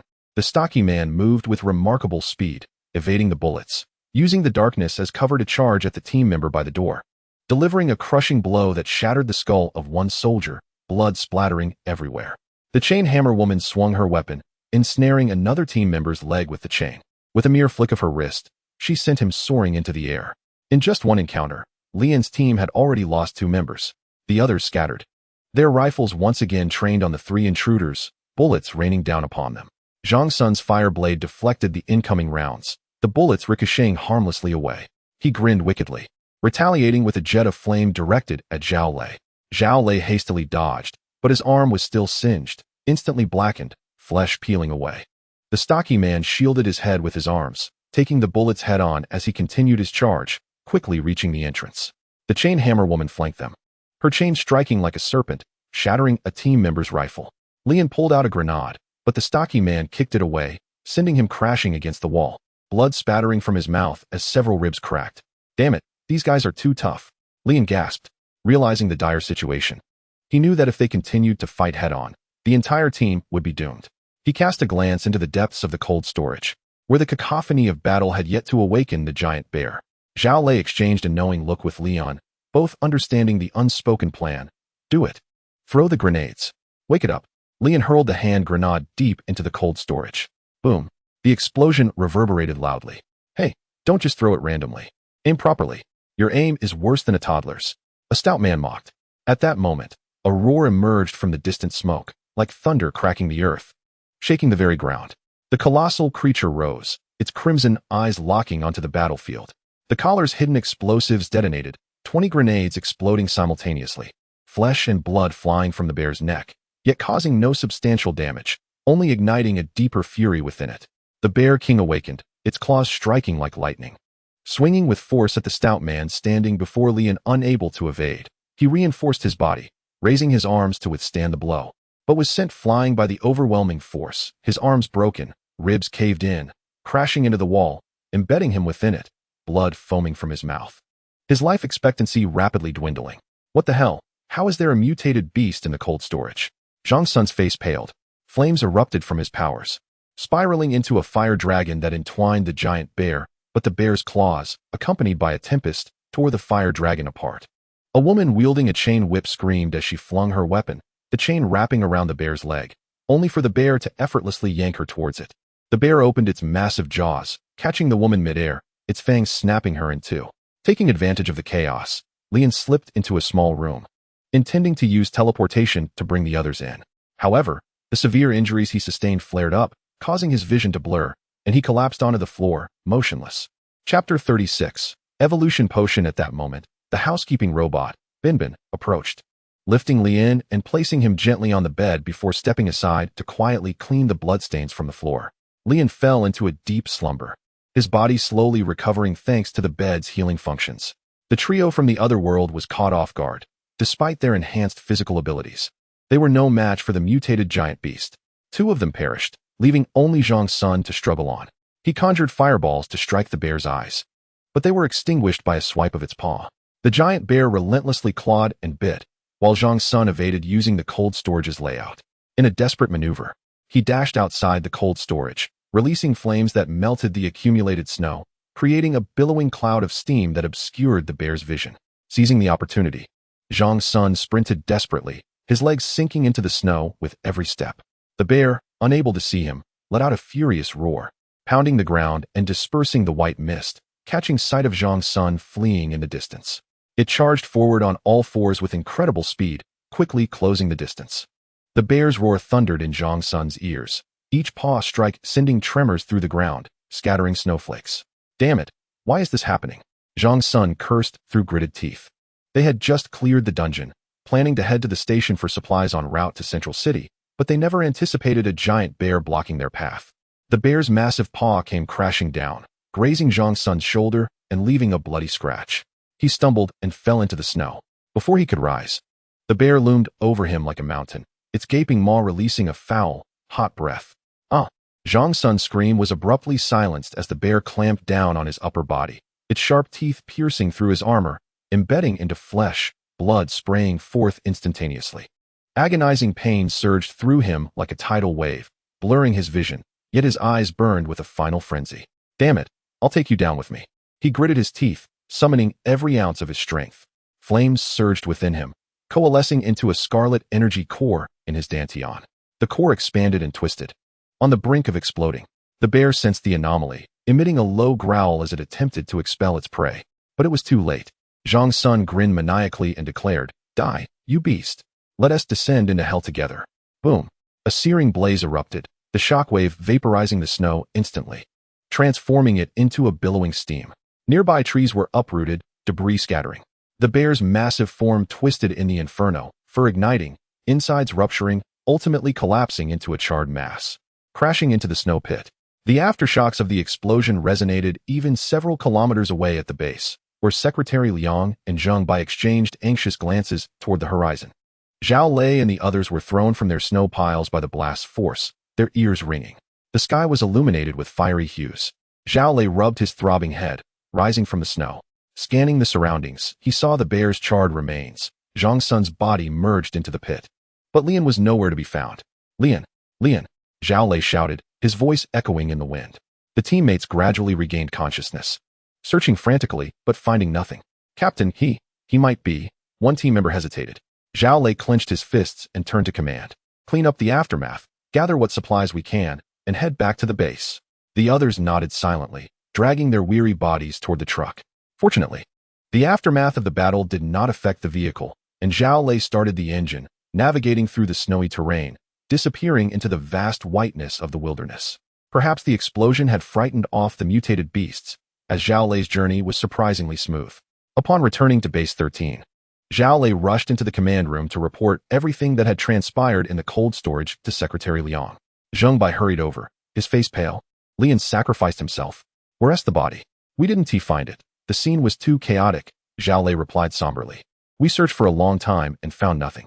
Zheng Bai's heart sank, but quickly regained composure. He knew of Li Yan's trump card, the mysterious four-dimensional room. As long as no body was found, Lian was not dead.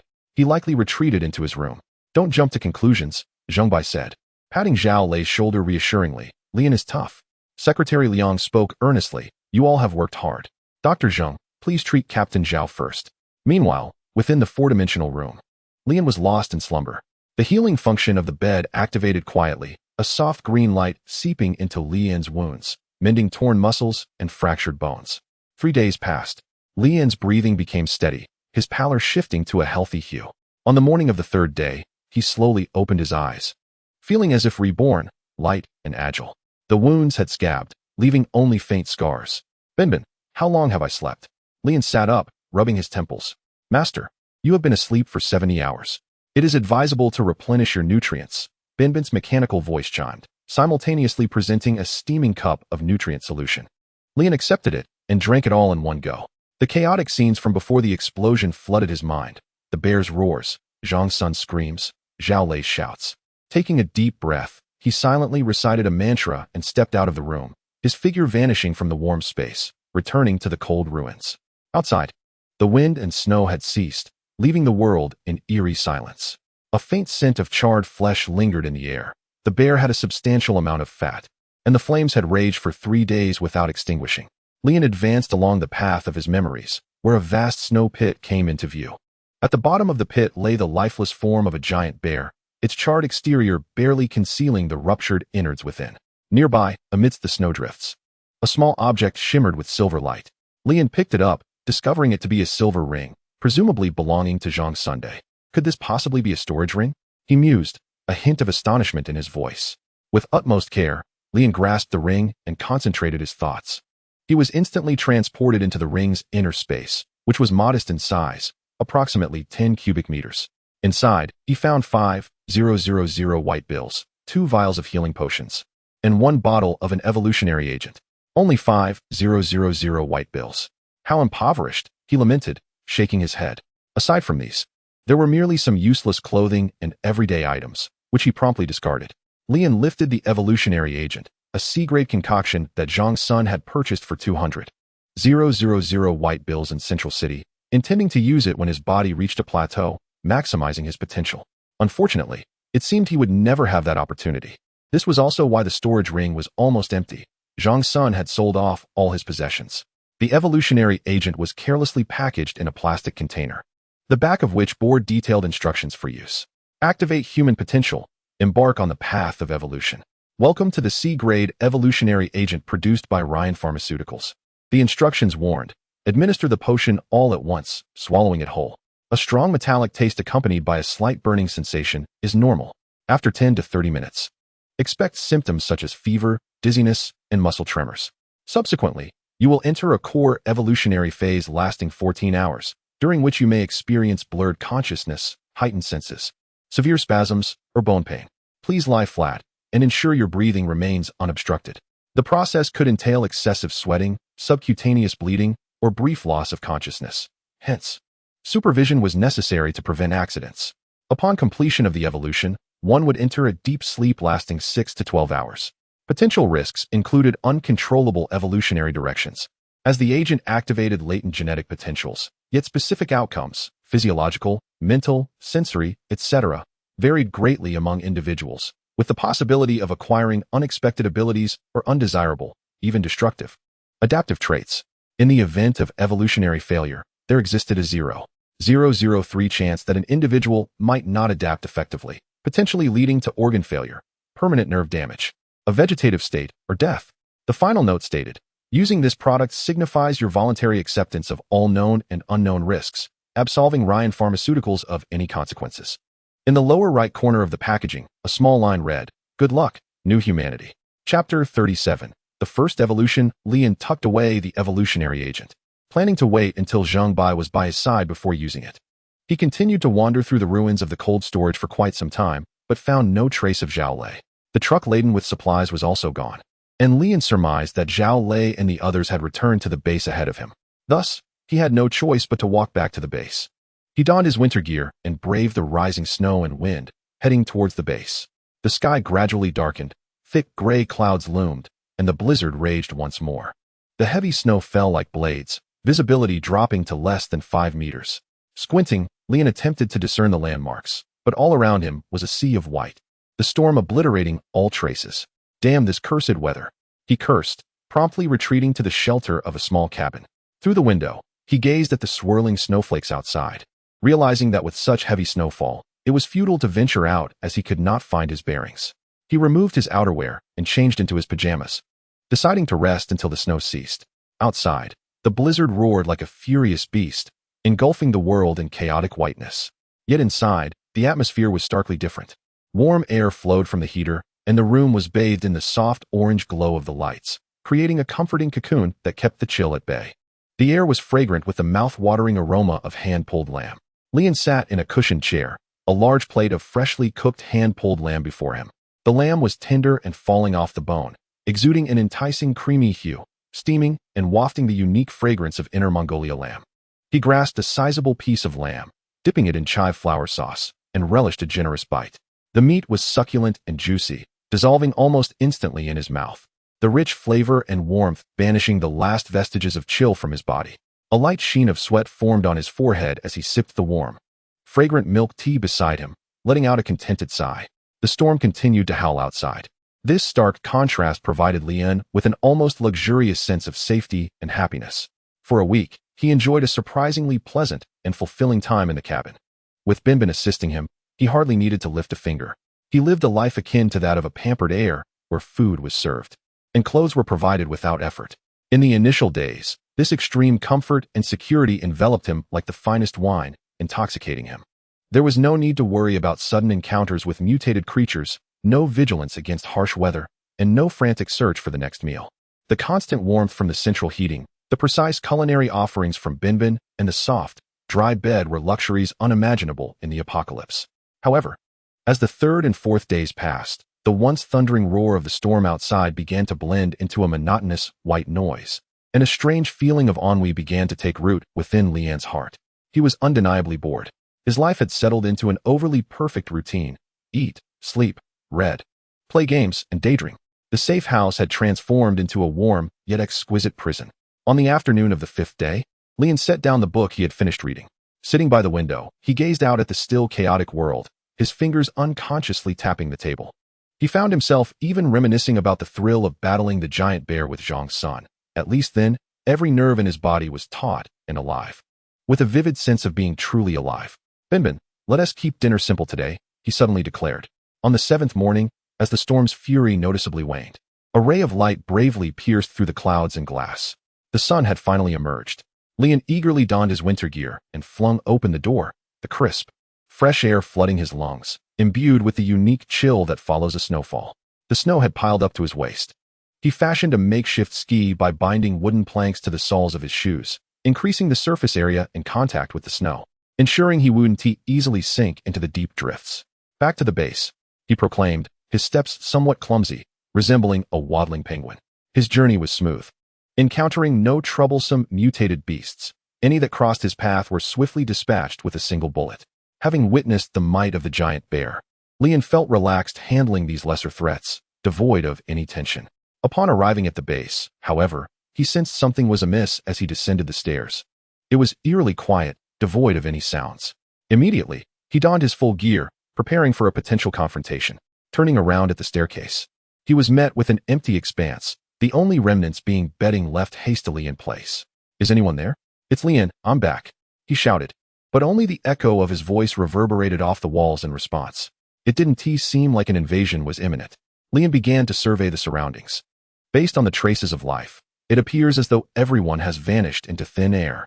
Could it be that they have entered a dungeon? This seems to be the only plausible explanation. Alas, I am uncertain of the dungeon's difficulty level.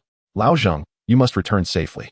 After speaking, Leon returned to his modest dwelling, holding the C-grade evolution agent in his hand. After contemplating for a moment, he decided to consume it, as the journey to the station would be perilous, and he needed to enhance his self-defense capabilities. "Binbin, initiate the upgrade sequence," Leon commanded softly. Upgrade confirmed. Consumed emotional value, 1000.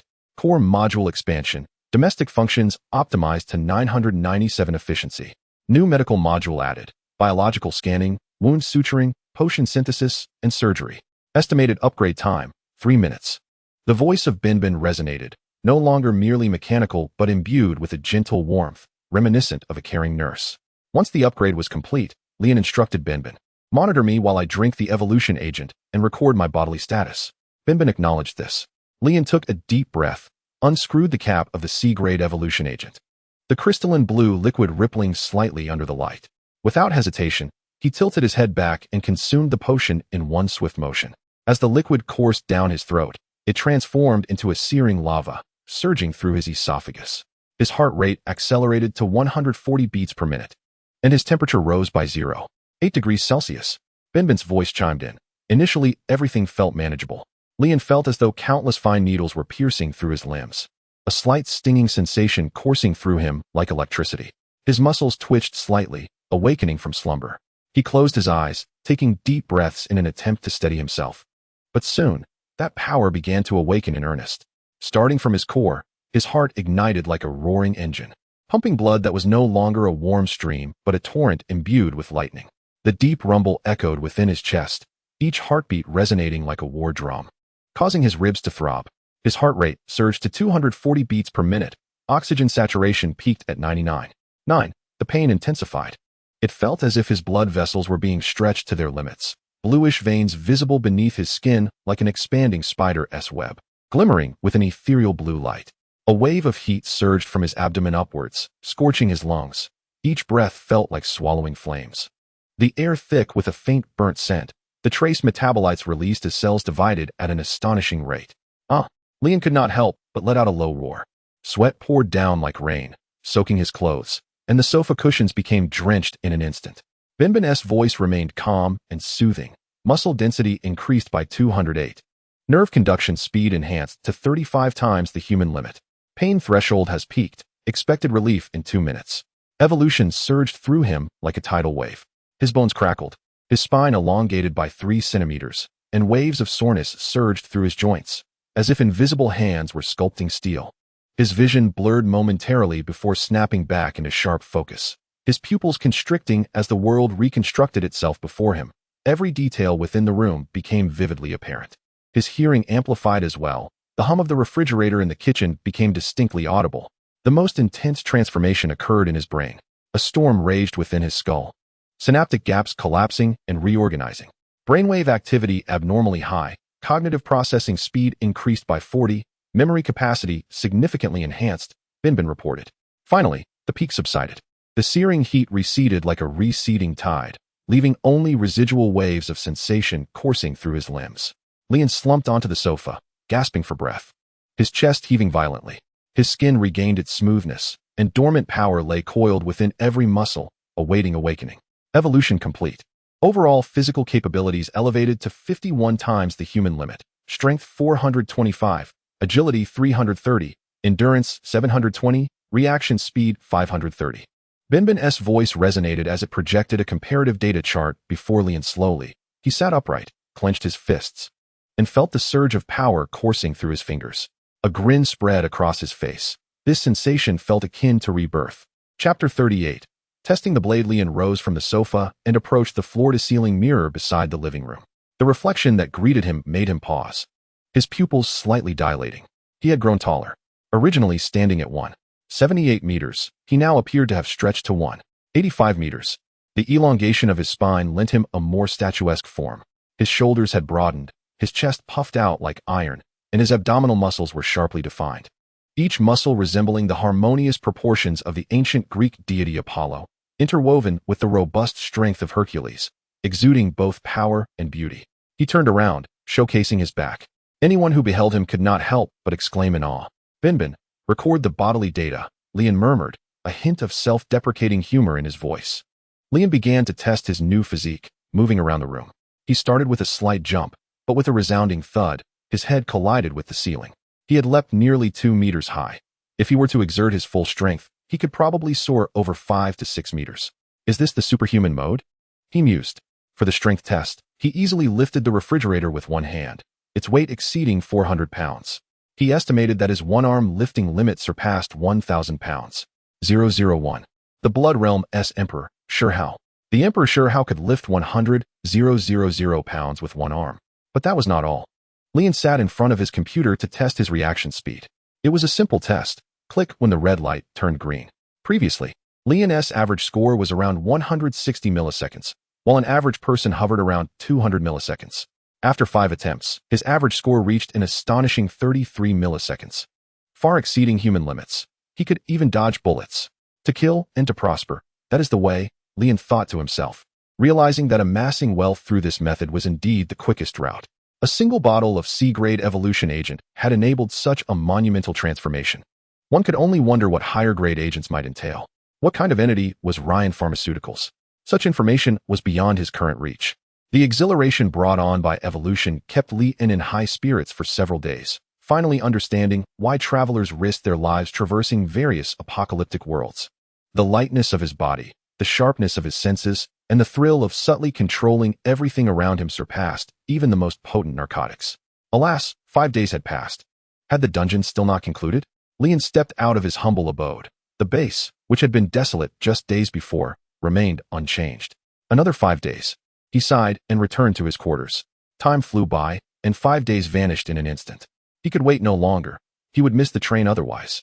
With less than 10 days until departure, Lian needed to allow ample time to reach the station, in case he encountered troublesome mutated beasts or found himself ensnared within a dungeon. Lian wrote a few words in paint at the entrance. Waiting for you at the station, Lian. He hoped that Lao Zheng would emerge safely. He dashed back into his quarters, his emotional value balance reduced to 732 points. Not much. And he needed to consider how to repurpose furniture and items to enhance his combat effectiveness. The battle with the giant bear had taught him that firearms were only effective for clearing minor threats. Even moderately formidable travelers or mutated beasts were unfazed by such weaponry. Bullets felt like mere tickles, unable to withstand a single fierce charge. He searched for a considerable time within the small cabin, ultimately arriving at the kitchen. There, he gazed upon 2 unassuming kitchen knives that lay quietly on the table. One was a slicing knife, also known as a wendao, with a broad blade that resembled a palm, thin and sharp at the edge, typically employed for the delicate tasks of chopping vegetables and butchering meat. The other was a cleaver, referred to as a wudao, robust and thick like a hammer, with a dull yet hefty blade, designed specifically for shattering hard bones. A playful smile curled at the corner of Lian's lips as he picked up the 2 knives, weighing their heft. One was meant for crushing bones, the other for slicing flesh, an exquisite pairing of martial and literary prowess. Lian expended 200 emotional points to upgrade the 2 knives, both ascending to LV1, with the slicing knife gaining the exclusive trait of sharpness. He first grasped the upgraded Wendao, which felt significantly lighter, maintaining its wide blade while its edge was thin enough to slice through paper effortlessly. During a test, he retrieved a piece of beef from the kitchen refrigerator, marbled with tendons.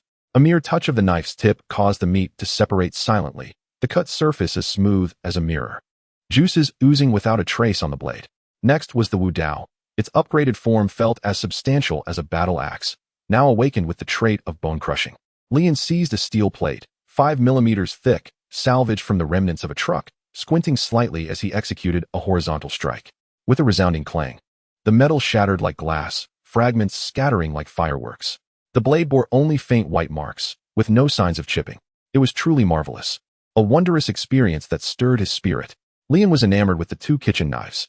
While they lacked the aesthetic appeal of grand swords, they possessed the unique ability to be upgraded with emotional points. It was time to test his new body and weapons. With the Wendao secured close to his side and the Wudao resting heavily at his waist, he inhaled the crisp, post-snow air deeply, shedding his winter coat to reveal a form-fitting outfit that enveloped his evolved physique. His bare arms stood resolute against the cold wind, as the evolved body exhibited a certain resilience against low temperatures. The biting chill of -40 degrees was no longer a torment for him. Muttering to himself, he sought a practical warm-up, eager to assess the combat prowess of his new body and weapons. With light steps akin to the wind, Lian ventured onto the silver-white snowfield, his senses heightened to detect every subtle movement beneath the snow and the faint scent of beasts in the air.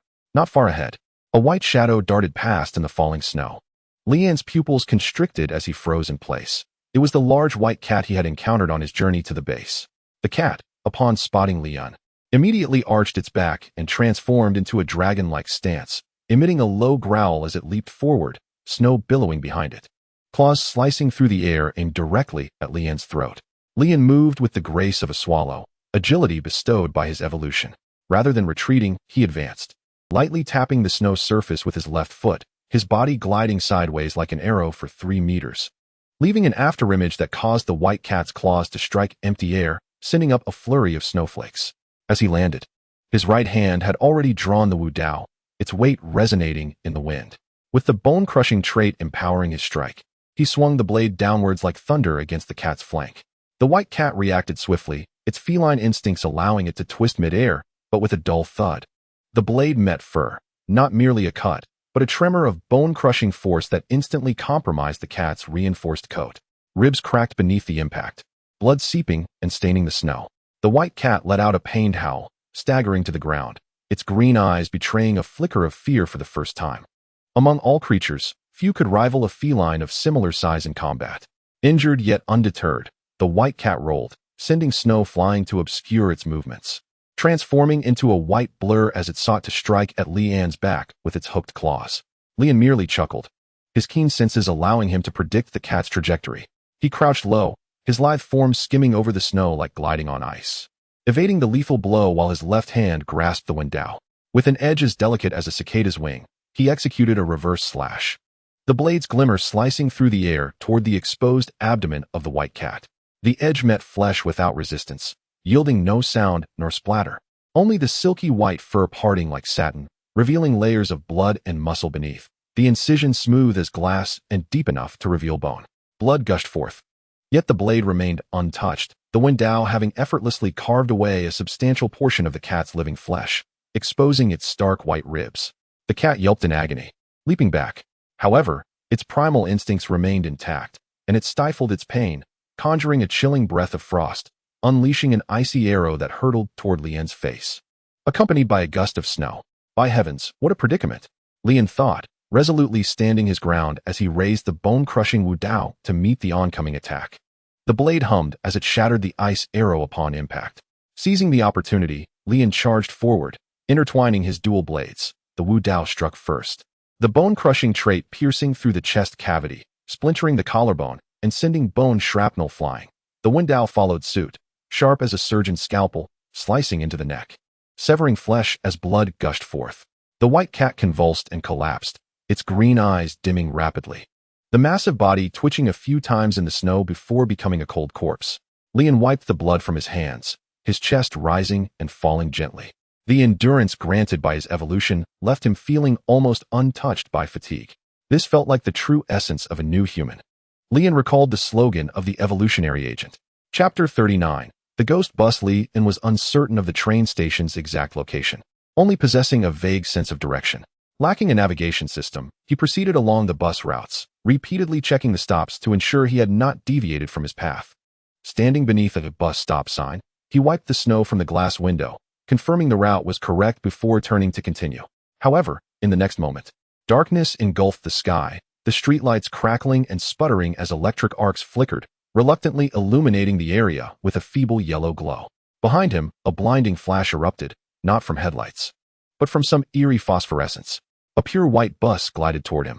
Leon felt a jolt of unease. In this frigid apocalypse, where could a bus possibly come from? The bus, labeled as Route 18, halted before him. Upon closer inspection, it appeared almost as if crafted from paper, exuding an unsettling aura. He noted the license plate prominently displaying Route 18, yet he knew there was no such line. The bus bore an uncanny resemblance to paper effigies, adorned at the front with two white paper lanterns that emitted a ghostly blue light. As the wheels crunched through the snow, they left behind the black ash typically associated with burnt offerings. Quest triggered. Ghost bus. Loading rules, damn it. Leon cursed inwardly. Before he could react, the door creaked open. A faceless driver, with a visage as smooth as a mirror and hollow, black sockets for eyes, mechanically turned to beckon him aboard. Leon swallowed hard, feeling as if lead filled his legs, yet the system's countdown had already begun. Boarding countdown. 10, 9, 8. Refusal to board will be considered an escape and result in immediate termination. By the heavens, Leon muttered, steeling himself as he stepped onto the bus. The door closed behind him with a weight akin to a coffin lid. The interior was dimly lit, the air thick with the scent of burnt paper, making it hard for Leon to breathe. Scattered throughout the bus were passengers, some engrossed in their phones, others meditating with closed eyes, while a few appeared distinctly out of place. Leon's heart raced as he realized that these passengers cast no shadows, their edges blurred like melting candles. The bus shall carry two types of passengers, living and spectral, intertwined. Your task is to identify the living soul among them and disembark with them before reaching the final stop. Should you fail to escape before the bus reaches its destination, you will be eternally trapped within. You possess a total of 4 opportunities, each cycle representing a complete journey. Best of luck. For chances, such an ominous number. Leon contemplated retreating to the back, yet the faceless driver turned his head to fixate on him intently. Despite the absence of eyes, Leon felt a chill run down his spine. Ah, I see. It's the fare, I assent it? Leon forced a smile, muttering under his breath about the dedication required to collect fares even in death. He retrieved a 100 yuan bill from his storage ring and tossed it into the fare box. The moment the bill touched the box, it spontaneously ignited, transforming into curling white smoke, accompanied by a peculiar sweet, burnt scent. The faceless driver inhaled sharply, and the smoke, like a living entity, seeped into the smooth surface of his face, creating a fissure that allowed it to enter. A deep, gurgling sound emanated from the driver's throat, and his body convulsed in a manner reminiscent of a drug addict in ecstasy. The crack in his mirrored visage gradually sealed, and with a resounding thud, the bus doors slammed shut. Leon's heart raced like a drum, and he wiped the cold sweat from his brow. This bill, which he had previously tried to tear or burn without success, had now been consumed by the faceless driver. It seemed this currency was universally applicable between the realms of the living and the dead. The bus lurched forward, its engine rumbling like a ghostly wail. Leon chose a seat towards the back, feigning disinterest while discreetly surveying the other passengers. Aside from himself, not a single living soul occupied the bus. It was filled entirely with spirits. His throat grew parched, and sweat trickled down his spine. He attempted to steady his breath, recalling the rules, for cycles. And within one of them, he must find a living person and exit with them. A living person? Are they already aboard, or yet to board? For the first opportunity, I shall remain still and observe, he resolved. The bus swayed as it progressed, arriving at the first stop, Binhai Gonyuan. The doors creaked open, allowing a damp breeze to flow in. A young girl, appearing around 7 or 8 years old, boarded. She wore a drenched white dress, her hair clinging to her face. Dripping water. Clutched in her arms was a sodden doll, its fabric wrinkled like the skin of a sun-baked elder, with deep-set black button eyes. Her dress, faded pink, was embroidered with the blood-red words, Mama's treasure. The little girl approached Leon, her dress trailing a path of water, her head bowed, obscuring her face. Uncle, can you help me dry it? It's cold, she asked, her voice weak as a mosquito's buzz but imbued with a chilling essence. Leon's heart sank into an icy abyss. The other passengers collectively turned their heads, their bodies facing forward while their necks twisted unnaturally, creating an exceedingly eerie scene. At that moment, a prompt appeared in Leon's mind. A. Refuse her request. B. Twist it dry, ending swiftly. C. Cut it. Leon examined the three options. The answers glaringly apparent. He swiftly dismissed option C. If ghosts could be slain by a blade, he would have dispatched all of them in a fit of rage. Next, option A, to deny the ghostly child, seemed an error without a second thought. I choose B, he concluded internally. Come here, Uncle will help you. He took the doll, which felt unnaturally heavy, the fabric cold as a deceased fish, as if something within writhed. Fortuitously, his body had been enhanced. He exerted force, twisting the water out, which flowed forth in a torrent, not clear water but a dark, crimson liquid. He then vigorously shook the doll, splattering the liquid onto the faces of the passengers. The girl looked up, her eyes suddenly alight, and Leon believed he had succeeded. Yet, in an instant, her expression twisted with rage, and she screamed, "You hurt me, bad uncle." Her voice was piercing, resonating deep within his soul, causing the walls of the bus to tremble and bulbs to shatter. Her face, revealed beneath her dark hair, was grotesquely decayed, her skin swollen and peeling. Leon was paralyzed with fear at the sight, her small hand elongated like a creeping vine, coiling around his arm. The bones in Leon's body cracked as he felt an unseen force contorting him. First, his arm twisted tightly, muscles tearing, blood oozing forth. Then, his waist bent into an S shape, his insides shifting, pain akin to 1,000 needles piercing him. He opened his mouth to scream, but water filled his throat, bubbling forth. The ghostly passengers twisted their necks like spinning tops, producing a cacophony of cracking sounds. Leon found himself powerless to resist. His enhanced body felt like a mere joke before the specter. In the next moment, his consciousness faded into darkness, and he succumbed to unconsciousness. Chapter 40. Subverting reason. Leon awoke once more at the familiar bus stop, the air thick with a chilling mist. The ghostly bus silently appeared before him, its doors creaking open. Another cycle begins. He sighed, producing a 100 yuan bill and handing it to the driver as he stepped aboard. The previous selection echoed in his mind. Was option B incorrect? Perhaps A, refusing the little girl, was the right choice? Leon chuckled bitterly, reflecting on his poor luck at selecting from three options. The bus reached Binhai Gonyuan once more. The cold announcement echoed, and the doors creaked open. The little girl reappeared, her pale face and damp dress dripping water, slowly approaching Leon. Uncle, can you help me dry my clothes? They're cold, she pleaded again. The options resurfaced, identical to the last time. A, refuse her request. B, twist it dry, ending swiftly. C, cut her. This time, Leon chose A without hesitation. Sorry, Uncle is busy. Please find someone else. The girl stood still, silent. Leon exhaled, relieved. She hadn't erupted as before, indicating he had made the right choice. But in the next moment, the girl's soft sobs echoed. Why don't Daddy and Mommy love me? Why don't Grandma and Grandpa love me? Her weeping abruptly transformed into a sharp shriek. Why does no one like me? Her face contorted, her eyes igniting with an eerie red glow. You little wretch. No wonder no one loves you. Leon shouted in anger, drawing his dual blades with a swift motion, the martial blade for piercing and the literary blade for slicing. He leaped towards the girl to strike. With a flash of the blade, her head fell, rolling into the corner of the bus with a dull thud. Could it be that option C was the correct one? Leon frowned, staring at the severed head. Yet, from the neck of the girl, a viscous black liquid poured forth, slithering like a living creature across the floor, morphing into countless tiny black serpents that lunged towards Leon. I knew it wouldn't be that simple. He quickly retreated, wielding his blades in an attempt to sever the approaching serpents.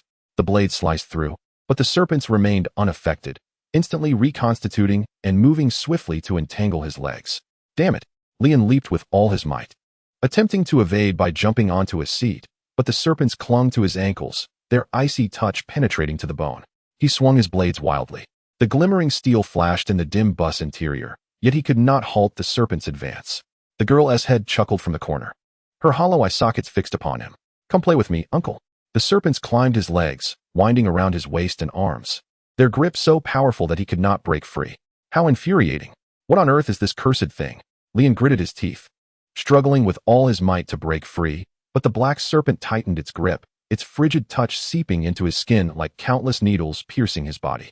His breath quickened, and his vision began to blur. The laughter of the little girl grew increasingly shrill, while the flickering lights in the carriage cast an eerie ambience. And the air was thick with the scent of death. The rustling sounds of the passengers turning their heads seemed to mock Leon. The black serpent finally coiled around his neck, slowly constricting. He fought valiantly, forcing out one last roar from his throat, but his voice was cruelly stifled. The serpent enveloped his entire body. In his final moments, Leon caught a glimpse of the little girl's head floating in midair. Her mouth twisted into a sinister smile. The carriage fell silent once more as the ghostly bus began to move, heading towards the next stop. Damn, I squandered both opportunities. Leon found himself once again beneath the familiar bus stop sign, a chill permeating the air. The options were all wrong. Twisting it dry, rejecting it, or attempting to destroy it. All were futile.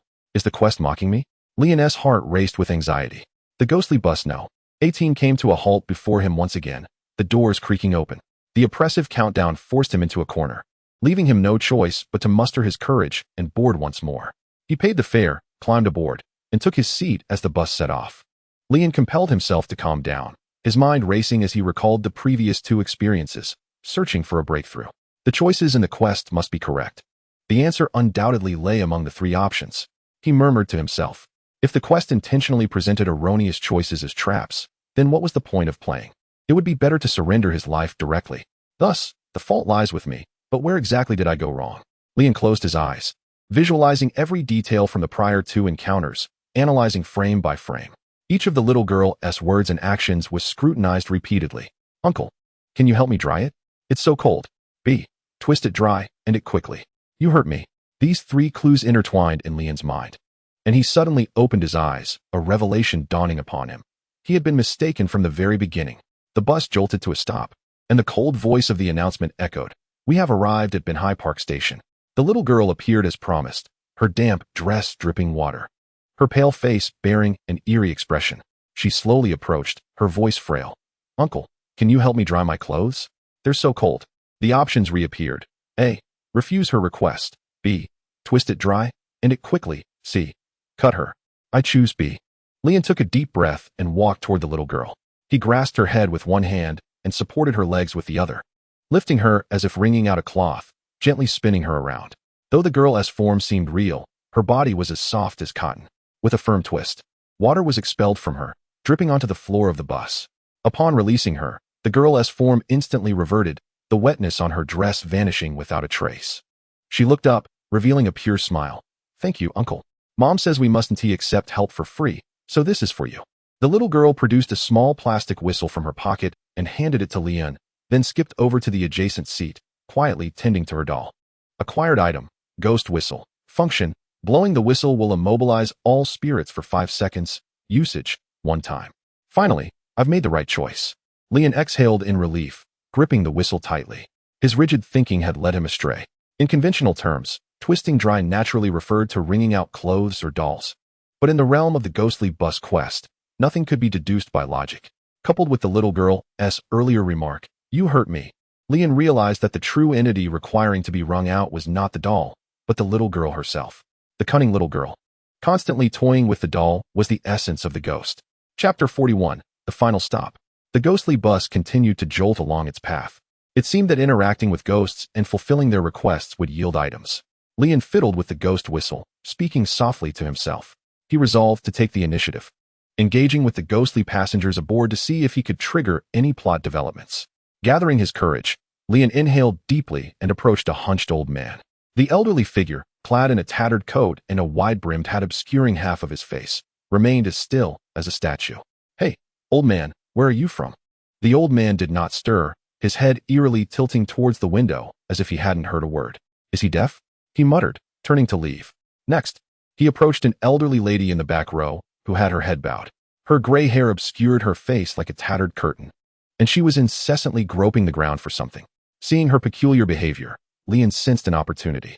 Ma'am, what are you doing? He asked cautiously, maintaining a safe distance. The old woman's head trembled slightly, and in a raspy, quivering voice, she replied, I've lost something. Can you help me find it? Leon raised an eyebrow, intrigued. What did you lose? I can help you search. The old woman slowly lifted her head, but her face, no. She had no face at all. There was no skin, only wet muscle and hollow eye sockets, resembling a horrifying creature skinned alive. Maggots crawled in and out of her eye sockets. I can't find my face. Leon recoiled in horror. The old woman continued her search. seemingly unfazed as though nothing had happened. Other than the little girl who boarded at the previous stop, the remaining passengers were fixed NPCs. Incapable of triggering storylines or causing harm to Lian, they were simply frightful. Laoling Village announced the bus, coming to a halt. A ghostly woman with hair cascading to the ground boarded. She was as thin as paper, dressed in a tattered red qipao, the hem uneven. Her hair flowed down, covering her entire body like a stream of black silk, trailing from her head to her ankles, undulating slightly, as though alive. The ghostly woman approached Lian directly. Here we go. What options will this quest present me? Lian felt a mixture of tension and anticipation. The ghostly woman halted before him, her hair cascading like a waterfall, obscuring her face, revealing only her pale hands, bony fingers, and sharp, knife-like nails glimmering with a dark hue. Slowly, she raised her head, her hair parting like a living entity, unveiling a ghastly visage with skin so thin it was almost transparent. Veins coursed beneath the surface, displaying a macabre green-black hue. Her eye sockets were deeply sunken, with pupils resembling two inky black dots devoid of whites. Her mouth stretched from ear to ear, revealing a row of fine teeth. Her voice was low and hoarse. In life, I love to comb my hair, yet in death, it flows freely. Where's my home? Please answer the ghost's riddle within 10 seconds. Failure to do so will result in annihilation. Countdown. 10, 9, 8. The cold voice of the quest echoed in Lian's mind. Where are the options? Why is this a fill-in-the-blank question? Lian's heart raced. Time was of the essence. He clenched his teeth, his mind racing as he forced himself to analyze calmly. In life, I love to comb my hair, yet in death, it flows freely. Where's my home? He murmured, striving to grasp every nuance of the riddle. How am I supposed to know where her home is? I'm not a detective. Lian couldn't help but scoff, looking once more at the ghostly woman before him, clad in red with an aura of resentment. He pondered that home might refer to the place of her death, hair flowing freely like strands on the water's surface. Could she be a water ghost who drowned? He cast a glance at the female specter with her long, dark hair cascading to the ground, its ends entwined with decaying wood and leaves. There was no trace of the briny scent of the sea upon her. The name of a station flickered in his mind, Leojinkin. Water, vengeful spirits, Leojinkin. Instantly, Lian conjured an image of a woman who, on her wedding night, adorned in splendid attire, was sullied and, in despair, cast herself into an ancient well. Her hair unfurling across the water's surface, her resentment solidifying into a malevolent ghost. Your home is the well of Leojinkin, Lian asserted confidently. The corners of the ghost's mouth split wide, revealing a row of finely serrated, shell-like teeth. Correct. She produced an ancient wooden comb from her crimson robe and handed it to Lian before turning away and disembarking. Acquired item, ghost comb. Function, untangles the hair of vengeful spirits, temporarily dispelling them. Usable once. The bus doors closed, and it resumed its journey. After 6 more stops, the bus remained unnaturally quiet, with passengers disembarking, yet no new spirits boarded. Eventually, they arrived at the next station, Kejiyuan Station. Lian squinted towards the door, where a vague silhouette began to materialize in the darkness. A middle-aged man, bearing a black backpack, climbed aboard, emanating a dense aura of negativity. He wore a crumpled checkered shirt, its collar yellowed and sleeves frayed, his thinning hair nearly bald, eyes clouded and bloodshot, with pronounced dark circles resembling bruises. His complexion was ghostly pale. The man did not approach Lian, but instead headed straight for a corner of the bus, where he sat down. He retrieved a laptop from his backpack, the blue glow of the screen casting a sinister light upon his face. Damn bosses, damn clients, may you all perish. He cursed under his breath, each word laden with intense bitterness. His fingers flew across the keyboard, producing sharp clicks as lines of code began to scroll, interspersed with numerous error messages in crimson. Working until 3 in the morning, revised the requirements 800 times, and now they want me to revise again. I toil tirelessly, and you take the credit? Go to hell, all of you. His invective grew increasingly fervent, tinged with hysterical despair. A thick, dark aura emanated from him, coiling around the laptop, causing the screen to flicker erratically, accompanied by crackling sounds, as if malevolence were eroding the circuitry. Lian observed the man from a distance. Was this the spirit of someone who died from overwork? The rules specified finding a living person, yet this man hardly appeared to be alive. However, he did not seem to require Lian's intervention to trigger the narrative. Was it necessary for him to engage the programmer in conversation? Hesitating, Lian ultimately approached the man. Brother, burning the midnight oil? Lian initiated. The man appeared oblivious to Lian's presence, continuing to pound the keyboard, muttering curses, trash project, worthless company. Even in death, I will drag you to hell. He seemed akin to the previous NPC spirits, incapable of interaction to advance the plot. Leon retreated to his seat as the bus resumed its journey. Jinsha Lu arrived. The doors opened, and a wispy, ethereal white mist wafted onto the bus. Leon assumed it was merely a chill and paid no heed. Yet, the mist lingered, thickening and gradually obscuring his view. He felt his eyelids grow heavy, an inexplicable drowsiness surging from within, as if countless icy fingers caressed his brain, urging him to close his eyes. He bit his tongue, attempting to combat the encroaching lethargy with pain, but the weariness surged like a tide, pressing him into a state of near unconsciousness. After a considerable time, Leon abruptly opened his eyes, the mist having dissipated within the bus. His heart raced like a drum, his chest heaving as though he had just emerged from deep waters. Ha ha ha, he gasped. The final destination, the morgue, has arrived. The cold, merciless bus announcement echoed. Chapter 42. Old Jung arrives. The lights within the bus flickered frantically before extinguishing with a snap. An icy chill surged toward Lee and like a heavy tide. Silence enveloped the surroundings, followed by eerie laughter. At first, it was but a few sporadic chuckles, seemingly emanating from some distant void, but soon these sounds proliferated, merging into a cacophony of sharp, malicious laughter from countless voices of young and old, encircling Leon. Damn it. Make it quick, don't scare me like this. Leon shouted. The bus jolted violently, as if torn apart by an invisible hand, splitting down the middle. Countless grayish, swollen arms emerged from the crevice, their nails long and dark as frenzied aquatic plants, clawing from the floor, shadows of seats, and even seemingly from thin air. They were densely packed, intertwining and frantically reaching for Leon's screams, cries, and bizarre laughter intertwined. Leon attempted to flee, but his feet were firmly ensnared by a pair of dark, ghostly hands. He swung his knife and severed one hand, yet in the next moment, more hands surged from the fissure, instantly restraining him once more. The first, second, third, more ghostly hands latched onto his calves, waist, and chest. Their strength was despairingly overwhelming, far beyond the capacity of any human to resist. Damn it, Leon roared, but his vision rapidly narrowed to a thin line, ultimately plunging him into darkness. An unfathomable void, a suffocating sense of oppression, and the chilling touch of countless nails scraping against his body consumed him. Leon jolted awake, screaming, his chest heaving as if he had just been pulled from an icy abyss. Another opportunity wasted, he muttered, his voice hoarse. He was left with only one chance. The ghost whistle and ghost comb were gone. Rubbing his temples, he reflected on his previous failure. Why had he succumbed to sleep? That mist was not merely cold. It was undoubtedly some form of invisible specter. I was too careless.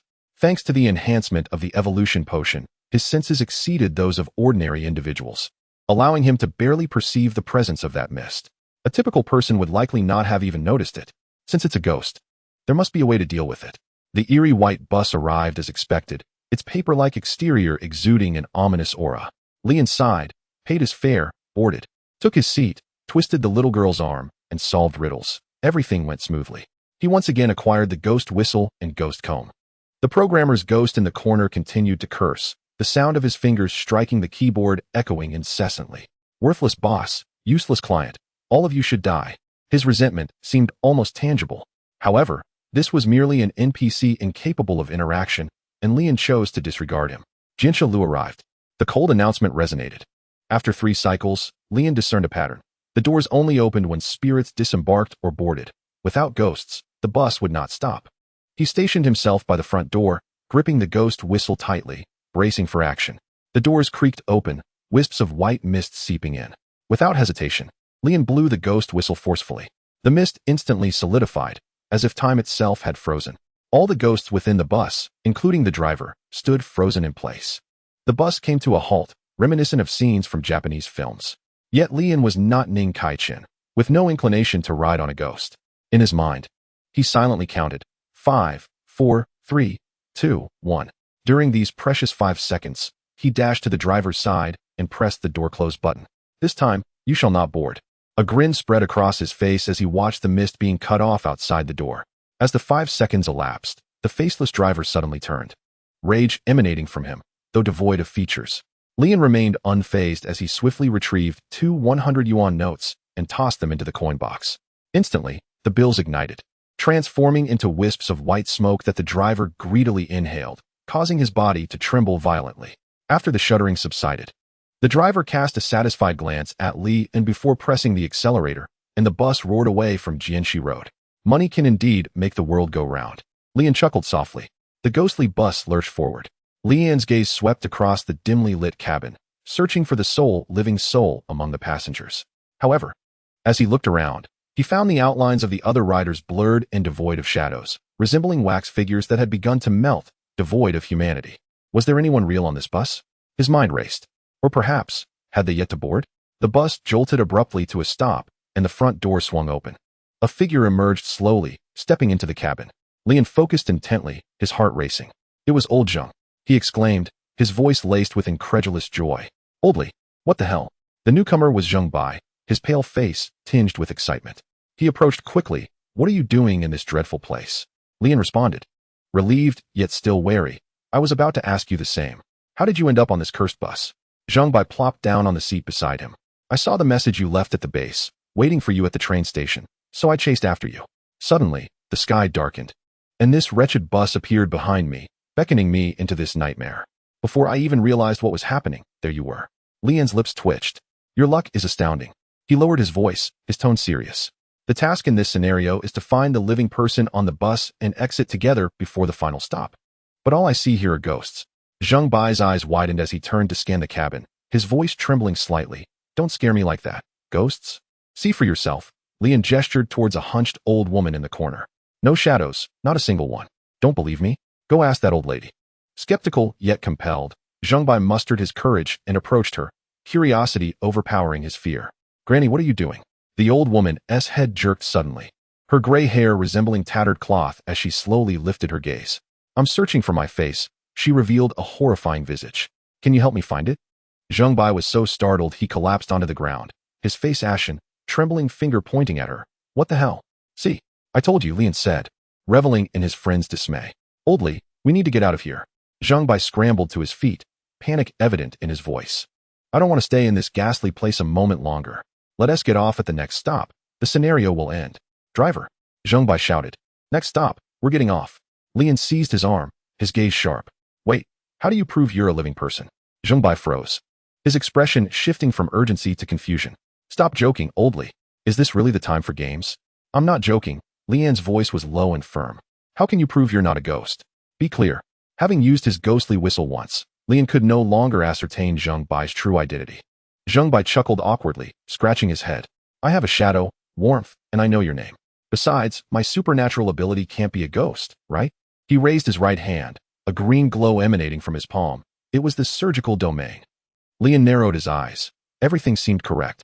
Yet an unease lingered in his heart. His experiences with death on the ghost bus had rendered him somewhat sensitive, and this was his final chance. He could not afford to be mistaken. He launched into a series of inquiries. The scene of their first meeting, the resource raid in the cold storage. The identity of the murderer, the location of the base. Zheng Bai answered fluently, yet his tone grew increasingly impatient. Old Li, have you finished questioning me? Zheng Bai snapped, his voice rising. I've answered everything. Time is short. We're nearing the final stop. If we don't leave now, we'll be trapped here. He seized Lian's arm, pulling him towards the back door. The bus slowed and came to a halt, the back door opening. Zheng Bai stepped outside, and the eerie night transformed into a familiar snowy landscape. Lian stood on the steps, just a step away from the outside. Something felt off. He muttered under his breath, brow furrowed. Instinct told him something was wrong. What had he overlooked? He fixated on Zheng Bai, searching for a flaw in that familiar yet strange face. The bus's jarring bell rang suddenly, like a hurried death knell, urging Li to disembark. Outside, Zheng Bai's face was flushed with urgency as he waved his hands, shouting, Old Li, hurry up and get off. If you hesitate, it'll be too late. Lian abruptly closed his eyes, blocking out the bell and the shouting. His mind grew clearer than ever. He forced himself to retrace every detail from Zheng Bai's boarding to the present, memories racing through his mind like slides in a projector. Zheng Bai's smile, his movements, his responses, each frame was deconstructed and reassembled. Again and again, he replayed the scenes until he finally captured a critical dissonance. You have no emotional value. Lian's eyes flew open, pointing at Zheng Bai, his voice trembling slightly. Old Li, what nonsense are you spouting? Get off now. We still need to catch the train. Zheng Bai frowned, impatience evident in his tone. Lian's gaze was piercing. I told you to speak to that faceless old woman, and you were so frightened you fell to the ground, your face drained of color. yet I received no negative emotional value whatsoever. He paused, his voice growing icy. My ability collects others' negative emotions, fear, anger, jealousy, but you possess none. Taking a deep breath, Lian spoke with conviction. There is only one truth. You are not human. In an instant, Zheng Bai's expression shifted. The anxiousness faded from his face, leaving it pale as a sheet, as if all vitality had been drained from him. The scene outside transformed dramatically. The once howling snowstorm vanished, replaced by a chilling, eerie graveyard. In the distance, ghostly blue flames flickered in the mist, resembling countless pairs of eyes watching the solitary ghost bus. You're clever. Zheng Bai's voice carried a decayed chill. Zheng Bai's face began to melt away, like a wax candle, revealing the ashen gray flesh beneath. His body twitched slightly, manipulated like a puppet on invisible strings, as he raised his hand to grasp Lian. Driver, close the door. Lian leapt back, his voice sharp. I want to get off. The door slammed shut with a resounding thud, echoing like a coffin lid ceiling. The bus continued on, Zheng Bai standing there, eyes fixed on the departing vehicle. That was close, too close to falling into this cursed place.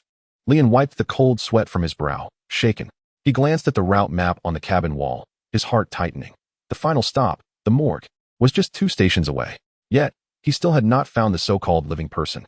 The ghostly passengers within the cabin began to stir, eerie laughter rising and falling, filled with glee and mockery, as if they foresaw his impending failure. The ghostly figures in their seats turned their heads or whispered, their indistinct outlines twisting under the dim, ghostly light. Lian suppressed his growing agitation, scanning the cabin for any potential clues. Suddenly, his gaze fixed on a balding, middle-aged programmer. Ma Wang remained seated in the corner, muttering curses under his breath as his fingers danced across the keyboard of his notebook. The screen flickered with crimson error codes, reminiscent of blood. He appeared entirely unaffected by the eerie atmosphere surrounding him, lost in his own world.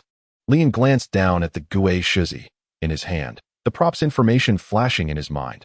Combs the hair of vengeful spirits, capable of briefly dispelling malevolent ghosts. Usage count, 1. A spark of realization ignited in his eyes as a bold hypothesis took shape within him. Among the ghosts boarding the vehicle, he was the only one left. With a deep breath, Lian strode towards Ma Wang. The Gui Shizi warmed slightly in his palm as he fixated on the nearly bald head, which had only a few sparse hairs remaining, now utterly plucked away, leaving only pale scalp. He was determined. With a sudden resolve, Lian raised the Gui Shizi and forcefully plunged it into Ma Wang's scalp. The teeth of the comb pierced effortlessly. In an instant, the dark energy enveloping Ma Wang emitted a piercing shriek, akin to a soul being torn apart, frantically escaping his body, transforming into a swirling mass of inky mist, struggling in the air. This is it. Lian's eyes gleamed with excitement as his heart raced. Once the black energy completely detached, Ma Wang's body went limp, collapsing onto the seat like a marionette with severed strings. Yet, in the next moment, he abruptly straightened, his gaze vacant, murmuring, "The work isn't finished, I can't sleep." "Brother, don't be so dedicated," Lian exclaimed in urgency, raising his hand to deliver a sharp slap across Ma Wang's face. "Open your eyes and see where you are." The crisp sound of the slap echoed within the carriage. At last, Ma Wang's gaze shifted from the screen, bewilderedly surveying his surroundings. When he beheld the shadowless ghost passengers and the floating ghostly flames, his pupils dilated in terror, fear washing over his face like a tidal wave. From Ma Wang's fear one, I was right. Lian's heart soared with joy. This Ma Wang was indeed a living person, only possessed by a vengeful spirit, which had led him to mistakenly believe he was a ghost. Now, with a single stroke of the comb, the malevolent spirit was stripped away, revealing Ma Wang's true self. "Driver, stop the bus," Lian called out to the faceless driver, his voice resolute. The mass of black energy had not dissipated. It writhed in the air, eager to pounce back into Ma Wang's body. The faceless driver remained motionless, his hollow eye sockets coldly fixed ahead, clearly unwilling to stop until reaching the designated stop. Gritting his teeth, Lian rushed to the driver's side, pulling out a stack of white bills, totaling 1,000, waving them in front of the driver, his tone urgent and low. 1,000 white bills, stop the bus, and it's yours." The driver trembled suddenly. He slammed his foot on the brake, causing the bus to jolt violently and come to a halt, the front and rear doors creaking open simultaneously. A cold wind rushing into the carriage. Lian sneered, shoving the 1,000 white bills into the fare box, muttering curses under his breath. The driver convulsed as if subjected to electric shock. Without a moment's delay, Lian turned and seized Ma Wang, half dragging, half carrying him towards the rear door. The black energy emitted a sharp shriek, morphing into countless tiny tendrils, desperately lunging at Ma Wang, attempting to reattach itself in the final moments. However, the moment the door slammed shut upon contact with the dark energy, it trapped it entirely within the bus, its tendrils crashing against the door, producing a sound of despair. Lian and Ma Wang tumbled out of the bus, landing on the icy ground. Behind them, the ghostly bus engine roared to life once more, the vehicle swaying as it slowly ventured into the dense fog, vanishing into the darkness. Escape from the ghost bus, chapter completed, settling scores. At last, it was over. Lian exhaled in relief. Chapter 44. The Mysterious Duo. Rating. A. Acquired items. Gui Xiaozi, when blown, can immobilize all spirits for 5 seconds. Daily usage count. 1. Gui Xiaozi.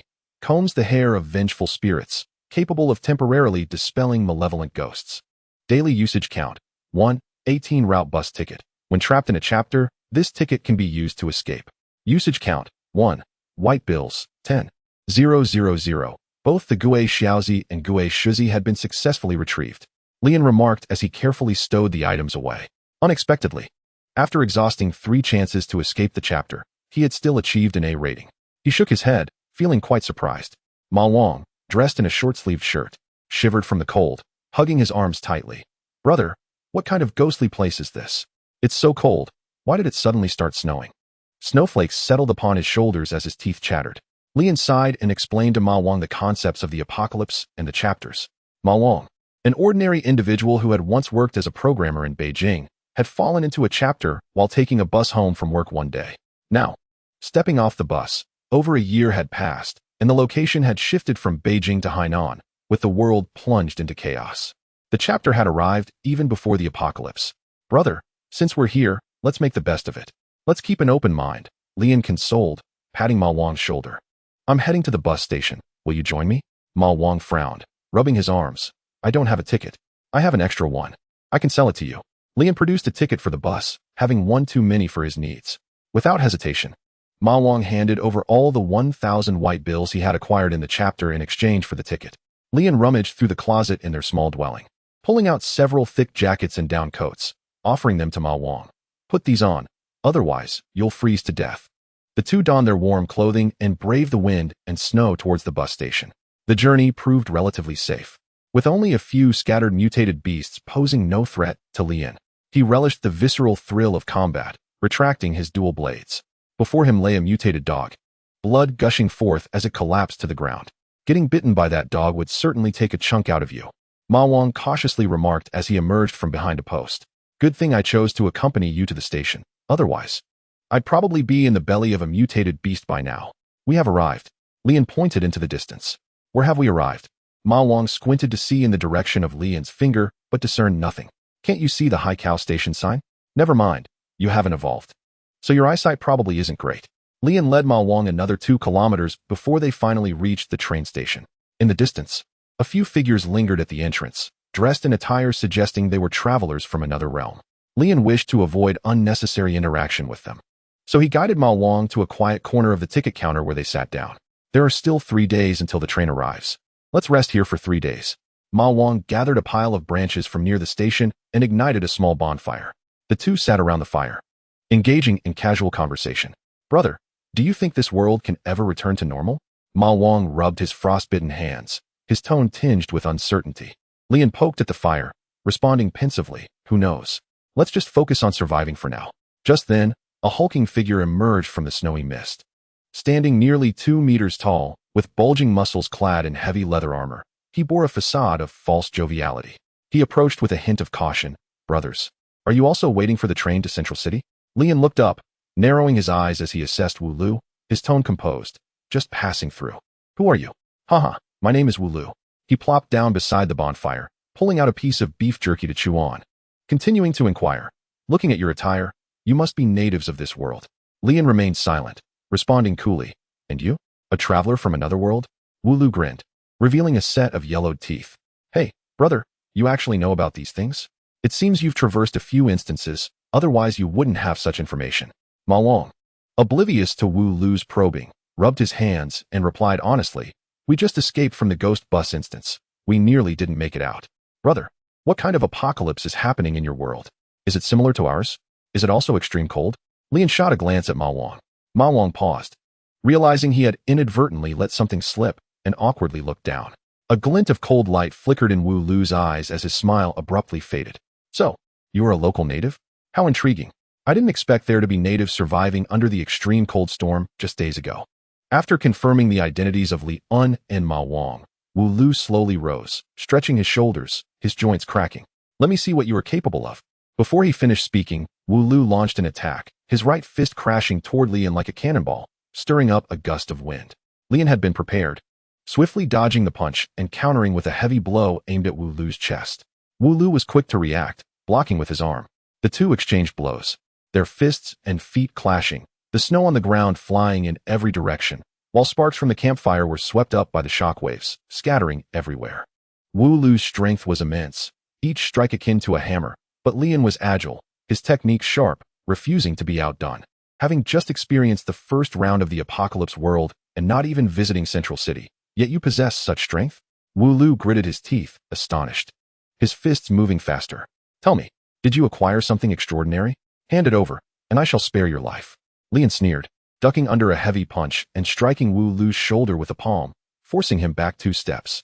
At this evacuation point, is your entire family gone, leaving just you? Stubborn. Wu Lu roared, grabbing Lian by the collar, trying to throw him down. Lian twisted and broke free, driving his knee into Wu Lu's abdomen, causing him to grunt in pain. You brat, you talk tough. I hope you can remain so tough in a moment. Wu Lu panted, grinning mockingly. Lian kicked out, sending snowflakes spiraling, forcing Wu Lu to retreat several steps. I was tougher when I was with your mother. As the two fought fiercely, an invisible pressure suddenly descended, like a mountain pressing down, causing both to feel a wave of suffocation, their heartbeats seemingly slowing. Wu Lu and Lian instinctively halted, their gazes shifting toward the source of the pressure. Through the swirling snow, 2 figures gradually approached, their strides unhurried. The leading man stood tall and poised, akin to a solitary pine atop a cliff, exuding an ethereal presence. His hair was white as snow, dancing lightly in the wind without appearing disheveled. Slung across his back was a silver sword, intricately carved with cloud patterns, faintly glimmering with a cold light. His facial features were sharp, a few strands of hair falling over his stern visage, lending it an air of nonchalance. Lian was taken aback, his body momentarily paralyzed, akin to a house cat encountering a tiger, instantly deflated. Behind him was a veiled woman, her form graceful, exuding an aura of nobility and mystery. She wore a dark purple robe, embroidered with elaborate golden patterns, luxurious yet understated. The veil was as thin as mist, revealing delicate contours. I am Jianjiu. I apologize for interrupting your sparring. The snow outside is heavy. May I request the 2 of you to step inside and escape the cold? Jianjiu's voice was gentle, his tone reminiscent of a humble junior. Lian scrutinized the man before him, sensing a stable and formidable aura emanating from him. The place is quite large. Feel free to make yourselves comfortable, Lian replied. Jianjiu and the woman in the purple robe stepped inside, finding a corner to settle. Wu Lu regarded the man named Jianjiu with apprehension. Kid, I hope I don't run into you again. With a harsh remark, he turned to leave. Chapter 45. Caught in a trap. Jianjiu and the mysterious woman moved aside. The woman lightly raised her hand, retrieving a capsule from her storage ring, casually tossing it to the ground. A delicate wooden house materialized, firmly establishing itself on the ground. Item: Zhu Lao Air's wooden house, appearing as a small capsule, containing a foldable wooden house. When used, the capsule is thrown to the ground, and the wooden house instantly unfolds, forming a sturdy shelter. Lian stood dumbfounded, exclaiming, "What is this?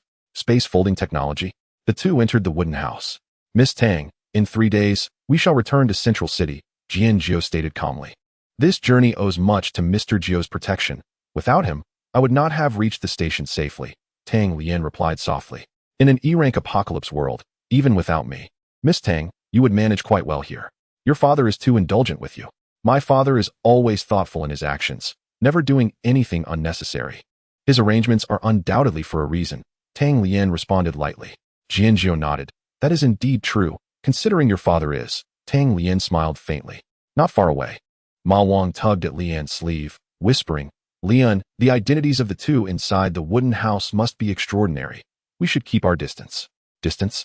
What if they are unpredictable and decide to attack us like Wu Lu did? Ma Wang worried.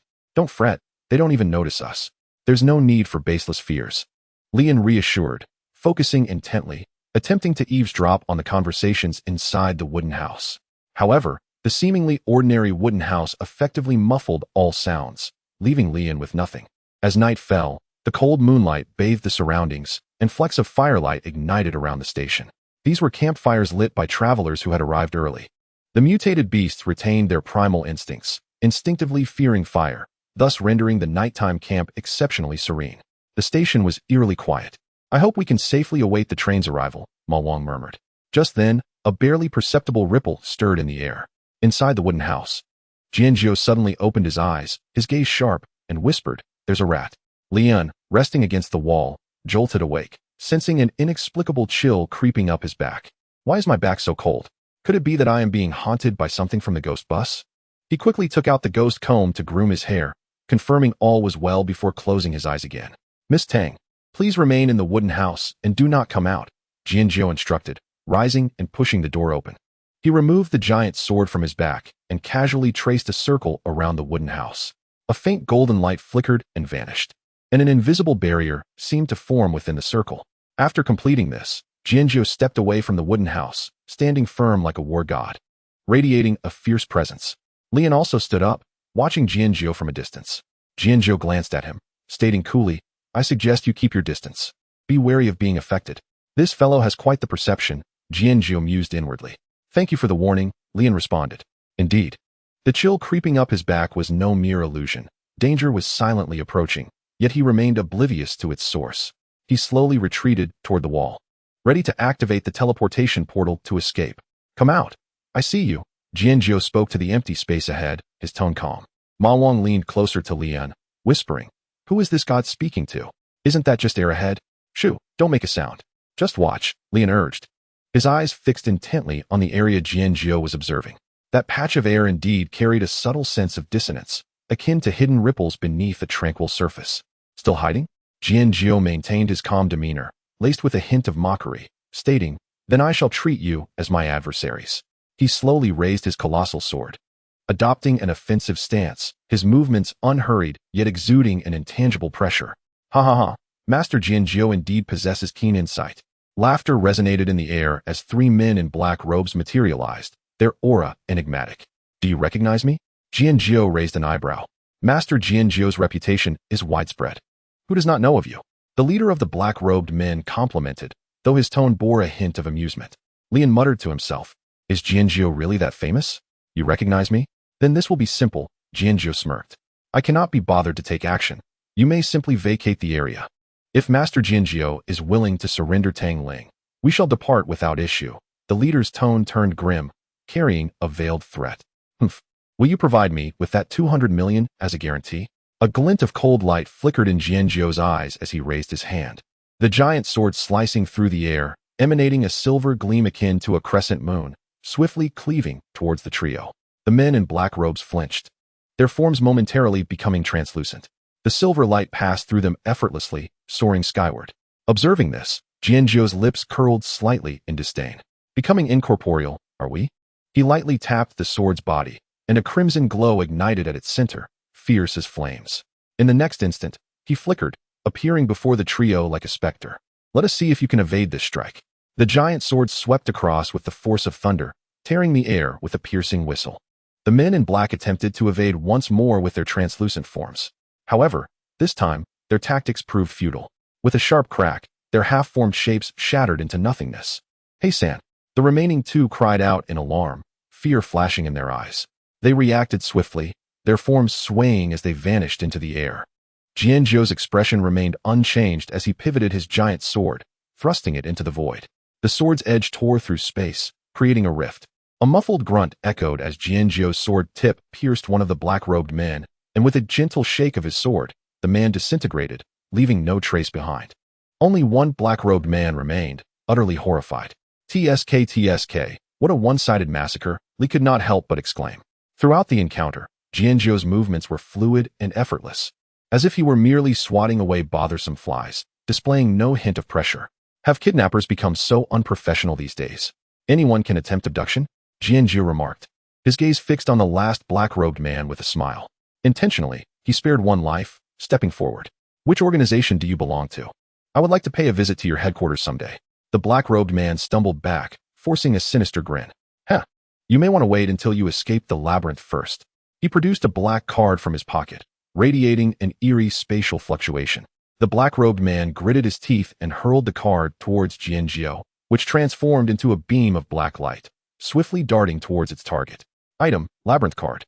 When used, the holder throws the card at a target, which will lock onto the nearest individual and instantaneously transport them to a randomly generated labyrinth instance. Jianjiao's gaze sharpened as he swiftly pinched the flying card between his fingers. Upon inspecting it, the card's pattern suddenly illuminated. Jianjiao's expression shifted slightly as he exclaimed, "I've fallen into a trap." Yet it was too late. A flash of golden light enveloped him, and he was transported into the labyrinth. The black-robed man, panting, declared, "Jianjiao, no matter how strong you are, this labyrinth card can hold you for a time." Chapter 46. The temptation of 1,000,000. Tang Ling stood outside a wooden cabin, her gaze cold as she surveyed her surroundings. Her fingers gently caressed a jade pendant at her waist, one of many artifacts bestowed upon her by her father, imbued with the power to alter fate. However, as the daughter of a wealthy family, she had been instilled with the principle of weighing costs and benefits from a young age. Even when confronted by the murderous intent of the black-clad men, she remained composed, calculating her options, how to extricate herself at the lowest cost. Meanwhile, sensing the dire situation, Lian decisively activated a teleportation portal. "Don't just stand there, Lao Ma, run." He yanked Ma Wang by the collar, and the two vanished into the portal without a trace. The black-clad man watched their departure, muttering, "Two little ants, they sure do scurry quickly." Tang Ling observed the vanishing duo. "Is that a spatial ability?" The black-clad man stepped closer, his dark cloak billowing in the wind, revealing sharp eyes. "Miss Tang, how do you do?" Tang Ling met his gaze, her tone devoid of warmth. "Speak, how much are you risking to kidnap me?" The black-clad man chuckled lightly, shaking his head. "Miss Tang, there are some things in this world more valuable than money. Kidnapping you is not motivated by financial gain." "Oh?" Tang Ling raised an eyebrow, a trace of mockery in her voice. "What then?" "Ideals." The black-clad man's voice rose with fervor. "Ideals cannot be measured by wealth." Tang Ling scoffed disdainfully. "That merely indicates your ideals are worthless." "You." A flash of anger crossed the black-clad man's eyes, but he quickly suppressed it, his tone returning to its somber nature. "Do not insult my noble character with your condescending tone." "Noble?" Tang Ling laughed coldly. "A madman is more fitting." "Thank you for the compliment," the black-clad man retorted, unfazed. "But you cannot enter. There are restrictions left by Jianjiao." Tang Ling pointed at the circle beneath her feet. He glanced down at the golden circle and smiled slightly. "Master Jianjiao is indeed formidable. In a direct confrontation, I would not be his match. However, this is merely a small circle." Tang Ling replied icily. "Let us see whether you break the circle faster or Jianjiao returns from the labyrinth first." A cunning glint flickered in the black-clad man's eyes. "If that is the case, you might not be able to wait for Jianjiao." He produced a vial of black liquid emitting an eerie aura, gently shaking it. "Breaking boundary black water?" Tang Ling's eyes narrowed, though her tone remained calm. "Indeed," he affirmed. "It is remarkably effective against boundary restrictions." The black-clad man smiled confidently. Tang Ling's mind raced as she calculated her strategy. Her veil was a sensing artifact, capable of detecting how many were watching her. All along, she sensed not only the black-clad man's gaze, but also two others observing her intently. The two who had fled had not gone far. Instead, they concealed themselves in the shadows, watching. This method of concealment was surely extraordinary, undetectable even to her and the black-clad man. Keeping her composure, she called out towards the direction where Li and had vanished. 1,000,000 in cash, and I will be freed." The black-clad man paused momentarily before scoffing. "Miss Tang, surely you do not expect those two little ants to rescue you?"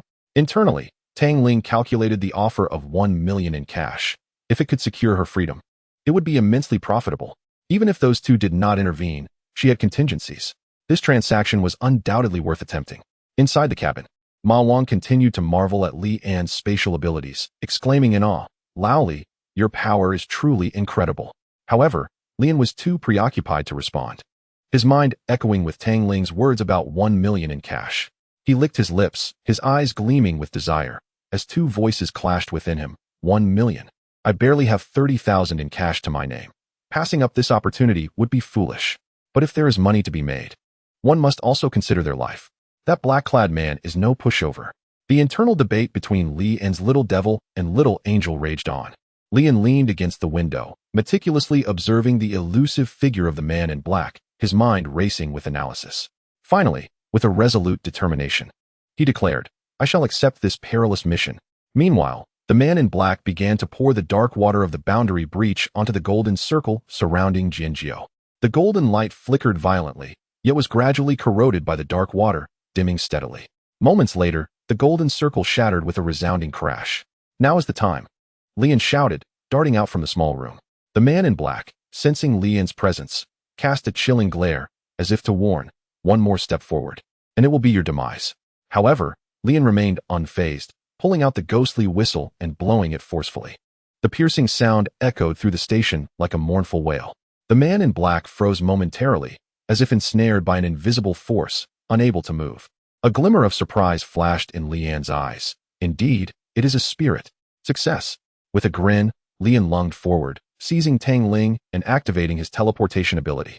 Before departing, he deftly swiped a handful from the man in black, utilizing his thievery skill to pocket half a vial of the dark water. 5 seconds later, the man's confinement dissipated. He stood beside the shattered golden circle, fury blazing in his eyes.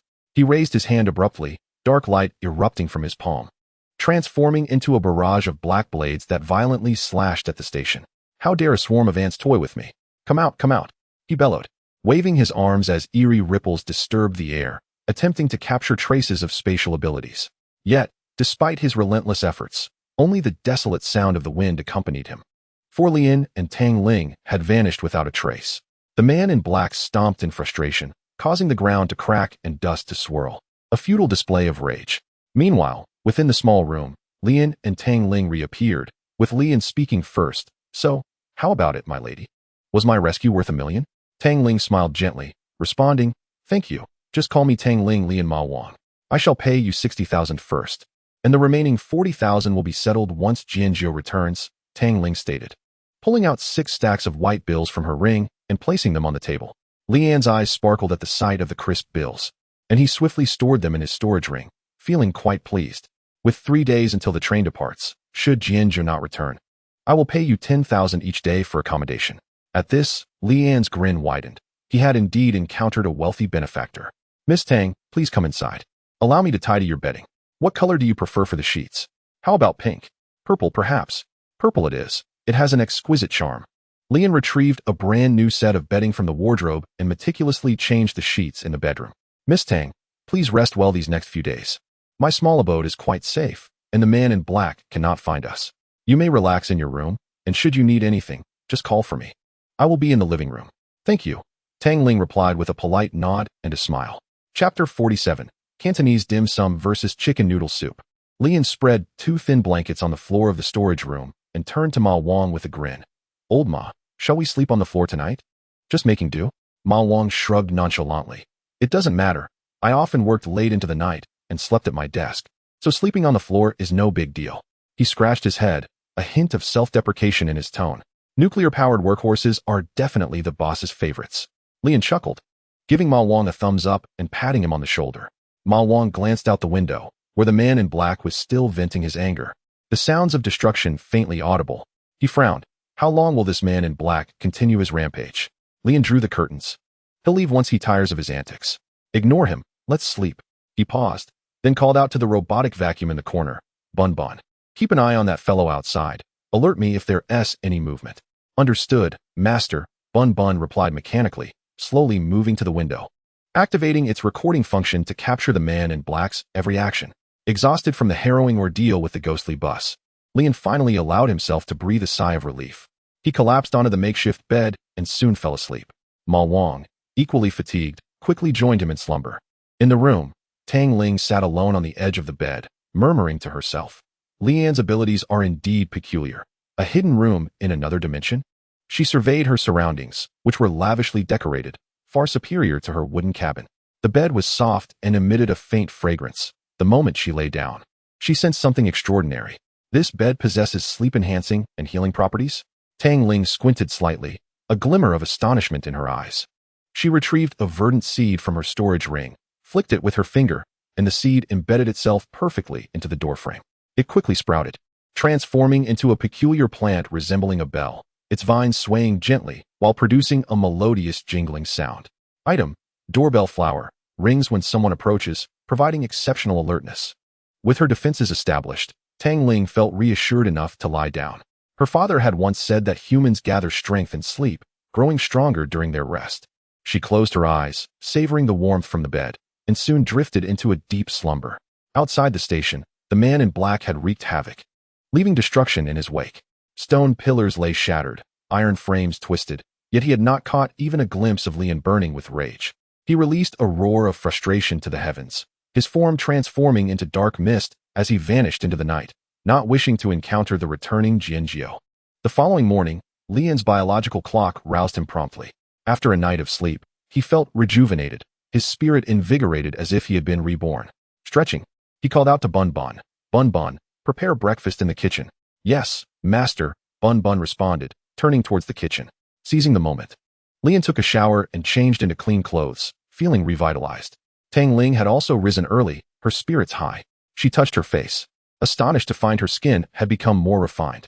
The bed's effects were profoundly restorative, soothing both body and mind, and she whispered to herself, a hint of greed in her gaze. What a pity it cannot be sold.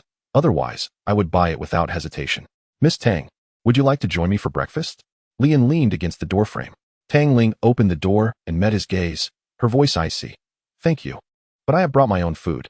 Lian stood close, surprised to discover a lively and adorable face beneath the purple veil. He paused, his cheeks flushing slightly. Scratching his head, very well, then. Travelers typically refrain from consuming food offered by others, a tacit understanding among them. Tang Ling produced a coconut from her storage ring. Tapping it lightly, it cracked open to reveal steaming chicken noodle soup. The usual provisions for travelers are often meager, consisting of dry, compressed biscuits or dark energy gels, making the sight of fresh, hot chicken noodle soup a rare treat. Lian and Ma Wang gathered at the table, their eyes wide in disbelief as noodles emerged from the coconut.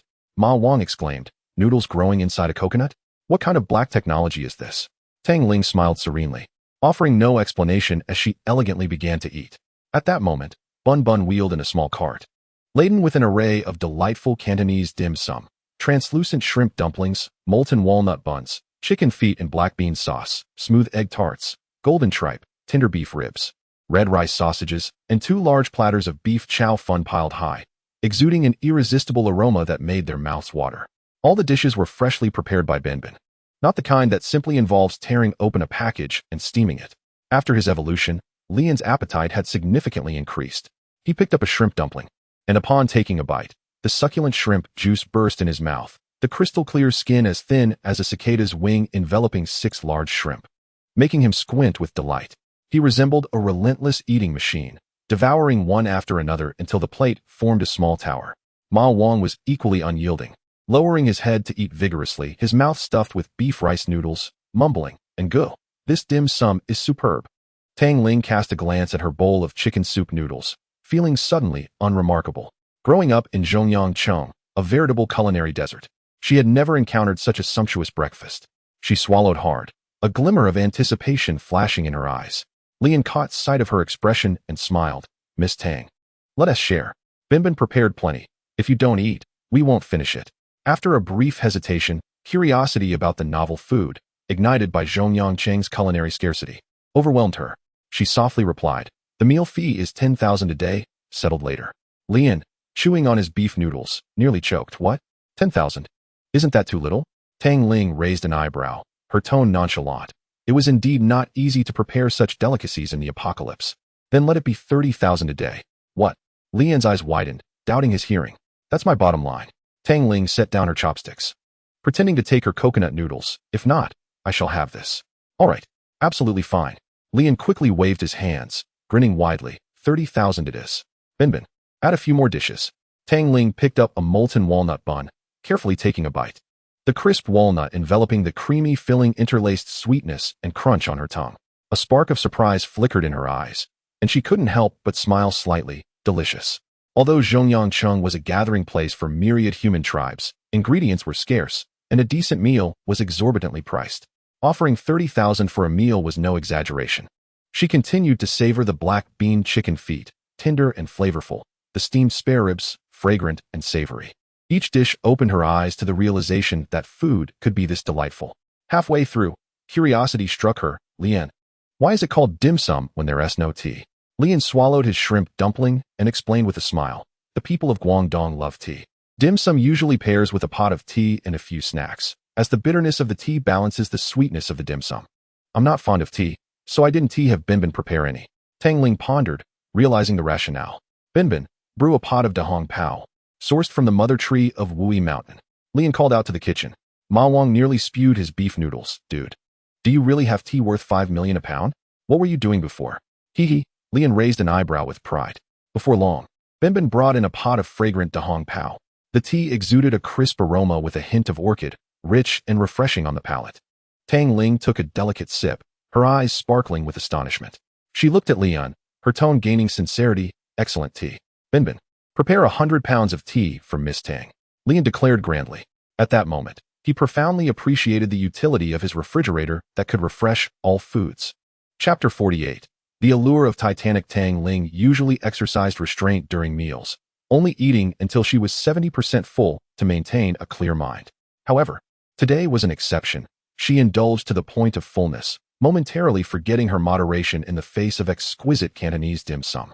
Thank you for the hospitality. I'm full now, she said, setting down her chopsticks, her voice tinged with satisfaction. Lian wiped his mouth. Miss Tang, why don't you take a break on the sofa? Binbin, turn on the TV and put on a movie for her to alleviate any boredom. Understood, master. Binbin's mechanical voice responded. Tang Ling initially intended to refuse, as post-meal was her customary time for meditation and practice, but the word movie piqued her curiosity. In Zhongyangcheng, movies were a rarity, encapsulating the civilization and culture of parallel worlds, each film possessing a unique charm. After a moment's hesitation, she approached the sofa and said softly, all right. Binbin turned around, the screen displaying a loading interface. Miss Tang, we will now play Titanic. Have you seen it before? Tang Ling shook her head, her eyes shining with anticipation. No. Loading Titanic, Binbin replied as the screen brightened. Lian and Ma Wang remained at the table, engrossed in their meal. The plates of dim sum were quickly emptied, and Lian patted his belly, contentedly sighing, cleaned out completely, delightful. The two soon rose and joined Tang Ling by the sofa.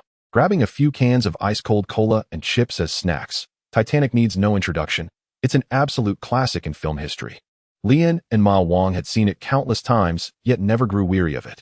The allure of a classic lies in its ability to reveal new flavors with each revisit. On screen, the Titanic sailed valiantly. Tang Ling was deeply captivated by the opulence of the aristocracy, the tragedy of the shipwreck, and the passionate love between Jack and Rose that transcended class, resonating subtly with her own experiences. When Jack held Rose at the ship's bow, arms outstretched against the sea breeze, proclaiming, I'm the king of the world. A flicker of emotion crossed Tang Ling's eyes, her lips curving upward in genuine excitement. In the uncut version of the film, Jack drew a nude portrait of Rose, who confidently displayed her body's curves, intertwining art with desire. Lian and Ma Wang exchanged glances, feeling a bit awkward as they scratched their heads. While Tang Ling remained oblivious, lost in the narrative, her focus solely on Jack and Rose's pure love. As the plot advanced, the Titanic struck an iceberg, and the gears of fate began to turn mercilessly. Rose coldly mocked her fiancé Carl, unflinchingly declaring, I would rather be a prostitute than your wife. Before spitting in Carl's face, Tang Ling clenched her hands, knuckles whitening, a glint of satisfaction in her eyes. When Rose used a fire axe to break Jack's handcuffs, Tang Ling couldn't help but exclaim yes. When Rose abandoned the lifeboat, jumping back onto the sinking ship to be with Jack, Tang Ling's eyes glistened, tears streaming down her cheeks, yet a complex smile graced her lips, moved by their love and shaken by that resolute decision. The myriad lives aboard the ship were laid bare amidst the calamity. Officer Murdoch, in a bid to maintain order, mistakenly shot a passenger and, in regret, took his own life. Carl, seeking survival, picked up a stranger's child to board a lifeboat filled with women. The elderly captain chose to descend into the cabin. Embracing his fate with the Titanic, an elderly couple lay tightly embraced on their bed, calmly awaiting death in their final moments. The brilliance and baseness of humanity were magnified to their extremes in this life and death moment, and Tang Ling held her breath, her chest gently rising and falling. As the Titanic fully sank, Jack pushed Rose onto a wooden plank, submerging himself in the frigid sea, life ebbing away. Tang Ling could no longer contain herself. Tears flowed like pearls from a broken string, and she quietly sobbed, clutching her clothing tightly. Can watching a movie also earn emotional points? Lian pondered. As Jack slowly sank to the ocean floor, Rose softly vowed never to give up, and Tang Ling's choked sobs echoed distinctly in the silent room. As the film concluded, the familiar strains of My Heart Will Go On resonated, and Tang Ling remained engrossed in the unwavering love of Jack and Rose. Unable to extricate herself for a long while, the atmosphere in the room was somber. Lian and Ma Wang sat silently, at a loss for words. Lian scratched his head, breaking the silence. Miss Tang, this film is quite moving, isn't it? Tang Lian gently wiped the tear stains from the corners of her eyes, her voice slightly hoarse yet regaining its usual composure. This movie is quite special. Leaning back on the sofa, Lian remarked, Indeed. Titanic is a pinnacle of human cinematic history, based on real events, and it never fails to captivate. Tang Lian nodded. A good piece of art not only stirs emotions, but also enlightens the soul. I found it truly inspiring. Shall we watch a comedy next to lighten the mood? She paused. Thank you, but I must begin my training now. Cultivation is akin to rowing upstream. If one does not advance, one falls back. Shall we perhaps divert our attention? Lian tentatively inquired. Tang Lian waved her hand dismissively, responding calmly. No need. You may continue with your activities. With that, she sat cross-legged, palms facing upward, closed her eyes, and breathed steadily, exuding an aura of tranquility akin to a serene statue of Buddha. Ma Wang leaned towards Lian, whispering, Brotherin, what shall we do? We can't just sit here. Can we? Lian glanced out the window and lowered his voice. That man in black probably hasn't gone far. He is likely lurking near the station. We should refrain from going outside to avoid running into trouble. How about a game instead? Lian's eyes sparkled with anticipation. As old Zheng had been caught up in a side quest, leaving only Ma Wang to join him for gaming. Ma Wang shot him a sideways glance, shaking his head. Isn't that inappropriate? Miss Tang, is there training while we play games here? Why don't you teach me a few moves? I wish to be as agile as you, calm as a maiden, yet swift as a hare. Ma Wang mimicked a few punches and kicks, looking quite amusing. Lian chuckled, patting his shoulder. Old Ma, to be honest, my skills are all due to substances. I have no real techniques.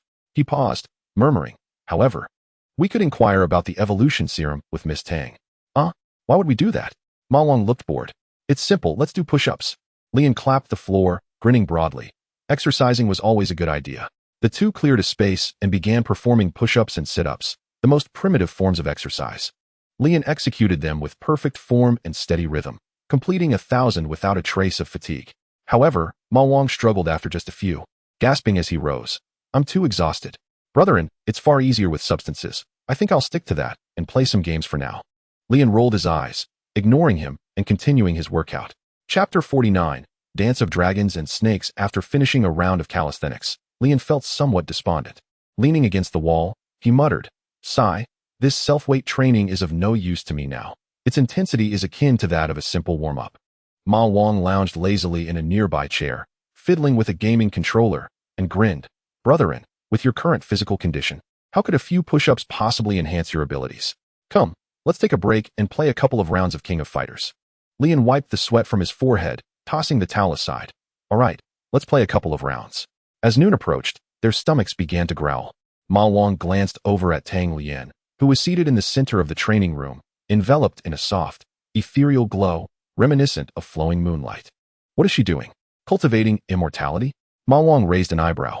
Lian chuckled softly. Cultivating immortality? Does that not require spiritual energy? All I have in this room is the fresh air purified by the central air conditioning. Ma Wang leaned back, scratching his chin. True. But there are plenty of delicious foods around here. I'm craving grilled lamb chops. How about some lamb skewers for lunch, brotherin? Lian shook his head. That's too greasy. Miss Tang might not appreciate it. Let's wait until she finishes her training and ask her. At that moment, Tang Lian gracefully withdrew her hands, her movements fluid as the glow surrounding her ebbed like a tide into her being. She exhaled deeply, opened her eyes, and bore a gentle smile upon noticing the two of them gazing at her. Miss Tang, are you finished? Lian inquired with curiosity. Tang Lian nodded, elegantly brushing her hair aside. Yes, I have completed my morning exercises. What shall we have for lunch? I'm a bit hungry. Lian smiled. What would you like to eat? Perhaps noodles? Tang Lian suggested tentatively. Lian discerned her lack of culinary knowledge and raised an eyebrow. Noodles might be a tad too plain. Ban, introduce some cuisines, Chinese, French, Italian, Turkish, and highlight the specialties. Ban projected images of various cuisines on the wall, steaming stir-fries, exquisite French pastries, and sizzling Turkish kebabs. Chinese cuisine, rich in flavor and diverse. With 8 major culinary traditions including Lu, Yu, and Chuan, French cuisine, elegant and refined, featuring dishes like coq au vin and crème brûlée. Turkish cuisine, savory and delectable, known for grilled lamb skewers and honey-glazed nut pastries. Tang Lian's eyes widened, her gaze flitting among the colorful food images, biting her lip, clearly grappling with indecision. Lian, noticing her dilemma, suggested, Ban, how about this? Choose a few of the most famous dishes from each cuisine and prepare 3 small portions of each, so that Miss Tang can sample everything. Tang Lian responded, thank you. No need to be polite, Miss Tang. Having accepted your meal fee, I must ensure you are well taken care of. You are my esteemed guest. Ban, please proceed to the kitchen. Understood, master. The 3 gathered around the dining table, the aroma of Ban's cooking wafting through the air, igniting their appetites. Lian leaned forward, his expression turning serious. Miss Tang, there is something I wish to consult you about. Tang Lian tilted her head slightly, her gaze bright. Go ahead. Lian pulled out a packaging box containing a serum and presented it to her. A few days ago, I was fortunate enough to acquire a bottle of evolution serum. After consuming it, my physical condition has improved significantly, but I am unsure if there are any side effects. Tang Lian took the packaging box. Glancing at it, this is a C-grade evolution serum from Lian Pharmaceutical. Lian Pharmaceutical has an excellent reputation in Central City. Its founder, Lian, was originally an expert at a pharmaceutical research institute and later became an innovator, establishing this company in Central City number 50, focusing on human evolution research. She paused, then added, allow me to take your pulse and assess your condition. She extended her right hand, gently placing it on Lian's wrist. Her nails shimmered with a faint light, a type of reconnaissance tool, old traditional medicine brand manicure. Upon contact with another, it can assess their physical condition. The pulse was steady, with no apparent issues. Tang Lian withdrew her hand, speaking calmly. However, there are remnants of the serum in your body that have not been fully absorbed. Remember to wait a year before consuming a higher-grade serum. Lian sighed in relief, exclaiming, you are indeed well-informed, Miss Tang. Tang Lian waved her hand dismissively. Once you arrive in Central City, you will understand. There are dedicated educational institutions that will disseminate this knowledge, though it does come at a cost. Educational institutions? Lian felt a jolt of intrigue, yet hesitated to inquire further. He shifted the topic. Miss Tang, I would like to ask about cultivation. Having evolved physically, how should I proceed to enhance my combat abilities? If there are suitable methods, I am willing to invest. Tang Lian pondered for a moment before responding. There are many schools of cultivation in the myriad realms, such as the Physical Enhancement School, Mechanical Ascension School, and Mentalist School. Each has its advantages and disadvantages. However, most people have no choice. By chance, they embark on a certain path and continue down that road. She paused momentarily and illustrated her point. Take Jianjiu, for instance. Initially, he followed a mechanical ascension path, leaving only his brain in its original state. Eventually, he discovered his greater affinity for the sword cultivation sect, exhausting his family fortune to reconstruct his physical form and redirect his focus towards the Tao of the sword. I cannot ascertain which path suits you best. Offering random suggestions may mislead you. Tang Ling's expression turned serious, emphasizing that in this realm of cultivation, inheritance is crucial, for it determines your future potential. Inheritance, Lian murmured, shaking his head, realizing that this concept felt far too distant for him. Tang Ling continued, given my high soul strength, I am more inclined towards the path of the spiritual mind cultivator, yet I have yet to find a suitable inheritance. Consequently, my father has not rushed me into formally embarking on the cultivation journey. Nevertheless, regardless of the sect, both body and soul form the foundation. Before you ascertain your direction, fortifying these 2 aspects is undoubtedly wise. Lian chuckled wryly, lamenting, that precisely encapsulates my current dilemma. Traditional weight training has proven ineffective for my evolved physique. How can I enhance my physical capabilities more efficiently? Tang Ling pondered for a moment and suggested that the most formidable physical training method in the myriad realms is likely the soul forging technique of the secret sect. It is said that disciples of the secret sect rely solely on their own minds, meditating to refine their bodies within their consciousness. For instance, imagining being struck by lightning can manifest actual lightning marks on their physical form, which is quite extraordinary. She sighed. However, the secret sect is notoriously elusive and exceedingly difficult to locate. Their disciples possess terrifying physical prowess. Lian's eyes brightened. Are there any physical training methods accessible to someone of my level? The soul forging technique feels far beyond my reach. Tang Ling smiled. A more conventional method I practiced as a child is a dance known as Long Shi Gong Wu. Although it is a dance, it greatly aids in physical training, enhancing flexibility and fortifying one's bones. You might consider giving it a try. I wonder if you would mind that this dance is somewhat feminine in nature. How could I object? I am entirely indifferent to that. At this point, Lian had no grounds to be choosy. Very well. After our meal, I shall teach you the dance. Chapter 50. A tipsy Tang Ling. Continuing the previous topic. Lian inquired further about Central City. Miss Tang, could you elaborate on Central City? Did you grow up there? What is that place truly like? There are numerous central cities. Nearly 100 are known, each assigned its own serial number based on the order of their emergence, Tang Ling explained. Each central city boasts distinct customs, cultural nuances, and developmental trajectories.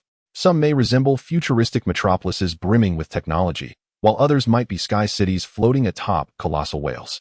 I was born in Central City number 7, which has been submerged, yet countless tall towers rise above the ocean, sustaining the lives, trade, and cultivation of travelers and indigenous inhabitants. Individuals like me, born in Central City, are unable to venture into other apocalyptic worlds until the age of 18. Only after reaching 18 can we obtain a universal passport, allowing us to journey through apocalyptic realms. This extreme cold apocalypse marks my inaugural travel experience. Ma Wang inquired. So, this is your first time venturing beyond home? Indeed, this is my first journey, and it has certainly broadened my horizons. Lian, that whistle you possess must have been acquired from a dungeon, right? Tang Ling questioned. Indeed, that dungeon nearly cost me my life. Lian recounted the incident with the ghost bus. Upon hearing this, Tang Ling smirked, a mischievous glint in her eye. If there were no usage limitations, that whistle would fetch a splendid price. Lian, would you be interested in selling it to me? I could offer you a satisfactory price. Lian chuckled, waving his hand. I am not selling it for the time being. It is my sole means of dealing with spiritual entities. Tang Ling nodded in agreement. Indeed. Once you arrive in Central City, be sure to stock up on life-preserving items, as there are far too many types of dungeons. As the trio conversed, Benben had completed the first batch of Chinese dishes in the kitchen. A small dining cart was slowly wheeled towards them, laden with exquisite porcelain plates.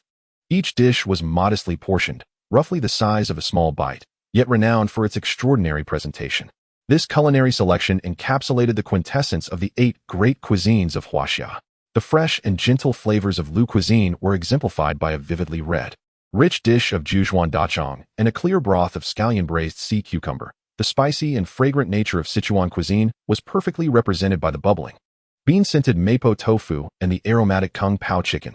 The light and fresh essence of Cantonese cuisine was captured in a translucent plate of white-cut chicken and a small bowl of authentic steamed grouper. The meticulous elegance of Su cuisine was showcased by the lifelike, sweet and sour song shu guiyu and the sumptuous, yet not greasy, lion's head. The refreshing, fragrant, crispy, and tender characteristics of Zhujiang cuisine were embodied in a small dish of Longjing shrimp. The rich and delectable nature of Fujian cuisine was demonstrated in a small bowl of Buddha jumps over the wall. A dish imbued with the essence of the mountains and fields, the stinky mandarin fish, perfectly illustrated the heavy oil and fire aspects of Hui cuisine and the intense, spicy richness of Hunan cuisine was evoked through a small serving of chopped pepper fish head. Tang Ling was entirely immersed in the culinary delights, her usually composed demeanor transforming into that of a child, eyes sparkling with joy as she savored bite after bite, her cheeks flushed with happiness. Shortly after, Benben rolled out a second dining cart featuring exquisite French cuisine, a Rossini steak, seared to crispy perfection and adorned with a sprinkle of sea salt. A meticulously crafted mousse of foie gras presented in a delicate tower, a petite bowl of creamy mushroom soup, rich in flavor, and a caramel pudding, artistically garnished with berries, boasting a light and airy texture. Lian retrieved a bottle of Romanique honey from the refrigerator. Miss Tang, steak and red wine are a marvelous pairing. He uncorked the bottle, pouring the deep red liquid into Tang Ling's crystal glass. The wine exuded subtle aromas of blackberry and black cherry, intermingled with hints of tobacco and leather. Tang Ling accepted the glass, taking a gentle sip. The flavor is quite complex. Are you accustomed to it? Many find red wine challenging upon their first taste. She took another sip, the fruity notes mingling with a mysterious smokiness. Clearly, she was enamored with the wine, hardly allowing the glass to leave her hand. As she continuously filled it, her cheeks growing rosy from the alcohol, her gaze becoming dreamy. The usually gentle Tang Ling, now under the influence of the wine, underwent a remarkable transformation, as if she were a different person altogether. She stood atop her chair, rolled up her sleeves, and banged on the table, exclaiming, "Lian, you are quite a person, so loyal. Come, Treat me to all these delicious dishes. Miss Tang, are you intoxicated? Surely, this is not your first experience with alcohol? I am not drunk. How could I possibly be drunk? Tang Ling waved her hand, standing unsteadily as she pointed at Lian. You, don't talk nonsense. Today I want to forge a brotherhood with you, and we shall drink to this. She raised her glass and downed it in one go, her blush deepening. Ma Wang had also drunk too much, slumped over the table like a wilting flower, silent as a statue. Lian, resigned, raised his glass and took a sip alongside her. Miss Tang, you still need to teach me Long Qigong Wu. Please don't drink any more. Tang Ling, her eyes hazy with intoxication, laughed heartily. Teach you? Excellent. Watch closely, for I shall now show you my skills. She suddenly jumped up, swaying as she made her way to the center of the living room, her purple gown flowing gracefully with her movements, the silver patterns on the hem shimmering under the light. Taking a deep breath, the intoxication seemed to transform into a wondrous energy, and her body began to dance. The dance of Long Qigong Wu embodied its name, as fluid as a serpent and majestic as a dragon. Tang Ling's arms flowed like the soft body of a snake, her waist swayed gracefully, yet her steps carried the might of a dragon traversing the world. The flowing purple dress danced with the breeze, resembling a blossoming purple lotus, radiating stunning beauty in the living room. Each movement she made contained an extraordinary rhythm, blending grace with strength, akin to a spirit serpent weaving through mist or a mighty dragon soaring into the sky. Her dance appeared light and airy, yet it subtly resonated with the floor, as if invisible energy coursed through the air. Lian watched in rapt fascination, his eyes filled with awe. This was not merely a dance, it was undoubtedly a profound technique for refining the body. Every gesture guided the sinews and tempered the flesh. A perfect amalgamation of flexibility and power. He compelled himself to shake off the shock, quietly engraving each movement into his mind, striving to comprehend the underlying secrets. As Tang Lian became increasingly absorbed in her performance, the effects of her intoxication began to overwhelm her. In her final flourish, she swayed, her form collapsing softly onto the ground. Lian hurried forward, gently lifting her, as Tang Lian wrapped her arms around his neck, swaying drowsily while murmuring, Lian, did I dance beautifully? Lian, both amused and exasperated, carefully carried her back to her room, laying her on the soft bed and tucking her in. Standing by the bedside, he gazed at Tang Lian's childlike face in slumber, a smile gracing his lips. Returning to the living room, Lian stood still, closing his eyes as the details of Long Qigong Wu echoed in his mind. He vividly recalled every wrist turn, every hip lift, and the nuances of inhalation and exhalation. This remarkable memory was a gift from the evolutionary potion he had taken. Taking a deep breath, he began to mimic the movements in his mind. Initially, his motions appeared somewhat stiff and awkward. After all, he was a novice, and his flexibility paled in comparison to Tang Lian's. When he attempted the twisting motion of the serpent, his rigid lumbar muscles felt as if they were caught in a vice, causing him to grimace in pain. Clenching his teeth, disregarding the risk of injury, he forcefully twisted his waist, straining to achieve the position. As time passed, Lian revealed extraordinary potential. He was not merely imitating Tang Lian's dance, but instinctively adjusting his strength and breathing according to his own physique. He sensed a faint yet distinct warm current flowing through his limbs when his movements aligned with the dance's requirements. Executing a dragon-like explosive motion, he thrust his arms forward, compressing the air with a subtle tearing sound. In the next moment, he transitioned into a serpentine glide, his body twisting gracefully, his steps light as if merging with the ground. The switch between power and softness became increasingly rapid and fluid. With his exceptional physical condition, Lian's potential was swiftly unleashed under the efficient guidance of movement.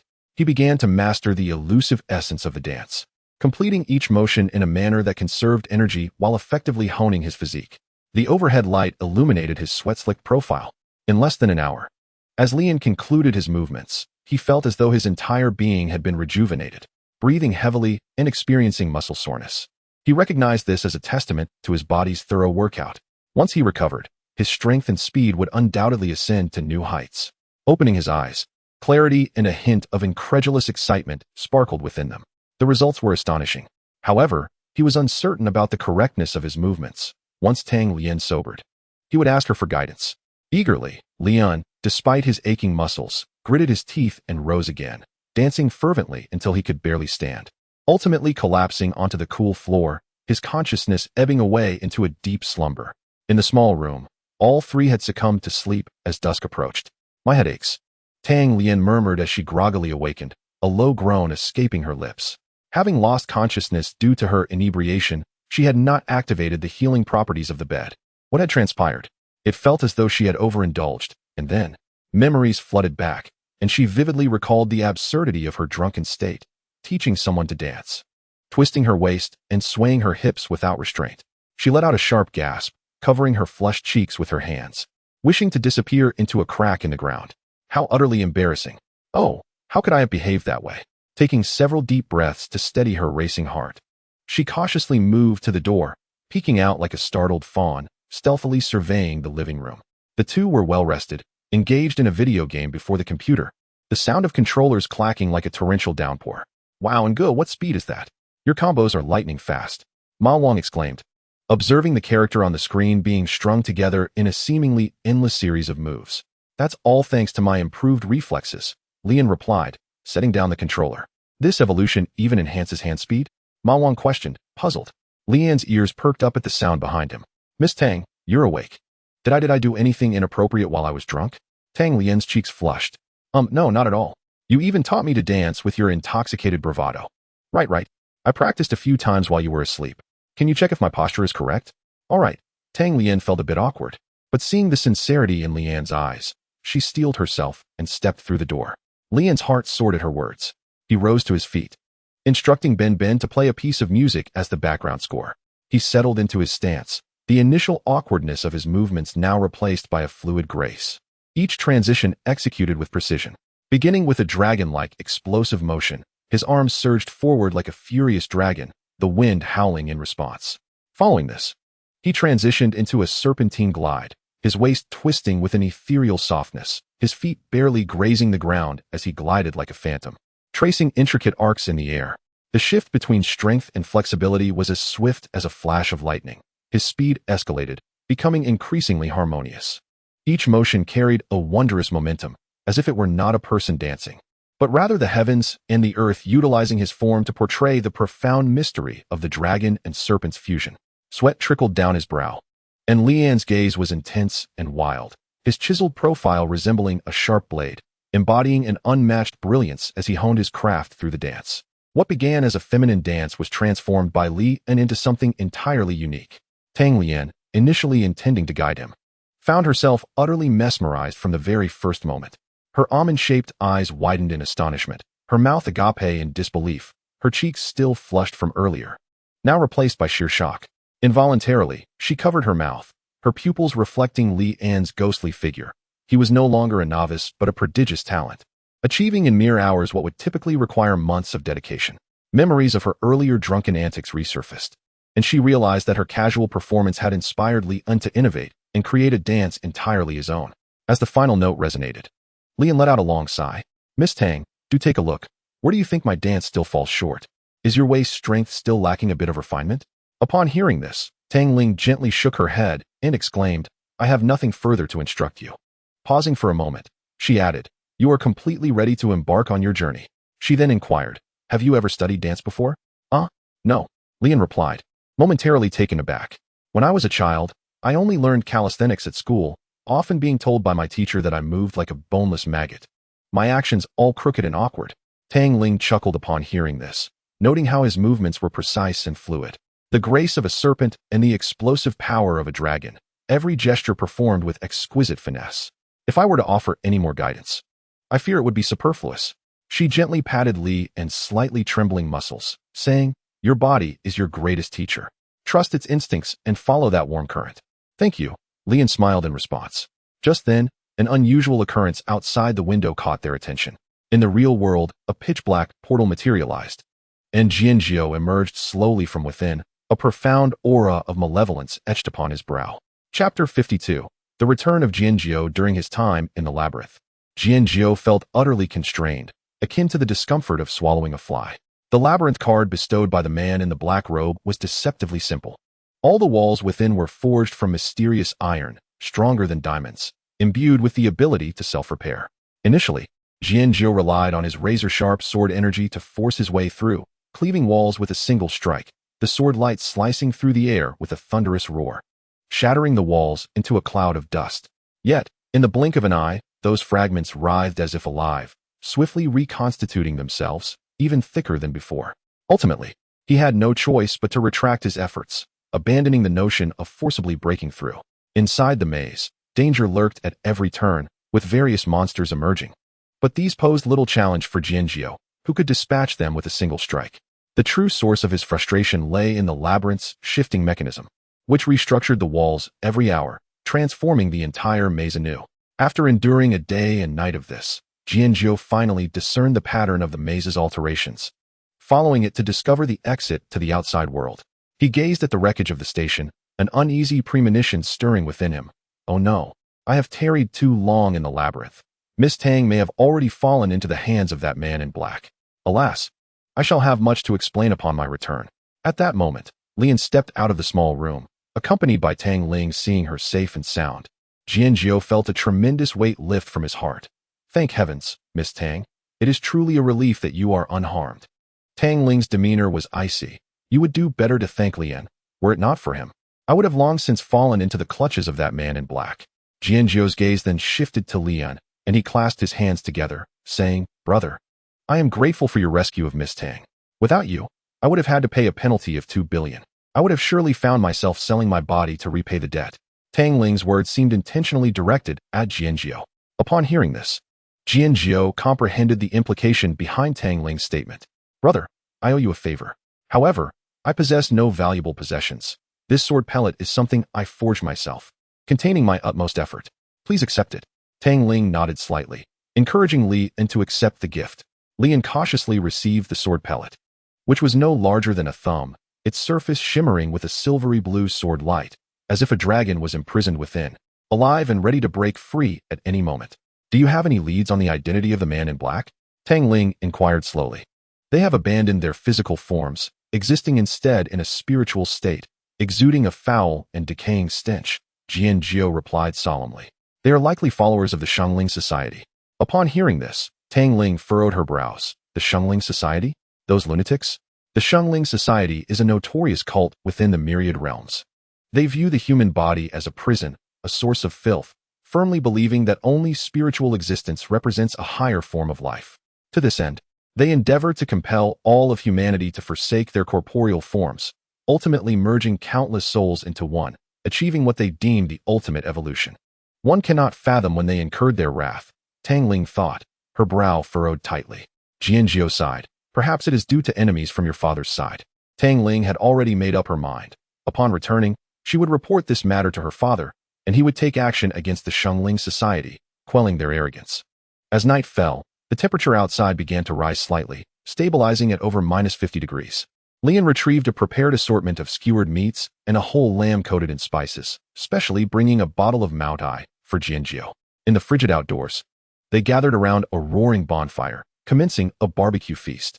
The flickering flames illuminated the sizzling meat on the iron grill, the lamb fat dripping onto the coals, erupting in golden sparks, while the air became infused with the enticing aromas of cumin, chili, and charred delight.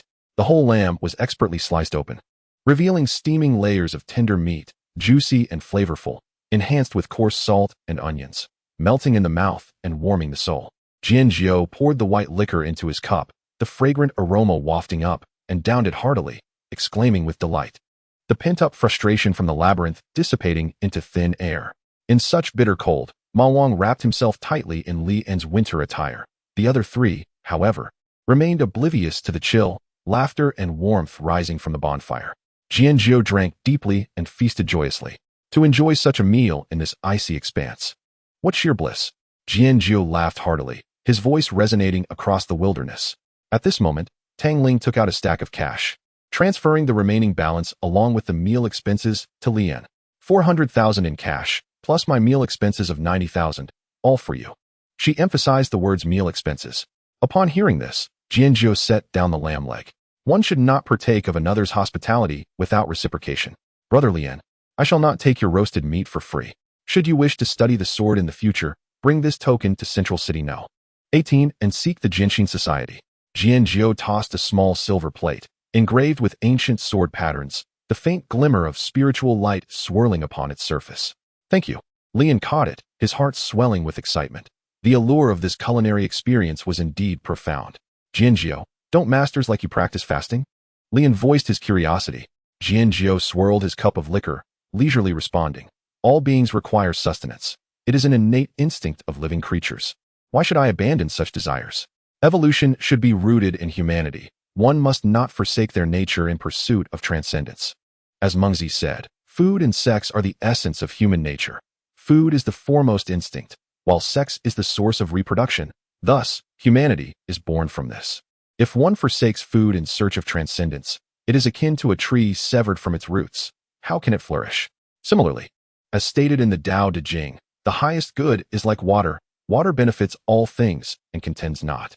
It dwells where others despise. Thus, it nears the Tao. Water adapts to its form, obeying its instincts, achieving both gentleness and strength. The path of evolution should resemble the pliability of water, preserving the roots of humanity to avoid losing oneself in emptiness. Jianjiu ultimately added with gravity, remember, always regard yourself as human. True evolution does not stray from genuine nature. This is the superior path, ensuring one does not lose their way in the journey of evolution. Look at those mechanical cultists, who, in their quest for power, transform into beings that are neither human nor ghost, their bodies cold and metallic. And those lunatics from the Shengling society, who abandon their corporeal forms to exist as spirits among humans. Once upon a time, Jianjiu traversed the path of mechanical enhancement, but now he regards that path with disdain. Recognizing the importance of embracing one's humanity, Lian experienced a moment of enlightenment. Lian, would you be interested in joining my father's company? Tang Ling extended an invitation to him. Upon hearing this, Jianjiu's eyes sparkled with excitement as he eagerly added, his father's company is quite extraordinary. The benefits are exceptionally generous, with secret manuals and evolution potions in abundance. Brother, do not let this divine opportunity slip away. Lian was momentarily taken aback, his gaze sweeping over the embers of the campfire. After a brief hesitation, he ultimately shook his head with a smile. Thank you, Miss Tang, but I still wish to forge my own path. Lian found the corporate world vexing. He cherished the freedom of being alone, relishing the ability to grill meat, cultivate, and wander at will. Although the allure of joining a company was enticing, it also meant embracing more shackles. Tang Lian sighed softly. Very well, but I fear it will be challenging to savor such earthly delights again. Chapter 53. Departing for Zhongyang City the following morning. The hazy sunlight filtered through the clouds, casting a mottled glow upon the desolate platform. Suddenly, a long and deep whistle echoed from afar. Lian lifted his head, squinting into the distance. He beheld an old-fashioned steam locomotive slowly emerging from the horizon, as if it had burst forth from the seams of the mist.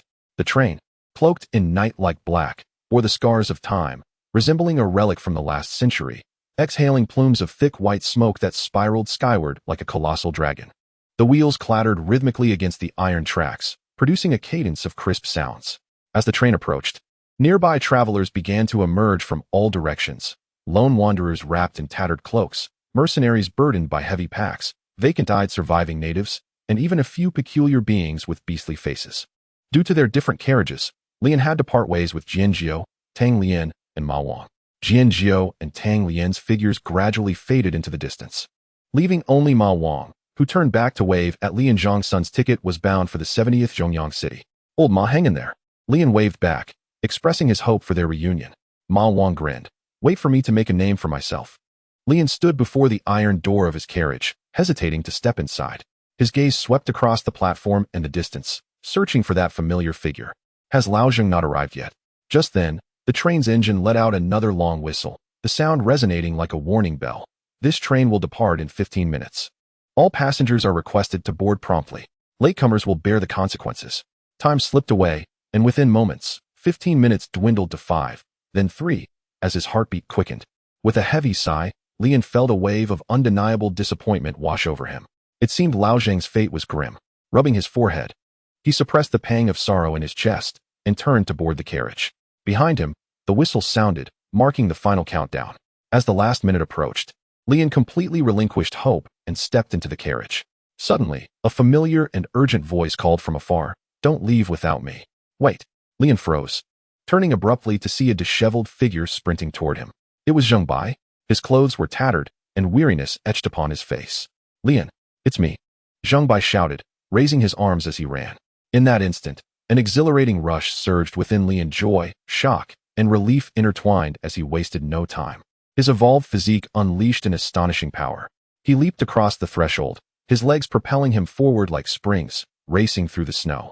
His enhanced muscles allowed him to move with the swiftness of a cheetah, each step crushing the thick snow and sending up cascades of silver waves, leaving a long trail behind him, akin to a bolt of lightning tearing through the snowstorm.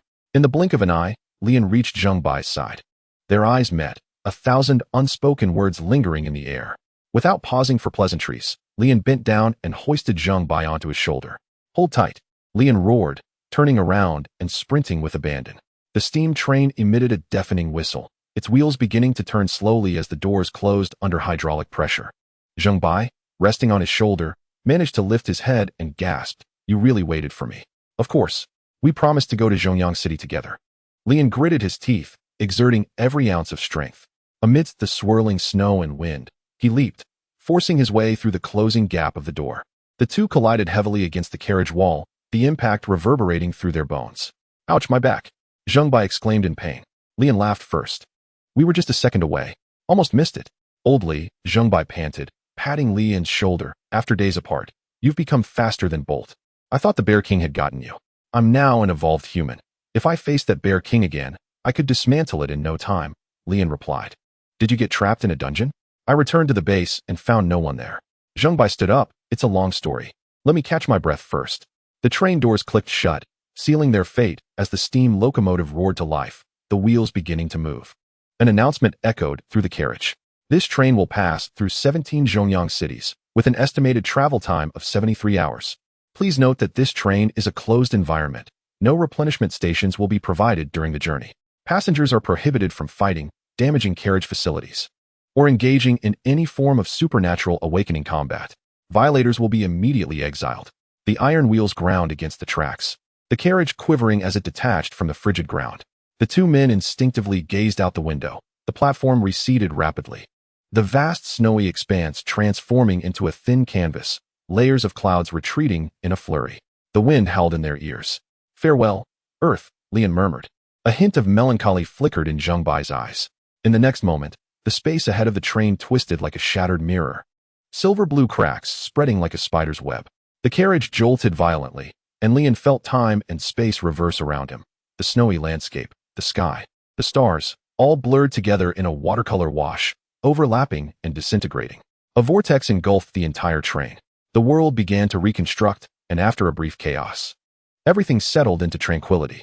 Outside the window, the familiar snowy scenery vanished, replaced by an endless void, a backdrop as dark as ink, punctuated by eerie purple nebulae, with floating crystalline fragments resembling shards of shattered dreams.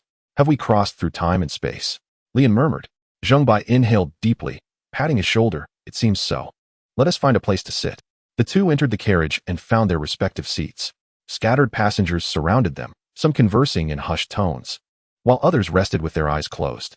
Zheng Bai leaned back against the seat and spoke first. "I knew it. When Captain Zhao said he couldn't find your body, you were certainly alive. You must have hidden away to heal, right?" Lian chuckled. "Indeed.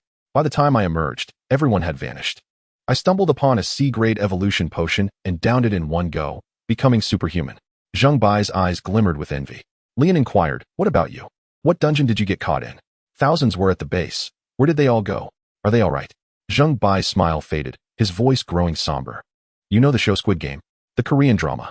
Of course, the game where you can't move during red light, green light. You entered that world?" "Yes, red light, green light, Dalgona candy, tug of war," Zheng Bai confirmed. Lian pressed on. "So only you survived?" "No," Zheng Bai shook his head, a bitter smile tugging at the corners of his mouth. "Later, we revolted. We dragged the Weaver out of the game instance and slaughtered them all. It was our own unique way of clearing the level. Yet, only over 500 remained." Lian's gaze welled up with complex emotions. "Captain Zhao, Long Kai, Secretary Liang.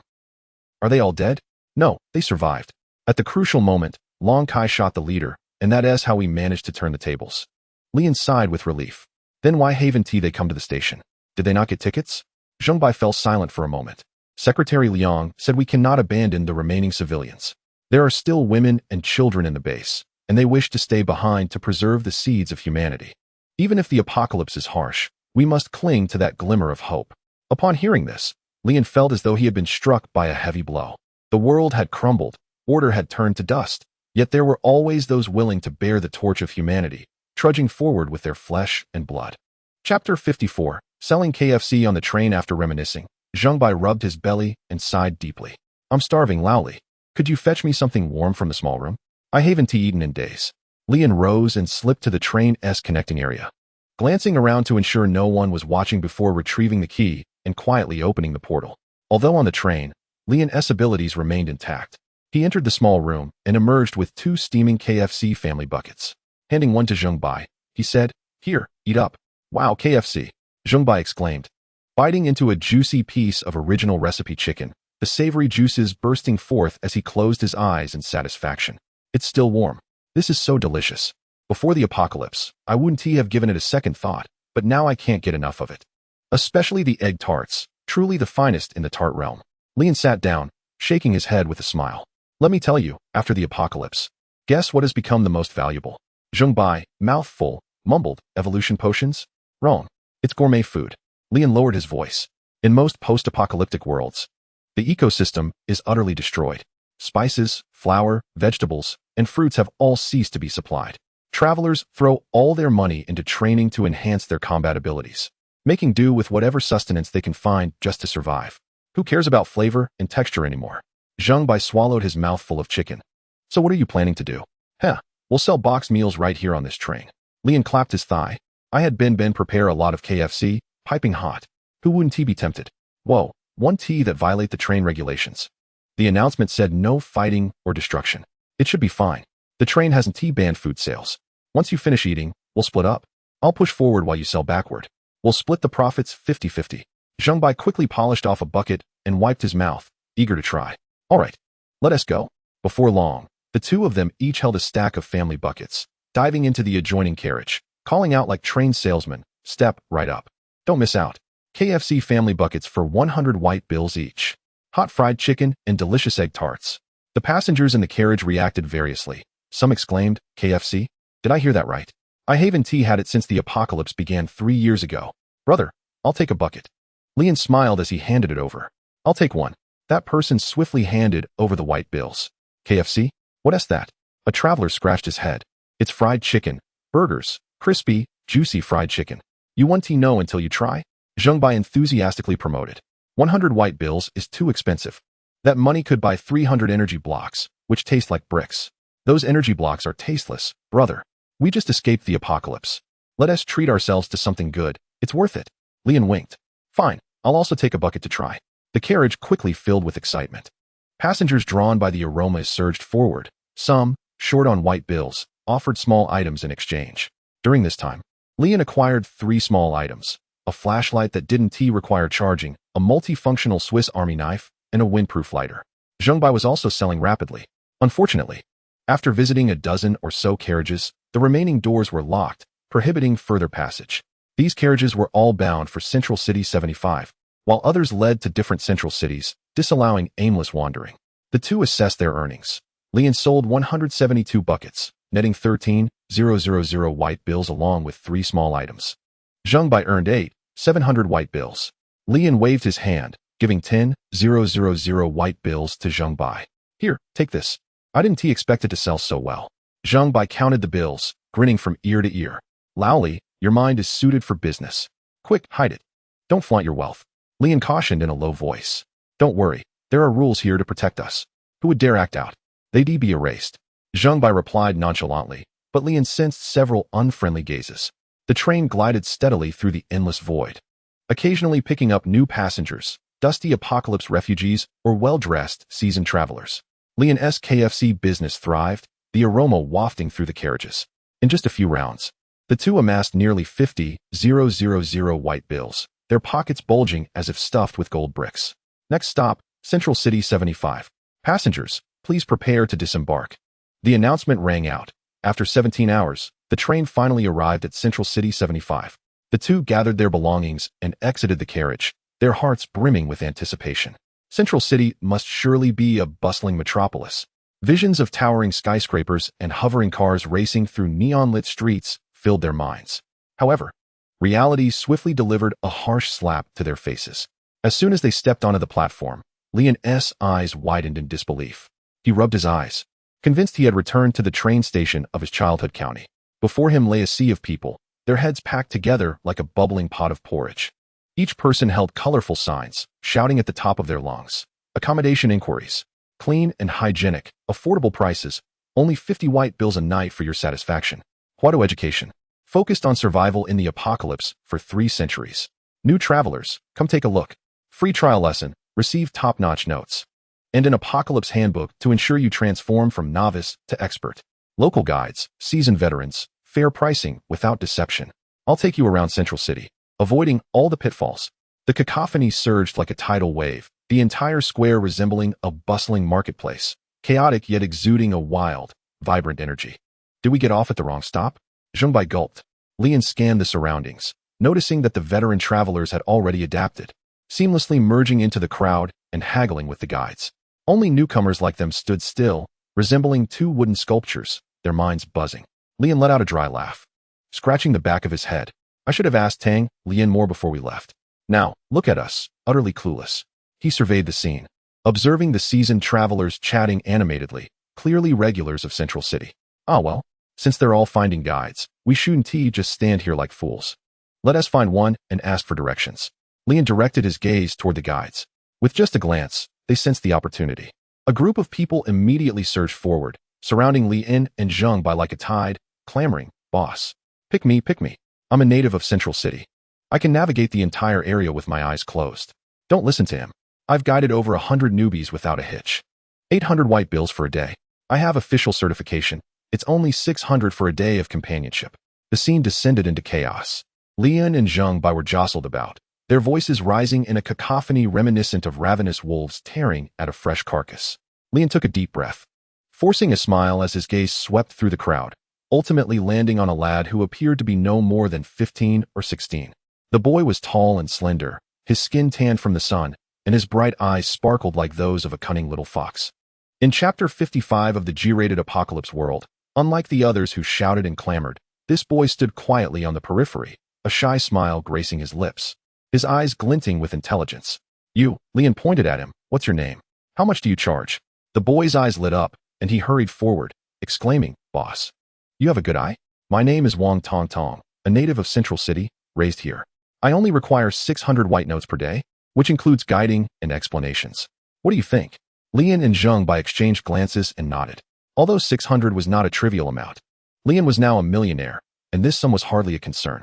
Once an agreement was reached, Wang Tongtong led them through the crowd like a little adult, introducing as they walked, "Bosses, follow me." Upon exiting the platform, Wang Tongtong inquired, "Would you like to rest at an inn first, or head straight to the visa office? Is there any significance to this choice?" Lian asked.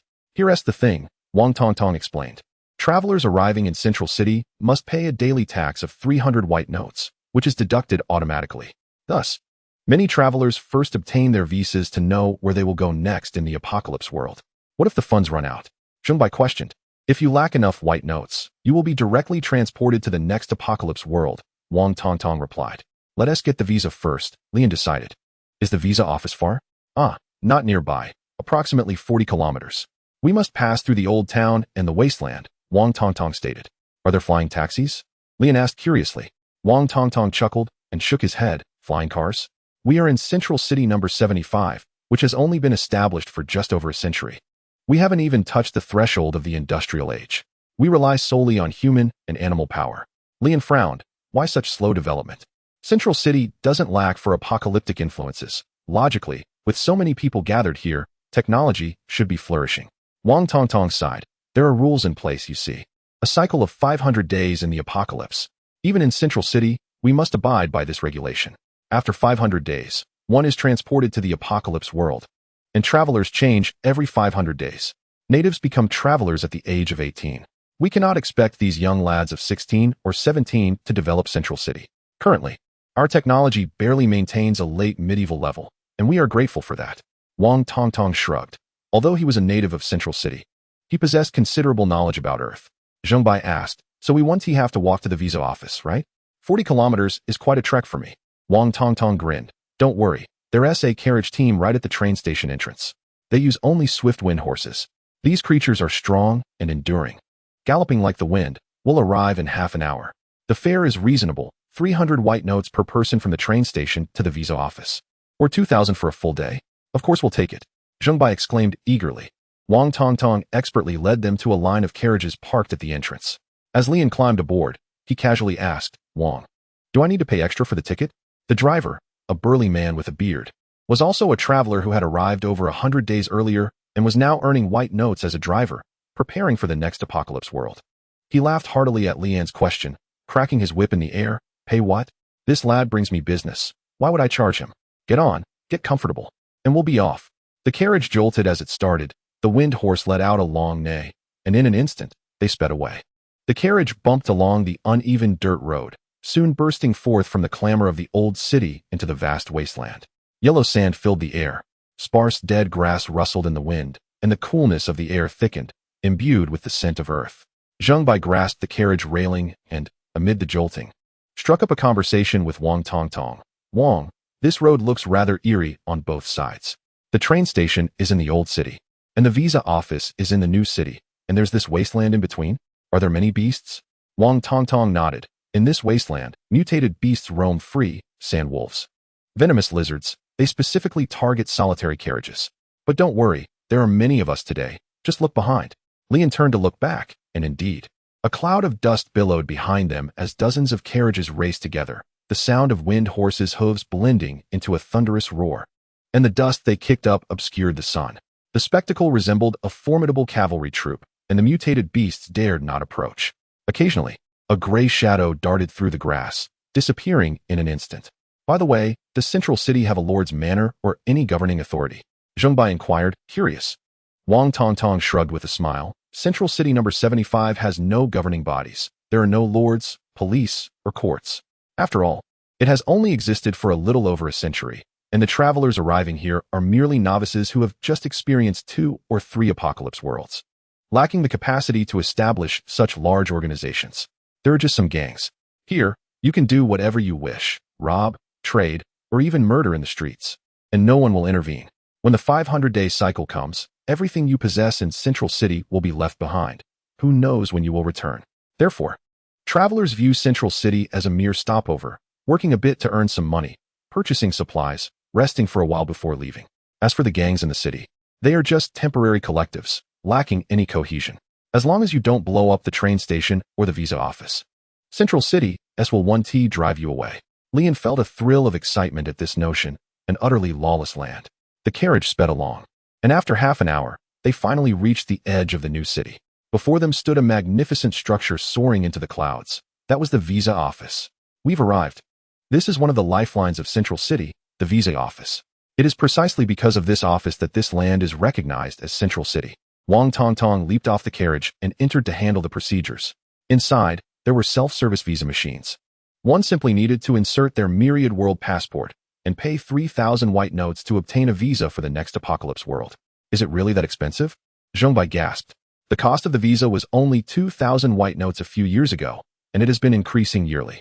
I've heard this is a measure to prevent inflation, Wang Tongtong explained. Lian grumbled. Everywhere one goes, it seems money must be spent. In the apocalypse, these white notes are worth more than life itself. The 3 entered in succession. Although the line was long, it was orderly. The hall was unmonitored, with only an intelligent voice echoing throughout, guiding all travelers. No one dared to act out of line, for the will of Central City would expel such rude individuals. When it was Li En and Zheng Bai's turn, they presented their passports and placed them into an automatic visa machine. After paying the fee, the machine went into action, and a visa was stamped in their booklet, which now bore a new page inscribed with ink. Being my mo sure. Description: in this wretched world, the iron hooves of foreign enemies trample the borders, smoke rises everywhere, and cities are reduced to ashes. The common folk suffer greatly, displaced and perishing amidst the wilderness. Amidst the flickering blades and shadows, the victor and the vanquished emerge. Only under the sword can the universe be determined. Only the singular king, who treads upon countless corpses and commands the seas, can forge an iron-blooded realm, sever the shackles of chaotic times, and awaken the slumbering dawn. Chapter 56. 2 foolish thieves nearby. Wang Tongtong chuckled. Gentlemen, fortune smiles upon you. In this G-level apocalyptic world, the lowest tier, as the synopsis suggests, it appears to be a cold weapon era. With a firearm and ample ammunition, you could traverse this realm with ease. The three exited through the rear passage, which was crowded like a train station, where signs were raised high. High prices for C-level and above visas. High prices for E-level visas. Cash on delivery. Lian glanced at Wang Tongtong, puzzled. Can these visas be resold? Wang Tongtong elucidated. All passports from the myriad realms are anonymous, akin to train tickets. As long as you possess a ticket, you may board, regardless of its origin. The same applies to passports. If you hold one, and its visa remains unused, you may venture to the designated apocalyptic world. The method of usage is straightforward. Raise the passport and gently tap the visa page against your forehead to be transported to the corresponding apocalyptic world. Since the visas are entirely random, some skilled individuals may acquire lower-tier apocalyptic world visas but wish to avoid them, thus offering handsome sums for higher-tier visas. Conversely, those reluctant to face the dangers of higher-tier worlds may seek to acquire lower-tier visas. Surely, the G-level apocalyptic world visas in our possession should fetch a decent price. Lian mused. Wang Tongtong replied with a grin. Typically, no one desires to purchase G-level visas, as they are far too simplistic. Venturing there is merely a waste of time. The difficulty level of the instances is low, and the rewards are proportional to the risks. Oldly, why not acquire a higher-tier visa? Zheng Bai inquired of Lian. Let's consider it later. With your low evolution level, you are merely an ordinary person, yet you dream of entering a higher-tier apocalyptic world? First, establish a foothold in Central City. Seek a training institution to learn some foundational knowledge. Engage in small business ventures to earn some money and purchase evolution agents to enhance your physique. This I term the 4-point plan. Lian chuckled. I recommend a reputable training institution, such as Huatu, Zhonggong, Qihong, or New Oriental Education. These are well-established brands with substantial influence and branches throughout Central City. Hearing these familiar names evoked a sense of nostalgia in Li Un, reminiscent of the days spent preparing for civil service exams and postgraduate studies. Yet, he soon comprehended that all human beings originated from various parallel worlds, leveraging the renown of these established brands to reap the benefits. I recommend acquiring theoretical knowledge of the apocalypse from these major institutions, which have been established for centuries. Each possesses a vast and authoritative database. However, for martial arts training or swordsmanship, one should seek a skilled master for personalized guidance, far superior to the underlings dispatched from institutions. If you seek to earn money, I suggest both of you accept commissions at the city gate, and if you possess a craft, consider setting up a stall at the free market. As for martial arts manuals, those are rare and can only be found through luck, Wang Tongtong advised, as Li Un and Zheng Bai nodded in agreement. Gentlemen, shall I escort you to a hotel for some rest? I know of a place with exceptionally soft beds, if you wish to stay long-term. There is a large area to rent in the south. Lian interrupted Wang Tongtong, producing 1,000 white bills. Here is your guide fee. Thank you, my friend, and I will explore for a while. Wang Tongtong gratefully accepted the bills, expressing, thank you, boss. May you prosper in all your endeavors. I work during the day at the train station and at night in the nearby shantytown. Should you require anything, feel free to seek me out. He added before heading toward the train station, eager to secure more customers while daylight remained. Wang Tongtong aspired to accumulate sufficient capital for his inaugural journey through the apocalypse at the tender age of 18. Many indigenous youths like him existed in every central city, yet few survived to see 18. Those fortunate enough to have wealthy parents would purchase passports with matching visas to travel with their children, while those less fortunate were abandoned, left to fend for themselves in Central City. Wang Tongtong's parents, however, lacked the means to buy him a passport but did not abandon him. One parent would travel while the other cared for him, striving to return to Central City before the mandatory 500-day transfer limit, alternating in raising him. Tragically, when Wang Tongtong was 9, his mother failed to return, and his father was forcibly transferred after 500 days, leaving him alone. Fortunately, his parents had instilled survival skills in him from a young age, enabling him to endure in Central City despite his youth. Wang Tongtong refused to believe his parents were dead. He clung to the notion that they were merely trapped in some apocalyptic world or instance, unable to return. He aspired to become a traveler and rescue them, a conviction that fueled his determination. As Wang Tongtong's silhouette vanished from Li Un and Zheng Bai's sight, Zheng Bai queried, why did we let him leave so soon? He could have shown us around. Since we disembarked at the train station, I've sensed a chill at my neck. I only just realized we were being followed, Lian murmured. Who is trailing us? At 3 o'clock, 2 men, don't look back. If they notice, we're done for, Lian cautioned as he redirected Zheng Bai's gaze. What now? Should we confront them or retreat? Zheng Bai pondered. We have no idea of their strength. It's risky to engage. Let us see if we can shake them off. Lian decided as he and Zhengbai sprinted through the alleys of the city. Blast it, we've run into a dead end. Zhengbai exclaimed, staring at the towering iron wall ahead. Get in, Lian commanded, seizing Zhengbai's arm and pulling him through the portal without hesitation. At the corner, the sounds of hurried footsteps abruptly ceased. A tall, scarred man wiped the sweat from his brow, squinting around. Where did they go? Damn it. Those two ran faster than rabbits. Beside him, a short, stout man with tattoos slammed a spiked iron rod into the ground. They must have scaled the wall. We lost them. Those two were selling KFC on the train, raking in a hefty pile of cash. What a pity they slipped away. No sooner had he spoken than a faint whoosh of wind sliced through the air behind them. Lian materialized like a specter from the shadows, his dual blades already in hand, his left hand wielding a delicate weapon like a gossamer wing, while his right brandished a hefty blade. In a flash, he struck, severing the throats of both men. Blood gushed forth like a fountain. The scarred man and the stout man fell to the ground without a sound, their eyes wide in disbelief, their iron rod rolling away. Good heavens, were these two so inept? What led them to concoct such a foolish scheme? Lian scratched his head in disbelief, sheathing his blades. I'm curious how these two clever fools managed to arrive in Central City, Zhengbai remarked derisively, glancing at the lifeless bodies. Zhengbai rummaged through the pockets of the two men, discovering 500 white bills and 2 blank passports. Having survived the night, they would soon be forcibly transferred for failing to pay the 300 tax fee, which had driven them to resort to robbery. Chapter 57. The entrepreneurial duo having dealt with the two foolish thieves, the pair strode side by side out of the alley and onto the cobbled streets of the new city. Central City number 75 was far less magnificent than anticipated. It resembled more of a makeshift outpost than a grand metropolis, surrounded by an interminable expanse of wilderness. The storefronts primarily consisted of inns, their wooden signs awkwardly inscribed with names such as Ping An Inn and Xingfu Lodge. A few modest eateries offered simplistic fare, dark energy porridge, or bland roasted beast meat, each bowl priced at 50 white bills. Most of the structures were temporary wooden constructions, appearing quite fragile, with tattered cloths serving as roofs that would likely leak like waterfalls during rain.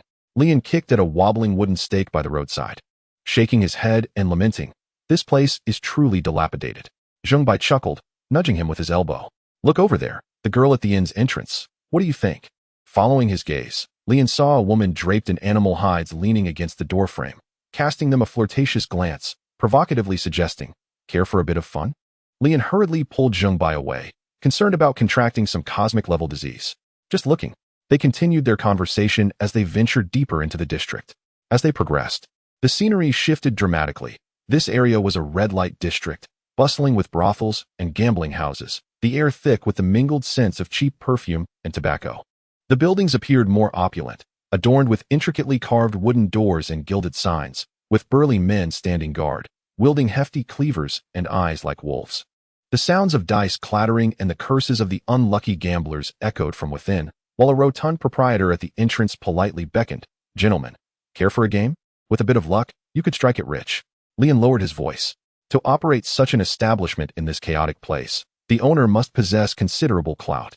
Zhengbai nodded in agreement, speculating that these establishments likely had the backing of the gang forces mentioned by Wang Tongtong. "It seems rather challenging to profit from these individuals." Zhengbai nodded but couldn't help glancing at a living advertisement outside a brothel. A half-orc woman with fox ears and a tail, clad only in sheer fabric, languidly enticing passers-by. "Oldly, what do you think of this Central City? It appears to host all sorts of races. Care to give the beast-eared girl a try?" Lian rolled his eyes. "Try? No way. Let us focus on finding an educational institution to enroll in and learn the local customs." The duo meandered through the streets, evading the raucous red-light district, until they finally arrived at a comparatively tranquil street corner. There stood a somewhat orderly wooden building with a sign that read Xian Dongfang Educational Institution, which was likely not the same as the one on Earth. A middle-aged man stood at the entrance, sporting round spectacles and donning a faded robe, clutching a worn booklet, resembling a down-and-out scholar. "Good day, gentlemen. Here to register for classes?" he inquired, setting his book aside and looking up. Lian nodded. "Is there a trial class available? My friend and I would like to attend one to see if it's suitable." The man smiled. "Indeed, there is. Tomorrow morning at 8. There will be a free public class. Would you like to sign up? Just fill out a form." He handed Lian and Zhengbai 2 forms. After completing the registration, the two felt considerably lighter in spirit and continued to wander.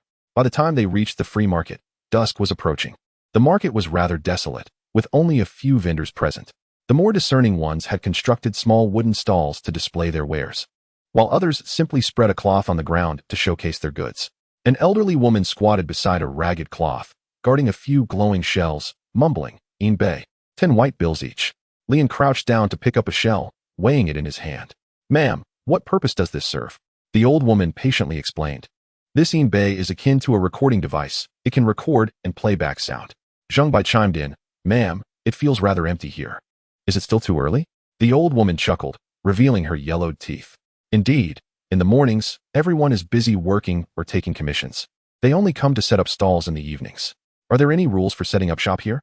Is there a need for protection fees or stall fees?" The old woman waved her hand dismissively. "No need for that. It's quite laid back. You can set up however you like." "Thank you, ma'am. I'll take 5 in bay," Leon said, picking out 5 shells and standing to express his gratitude. The two strolled around again, failing to spot anything of interest, and turned to leave the market. Suddenly, Leon remembered his small business idea, his eyes lighting up. "Old Zheng, I need to get a food cart. Selling KFC on the train was a windfall. Selling food here will surely be profitable." Zheng Bai replied, "Precisely. Let us find a carpenter first." On the market's edge stood a blacksmith shop that also operated as a carpentry workshop, where a robust, dark-skinned woman was vigorously hammering away, drenched in sweat. Leon approached her. "Sister, can you make a food cart? A small pushcart that can fit a fryer, with a canopy, just something simple." The woman paused her hammering and wiped her brow. "I can make that. Wood and iron, with wheels. It will be ready by noon tomorrow. 5,600 white bills. With a 2,000 deposit up front." Zheng Bai frowned. "Sister, could you lower the price? We just became travelers and are a bit strapped for cash." The woman glared, her tone slightly irate. "It's 5,600, take it or leave it." Leon, resigned, smiled as he handed over the white bills. "All right, but could you throw in a few tables and chairs for me? Crafting tables and chairs is quite simple, requiring little time or effort," and the woman readily agreed. After accepting the payment, she said, "All right, come pick it up tomorrow at noon." Finally, they both breathed a sigh of relief. After a long day of travel, both Leon and Zheng Bai felt somewhat fatigued. "Old Zheng, let's head back to the small house and rest. Tomorrow morning, we'll attend class. Pick up the food cart at noon and set up shop in the evening." Zheng Bai nodded in agreement. As the space around them distorted, they were instantly transported away from the clamor, returning to their warm, four-dimensional sanctuary. Collapsing onto the sofa, Leon relaxed while Zheng Bai rushed to the refrigerator, twisting open a bottle of iced cola and gulping it down. "Ah, refreshing. Old Lee, have you decided what to sell?" "Anything will sell," Leon replied. "Look at this place. Food is so scarce that even roasted insects could be sold here." Zheng Bai put down his cola. "True, but they don't even sprinkle any cumin or chili powder on it. What flavor could it possibly have?" "Well, it must be the natural taste of the ingredients," Leon responded, following his train of thought. "Flavor?" Leon's eyes brightened at the idea, sitting up. "Exactly. Let us prepare something with strong flavors. How about loasafen? We can add duck feet, pig trotters, sausages, and marinated eggs, a complete mix that is sure to be irresistible." Zheng Bai nodded. "Sounds reliable. It's quick to serve. A bowl of noodles can be ready in 2 minutes, with a rich broth and a delightful texture. The tenderness of the marinated duck feet, the smoothness of the rice noodles, and the crispness of the pickled bamboo shoots. Perfect. Tonight, let us have Binbin prepare the ingredients, broth, and marinated items, so we can set up shop tomorrow evening." Leon paused, glancing at Zheng Bai. "Old Zheng, what about you? What are you planning to do?" Zheng Bai chuckled. "I'll just set up a small stall next to yours to treat those in need." Zheng Bai jested, intending to set up a stall beside Li An's to offer medical treatment for injuries, as the chaotic environment often resulted in bloody incidents, making his services much needed.